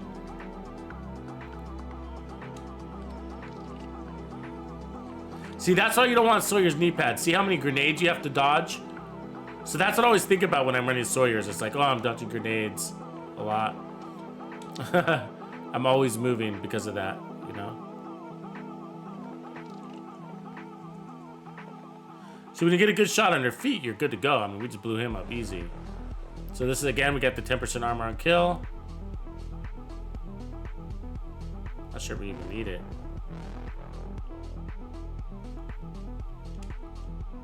To be honest with you. Not sure we need it. Like, if you only sometimes need it, it's just like, well, that's not helpful. We got the fixer drone to just keep us slowly steady healed. So they're too deep. We need them to come in. Otherwise, we're just wasting bullets.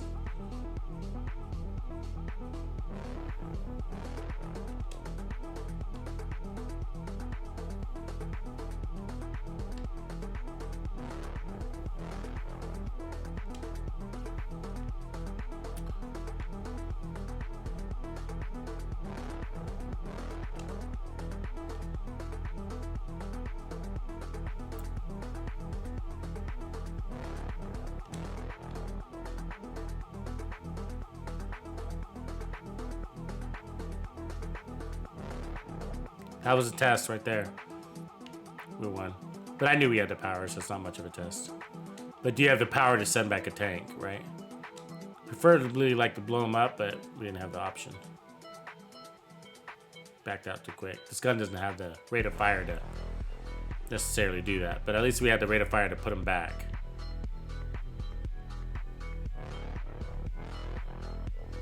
Perfect. We got rid of his engineer. It's critical. So now the tank will just stay back there and stay hiding. All right. Good, good, good, good. We're rocking. This build works. So I'm still undecided on the armor on kill. I just feel like I'm not sure we need it.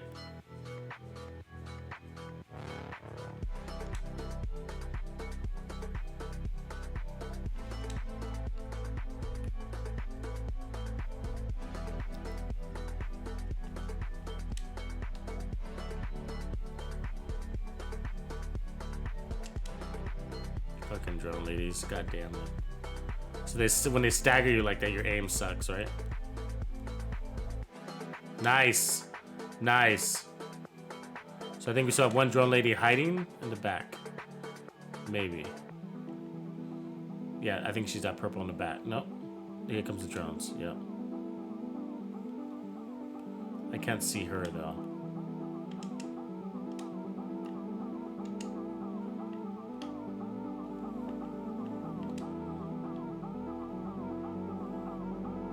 There she is. Way back there. I don't want to go scope. I tend to miss more in that scope. It bounces heavy. Come jump the fence.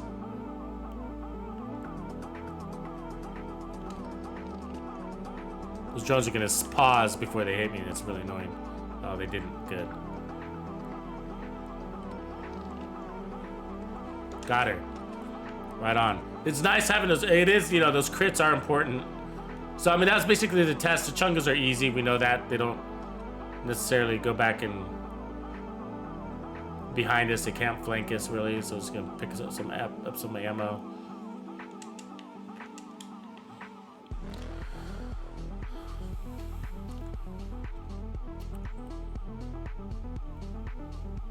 I was wasting a lot of rounds. We could have stayed more disciplined. You do have to stay disciplined with this rifle. Don't just put shots out just to have them. Look at that explosion. That was nice. It got a big range of enemies.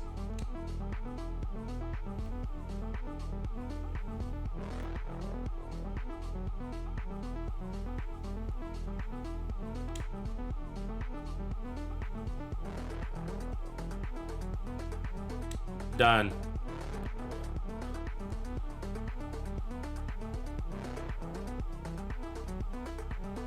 See, I'm not sure we need the armor on kill. I mean, it's not that we're not taking damage. It's not very much. Not enough that the healer drone can't take care of us, you know? It's a matter of having a good decoy.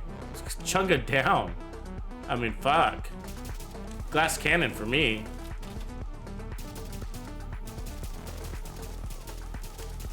We're just not taking any damage, you know? I mean, we took a little bit from the drones.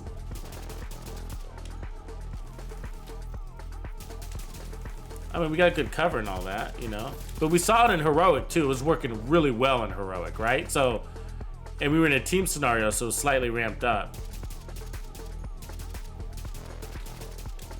And we were playing a manhunt control point, which was on the harder side of things.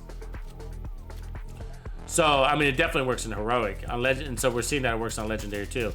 But for me, the thing is, I'm not feeling the benefit of armor on kill. You see, you want your armor on kill to constantly be working for you, right? Not every now and again. You're better off with armor regen.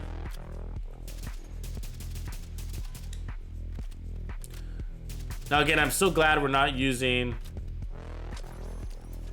the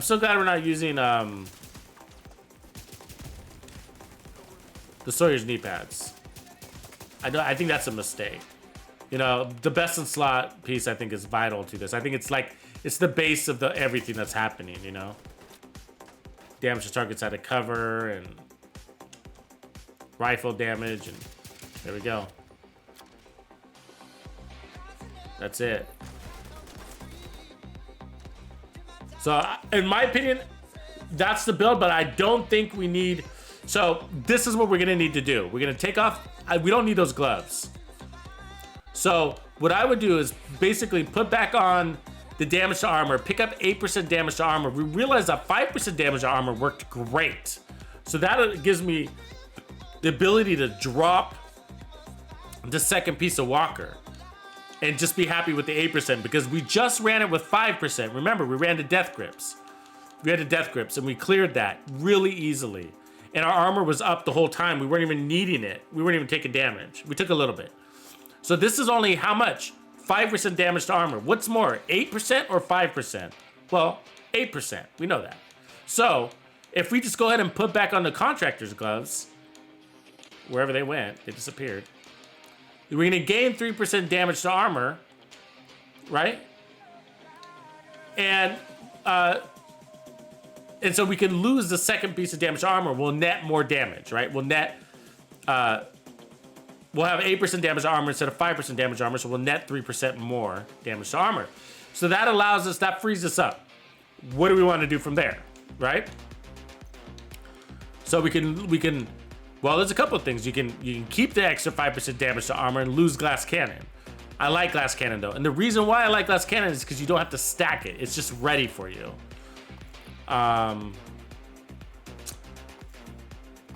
What else is just ready for us?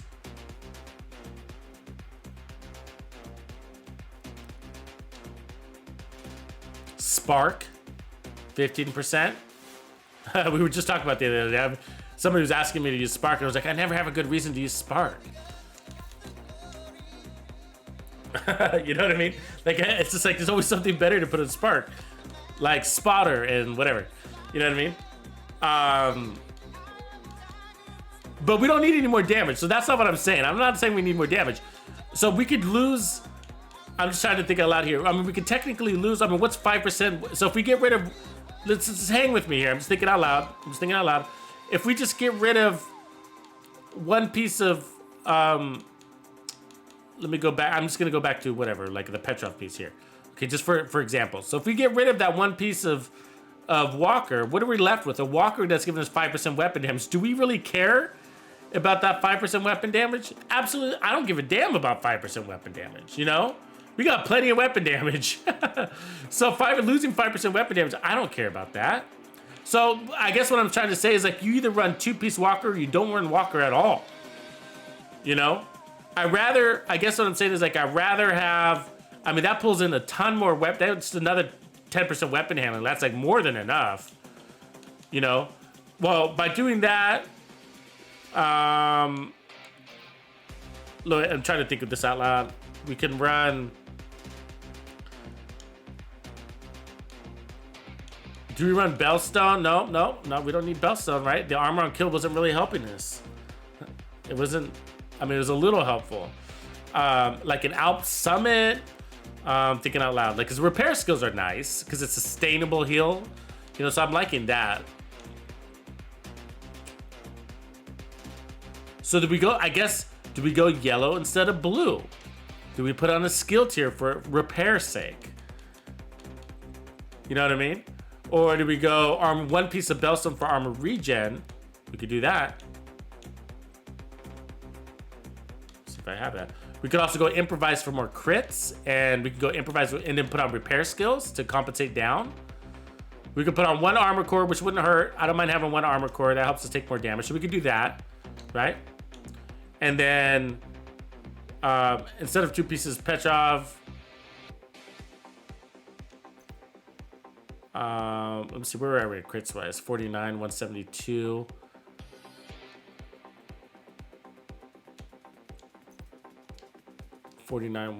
So if we run 2 pieces Petrov here, that puts our weapon handling back in that slot, which would allow me to pull this one back down to crit damage, right? Moving things around. I think it's 49, 183. So we gain crit damage by doing that. We have the 1 armor core.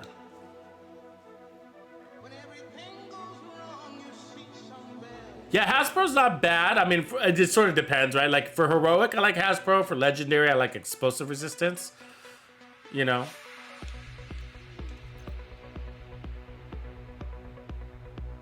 I mean, that works nicely. This is a nice setup. We got more crit, and so, but we could, if we also run a Cheska glass cannon, that would bump our crit chance up a lot and free up more slots. And if we do that, let's just do this for a second. Now it's got gunslinger, so ignore that. Let me see if I got one with. Yeah, I don't. So ignore the gunslinger for a second. But by doing that, it bumps up our crit chance a lot, so we can start stripping down our crit chance and turning those into repair skills. So which one's got like that? So we could take that off, put that on the weapon handling. We could also boost up our.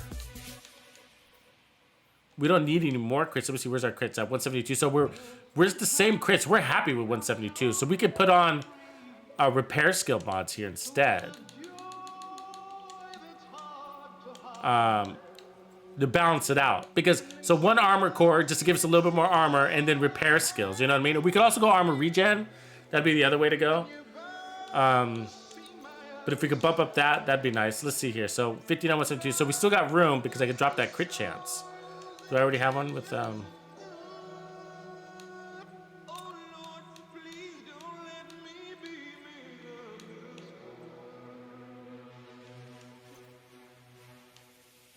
I think I'm gonna have to go to the White House to do that. So, yeah, because we need to pull this down by 10%, which is the amount of the. I mean, if I had an Alp Summit that was all red chest piece, then that would be the way to go, but I don't. I mean, the other interesting thing was like you could run a Ridgeway's Pride and pull off some armor regen from those nearby targets, but unfortunately, they play pretty deep. I could also run Emperor's Guard. Now we don't want to get rid of Fox's Prayers. That's our one thing that's a constant.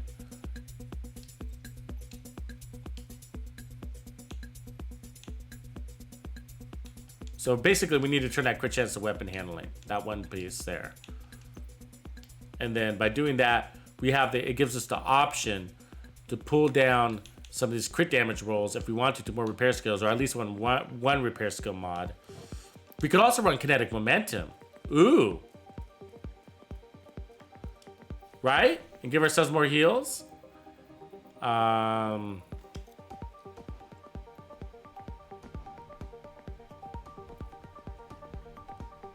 Yeah, damage to targets out of cover, hands down. Because you already got damage to armor on shotguns. Yeah, I run that same one, Geisha boy. Did you see the surgical Super 90? Love that build. That's my latest Super 90 build. Love it, love it, love it.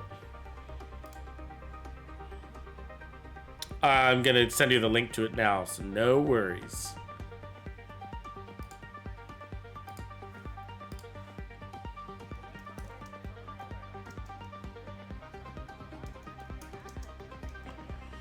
I love this build. You're gonna love it too. It's an amazing shotgun, and that's why I chose that build. The fire pattern on it is really nice. So, I mean, if we want to get out there a little bit, like we could put on kinetic momentum and buff our heals a lot. That'd be a nice alternative to And then we wouldn't need the repair skills mod. We could, I'm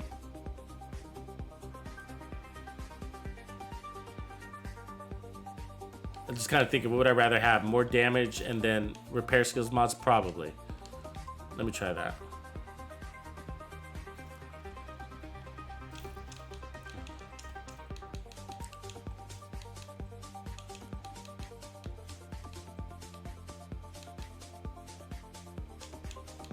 I mean, in legendary situations, Overwatch works pretty nice too, right? Because you're pretty much always in cover.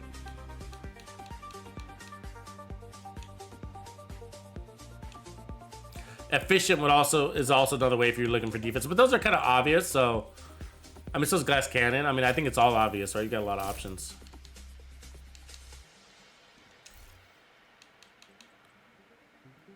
So let's see where we are. So 59, 172. We got our glass cannon. So that means we can. I'm gonna put this back onto weapon handling here. So now we got our weapon handling mod. All right, just one. Good. Now we're at 59, 161, and then we could change this to crit damage now.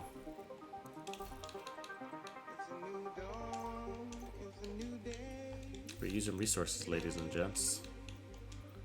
Yes, we are today.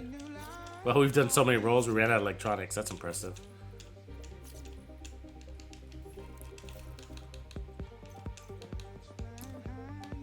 So I can roll this at crit damage. So by rolling this at crit damage, that allows me to play with a slot. So let's see where my heals are. So 25,040. I'd actually I might want this to be a skill tier instead. You know what I mean? To power up that fixer. I mean, heals are more important than armor, especially on an all red build. We could also run protection from elites and that kind of fun stuff. So let's see what that does before I roll on the skill tier or whatever. So 30,000. So that was a nice little jump. So I'm gonna put on repair skills for the sake of it.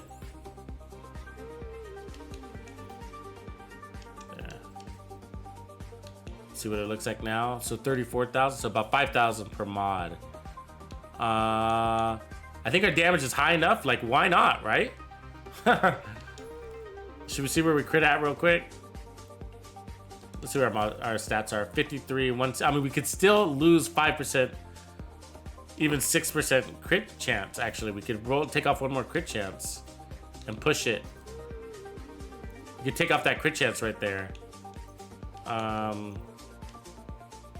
Push on those heals even stronger, make it 40,000 heals per second. I mean, because we're playing mid-range. So I say we do that. Fuck, why not?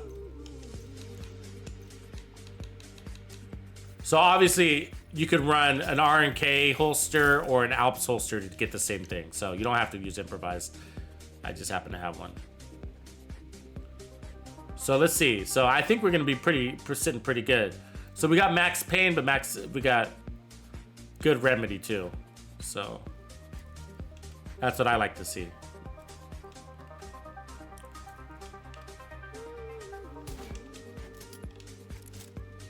So our heals are at what now? 30. We're basically at 40,000. So that's where we started in the very beginning before the memento buffs. But let's see where we're critting at. We just need crits. 1.319. Lots of 7 millions popped up right there. 1.319. I'll take that.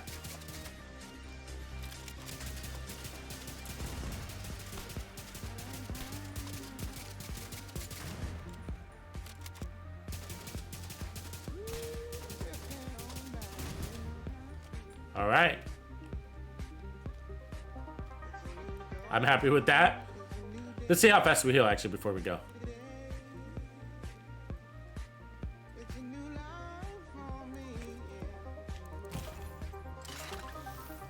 1,000, 2, 1,000, 3, 1,000, 4, 1,000, 5, 1,000, 6, 1,000. 12 seconds to full. But you don't need to be full. You just need to be in fighting condition, which is 25%. So, right on.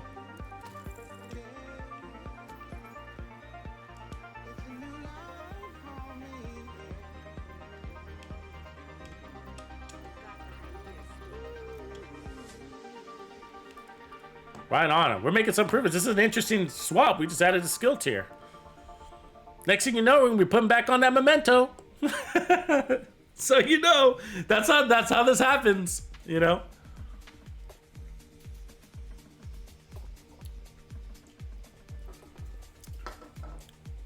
I mean, it could be viable if we give ourselves the tankiness or the heals to move about.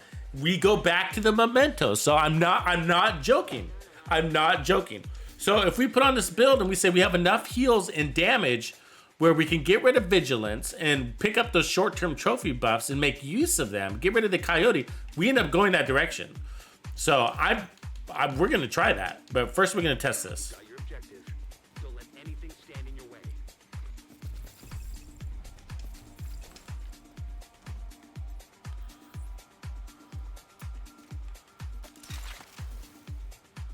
There we go. So 1.3 something million. So all we basically did is give ourselves more heals. So we dropped a little bit of damage in exchange for more heals, but boom.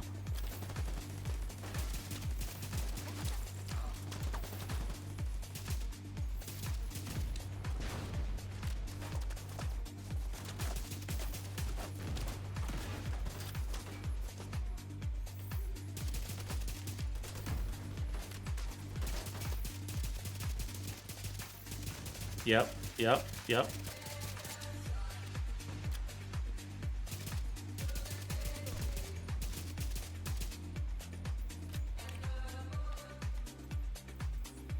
So see how do we stay up in armor, you know, often? Does our armor stay full often? If that's the case, we might not need as much heals, but we'll see. So you don't want to be a full armor too much, you know? If you're a full armor too much, that means you know, your armor should be working for you. So it should be going down, up, allowing you to play more aggressive. No, we didn't add any armor. We added a skill tier.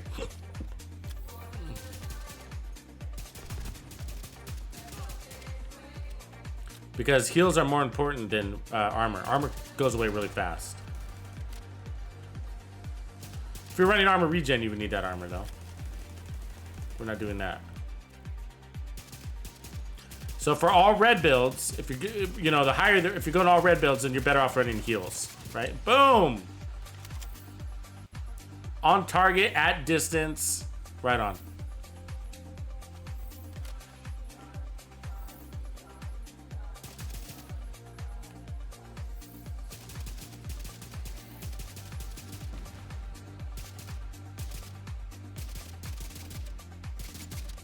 At range, it's harder, trust me. Wasting ammo doing that, but I don't got anything to shoot at. They're all hiding. You know what I mean? So it's like, fucking might as well.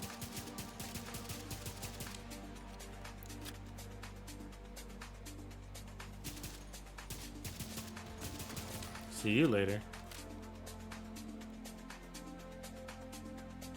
Here comes our drone ladies, the annoying ones. So let's see how we do. Here's the true test.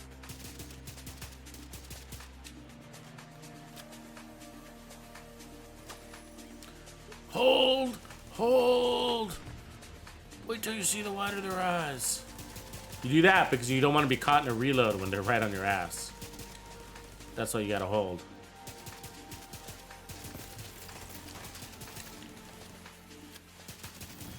Ah, shit. Always get hit by those first two drones. Is that the other drone lady up there?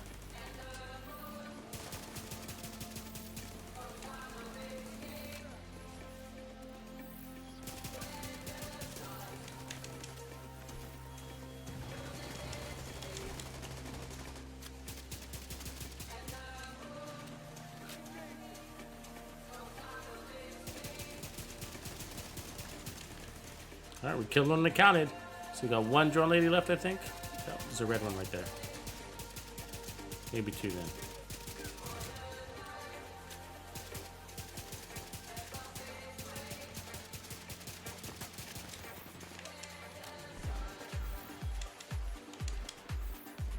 Might have two drone ladies, I can't tell.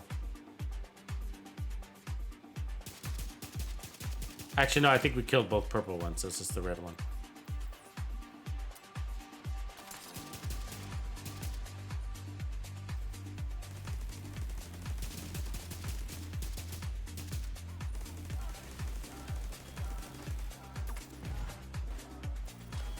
I like how she doesn't have to aim her drones like they usually do.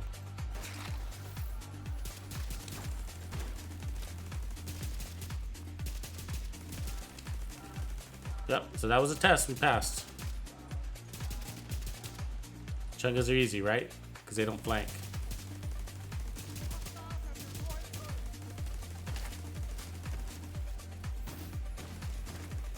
And we're gonna grab some ammo. Oops. Ran too far. My bad. My bad. Shit. But that's good. I don't think we need to test that anymore. Got your objective. Don't let anything standing. This build works really well, guys. We got a skill tier on there. Okay, I'm gonna play with it now. So this build was like 1.3 crit, right? 1.3 something. Okay, so I'm gonna take off the coyotes. I'm gonna give ourselves another skill tier. So I'm gonna need to run a possibly a Grupo mask. No, we already, yeah, we need a Grupo because we're gonna get rid of that backpack. We're gonna put on back. So remember we started with Crux's first build was with the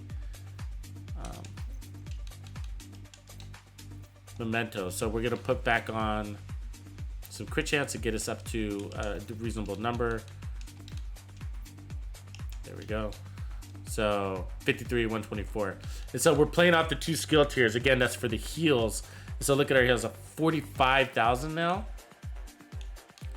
So we dropped a lot in crit damage though, right? So we might need to pull down a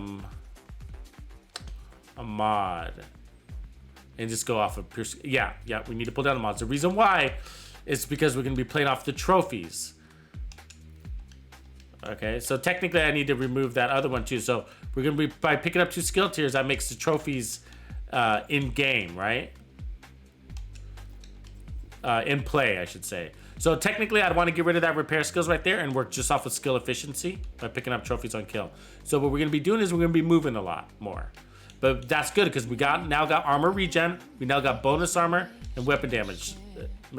So it's a strategic move, not for nothing. Now this is solo orientated though. I think if people running your time to kill on the Merciless isn't good enough, I don't think to warrant like the this backpack. So what we're gonna need to see is up front we're not gonna have any trophies, so we still need to. It is a DPS check still. We do need to know if are we gonna pick up enough damage up front before we have our stacks, is what I mean.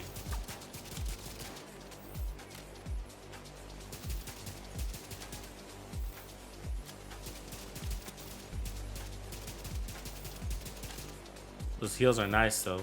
I can see that jump in the heal.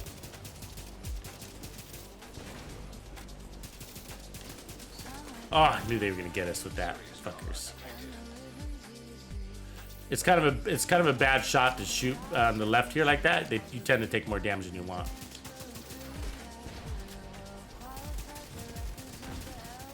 So we're missing vigilance. Remember that. Oh, god damn it! I screwed up. I don't feel like I lost a lot of damage. That's the thing. That's the thing. I don't know what I'm critting at yet, so we gotta watch those numbers, but I don't feel like I lost a lot. But as soon as it's clear, we're gonna start picking up. So as soon as they kind of the dust settles a little bit, we're gonna start picking up those trophies, and then we're gonna put them to freaking work. But you don't want to do it right away. That's not realistic. You're too close to the danger. You get flanked and killed.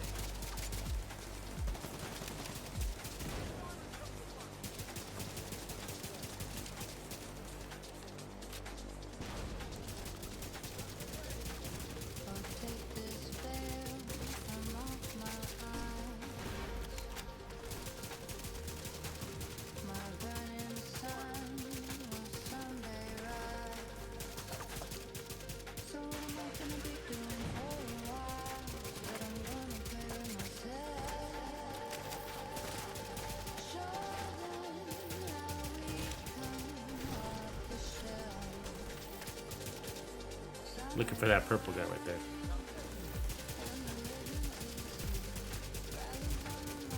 There we go. There's our DPS check right there. Part of the DPS check is accuracy, right? Which we know we have. We haven't changed our accuracy numbers.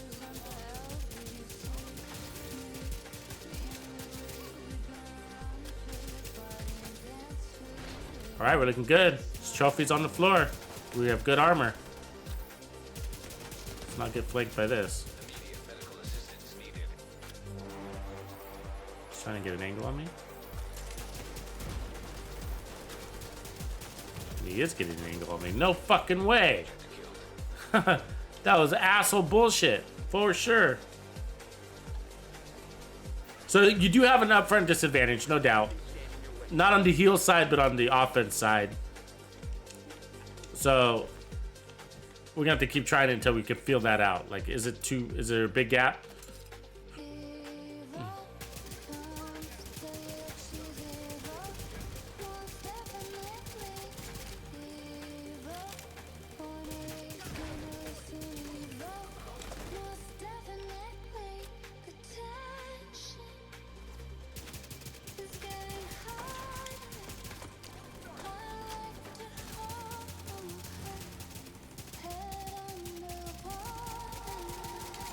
Our crits went down a lot though, didn't they?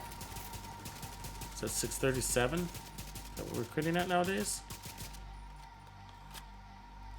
It's because we lost vigilance and everything. I mean, I think we'll pull it back up, but I wonder if it'll go all the way back up to 1 million.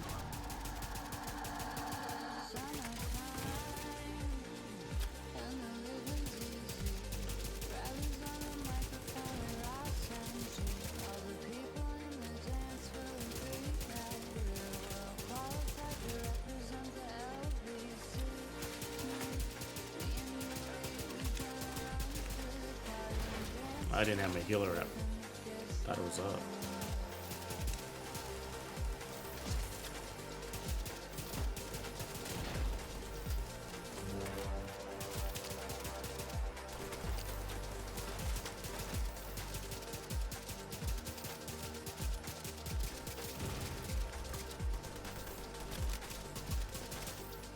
Yeah, our time to kill is too long on this. I mean, I think in heroic it might work out, but in legendary, we barely sent that tank back.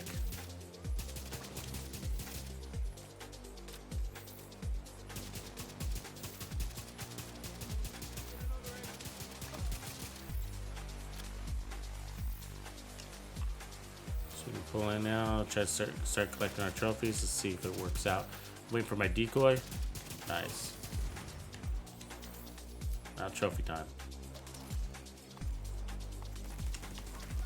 Okay, get rid of that grenader.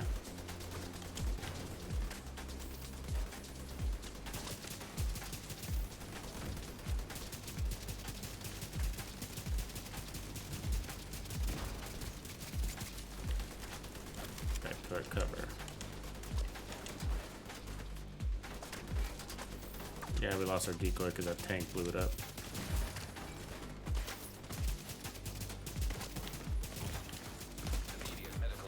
Comes some drones to kill us.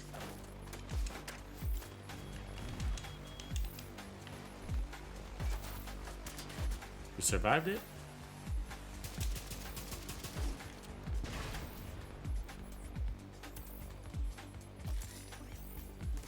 Tank is going to distract us enough for the drones to get us though. Yep. Good survivability though. Armor regen and repairs on top of it.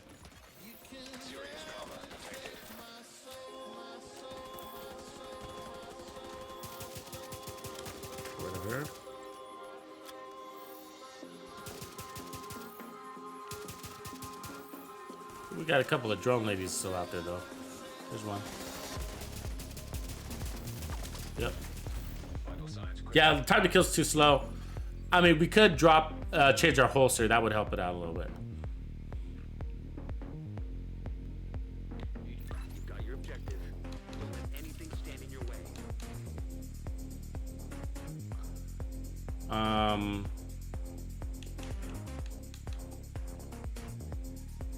I don't know if I'm feeling it though, you know what I mean? I think there's just so much that there's There's so much that the coyote brings for crit chance and crit damage that it's hard to give that up for the.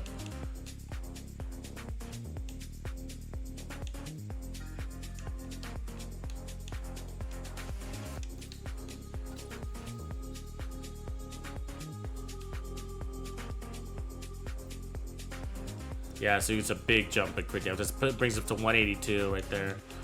And we're not even done.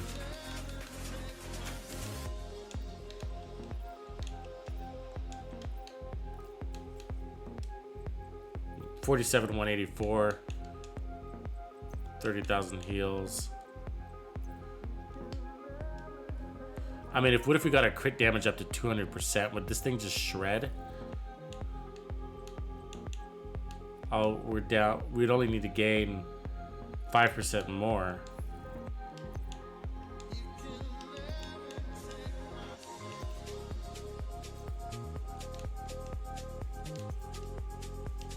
Which would beat the right there. So if we put that crit chance back on, we'd be at 200% crit damage.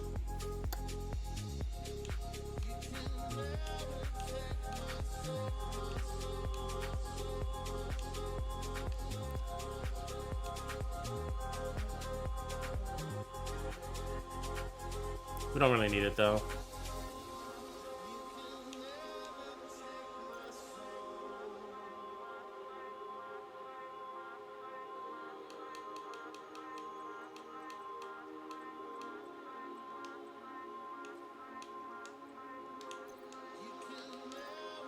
Yeah. It's going to be funny to present this build because it's like, you think you understand this build. It looks pretty simple and it's not that complicated, but the reality is it's like, it's got all the handling you need. That's the trick. That's the secret sauce right there.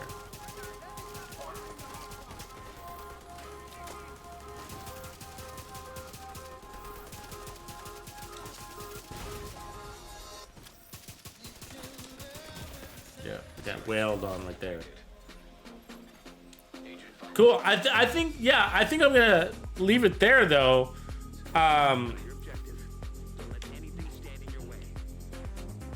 See what's the gear here?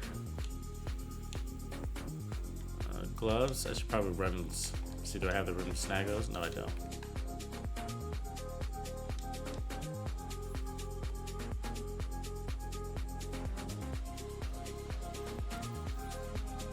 It's probably junk anyways.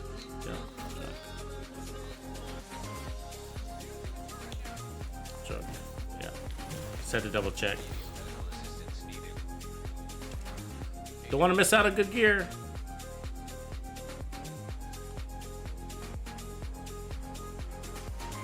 All right, let's get back to the warehouse.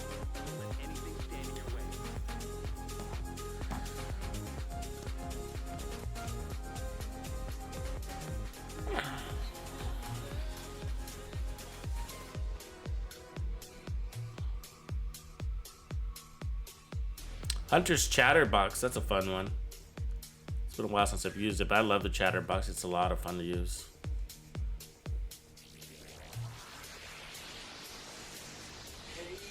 That rate of fire, right?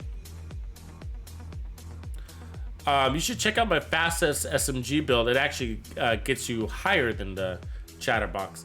It doesn't have the auto reload feature that the Chatterbox has, but it gives you 1,728 RPMs.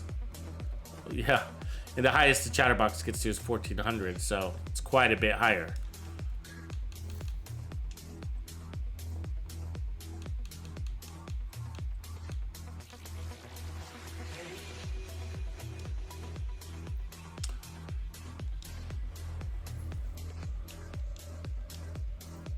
So yeah, I think I'll leave it here. I think this is a good place to leave it, and then I'll think about. It's really that. Do we need this much damage? Is the question. Are we happy with going lower? Funny question. But it's hard because we got a lot of survivability. I mean, we're just not really dying. That's just extreme circumstances. So, kinetic momentum for more heals. Can't run spotter unless we change our mask or That's basically it. I mean, it would be crazy to run brace with this. See, like if you run brace, you can add more crit damage. That might help us down range. It'd be over critted. I mean, over braced out.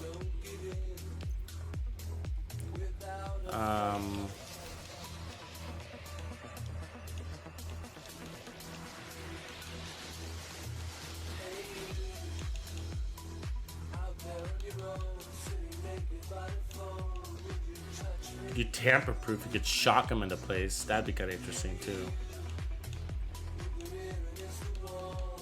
This spark again. Damaging enemies with the skills. We were using the skill as a distractor. Protected reload. We can get bonus armor while reloading. And then we, of course, we can go glass cannon. We can go defense. Yeah, unfortunately, I've been going 5 hours on this build right now. I'm out of playtime, but just trying to think. I want to get a good look at all these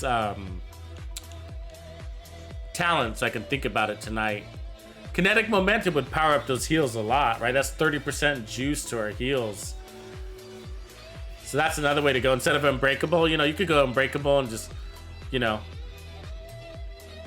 But I think you use your heals more than you would use unbreakable if you're playing from cover, So kinetic momentum seems to be nicer.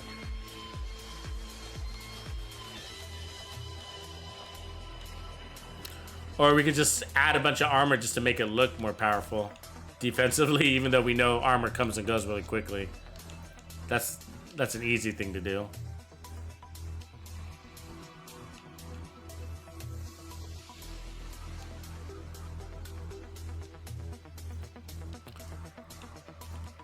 I mean, one of the other things to do is just go ahead and add on a second weapon handling attribute just cause. Make it even more accurate. Where with their heals? 30,000.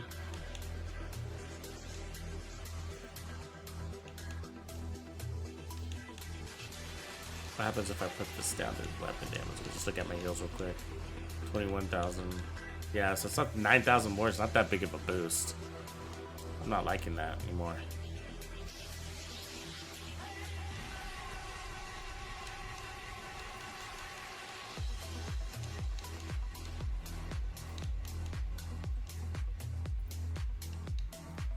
If we go there, we're now at 53,195. Let's see here. What's tomorrow? Sunday? I don't know if I will. I don't know if I'm going to stream tomorrow. Because I got to work on build videos. I can't stream and work on videos at the same time. Build videos take like 8 hours of video, easy.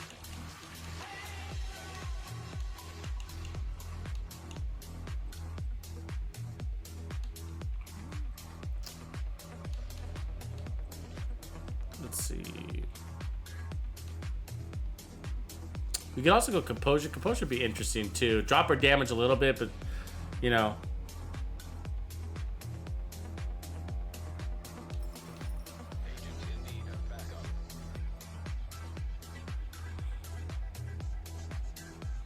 Gokujen, what's going on? Kinetic raises questions. I just saw that. Kinetic raises questions. The gift, we could do that too. Give vigilance back sooner, that'd be helpful actually.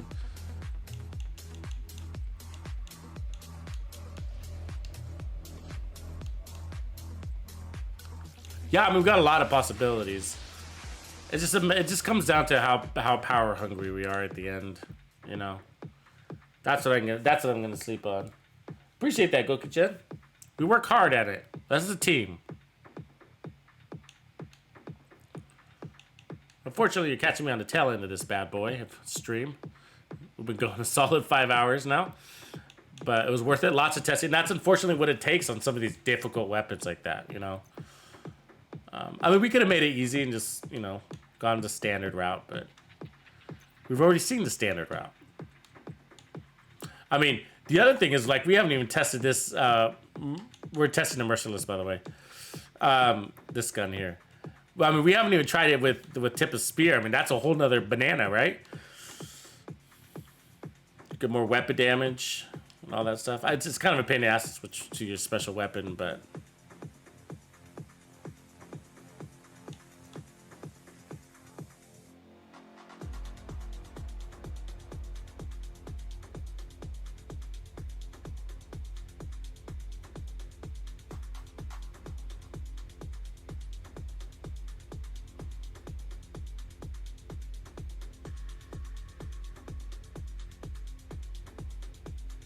What's the 3-11-7? Like 3 blues, 11 reds, 7 yellows? Is that what you mean?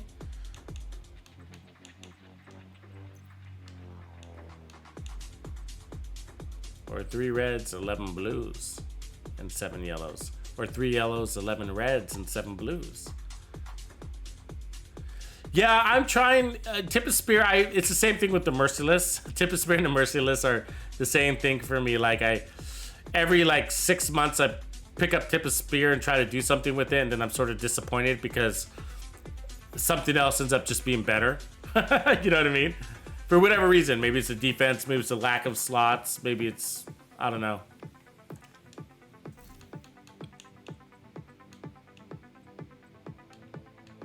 Anyways, I guess I'm just kind of toggling things back and forth at this point. I better let it go and think about it for the night and see where we come up with this for tomorrow. There's definitely going to be a part 2.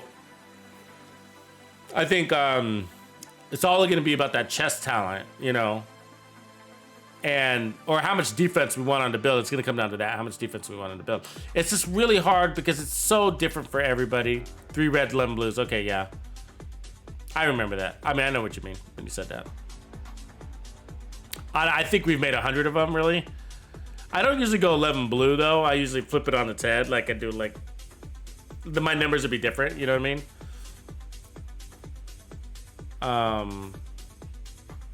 I see, I'd start tearing it apart. That's the problem. I'd be like, why do I even have the red? Let me get rid of the red. You know what I mean? And bump it up to, you know, 12 blue and 9 yellows. That's what ends up happening when I touch it.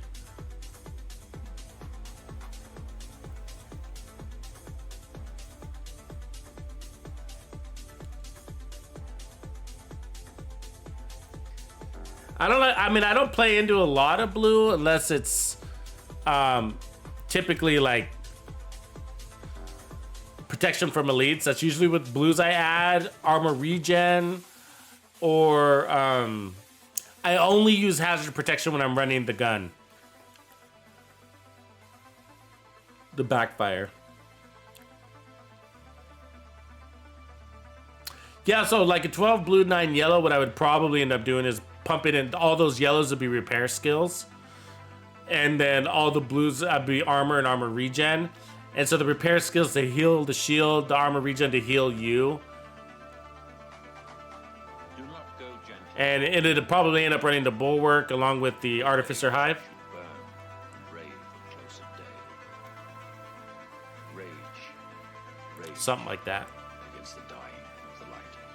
You could also go blue skill damage. You could also take those yellows as skill damage and run the deflector shield. Words had fought In that case, you can run your 3 reds. Put them all into Ridgeway's Pride chest piece to get armor regen from Ridgeway's Pride. And the deflector shield. So if you pair up Ridgeway's Pride and the deflector shield will activate the armor regen from Ridgeway's Pride without you even needing to shoot your gun.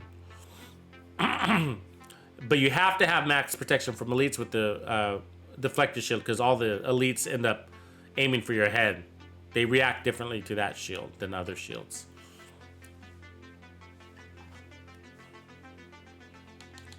It's kind of annoying. I really don't like running that shield without protection from elites. You can, though. You try to heal through it. I'd use the card in that scenario. With the deflector shield, I'd use the card. If you're using the bulwark, you'd probably end up with the same old Liberty pistol. Back to the Liberty. Cool. Okay, it's 2:20 a.m. on the Western Front. So I better get some sleep. I'll sleep on this, guys, tonight, and we'll hopefully come up with a good build for it. If I can stream tomorrow, I'll try to, but I'm going to be out during the day, and so we will see. But otherwise, I will be streaming on Monday and hopefully putting out a build video also.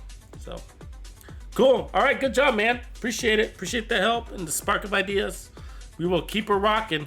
Catch you guys tomorrow. Later. Tuxedo out.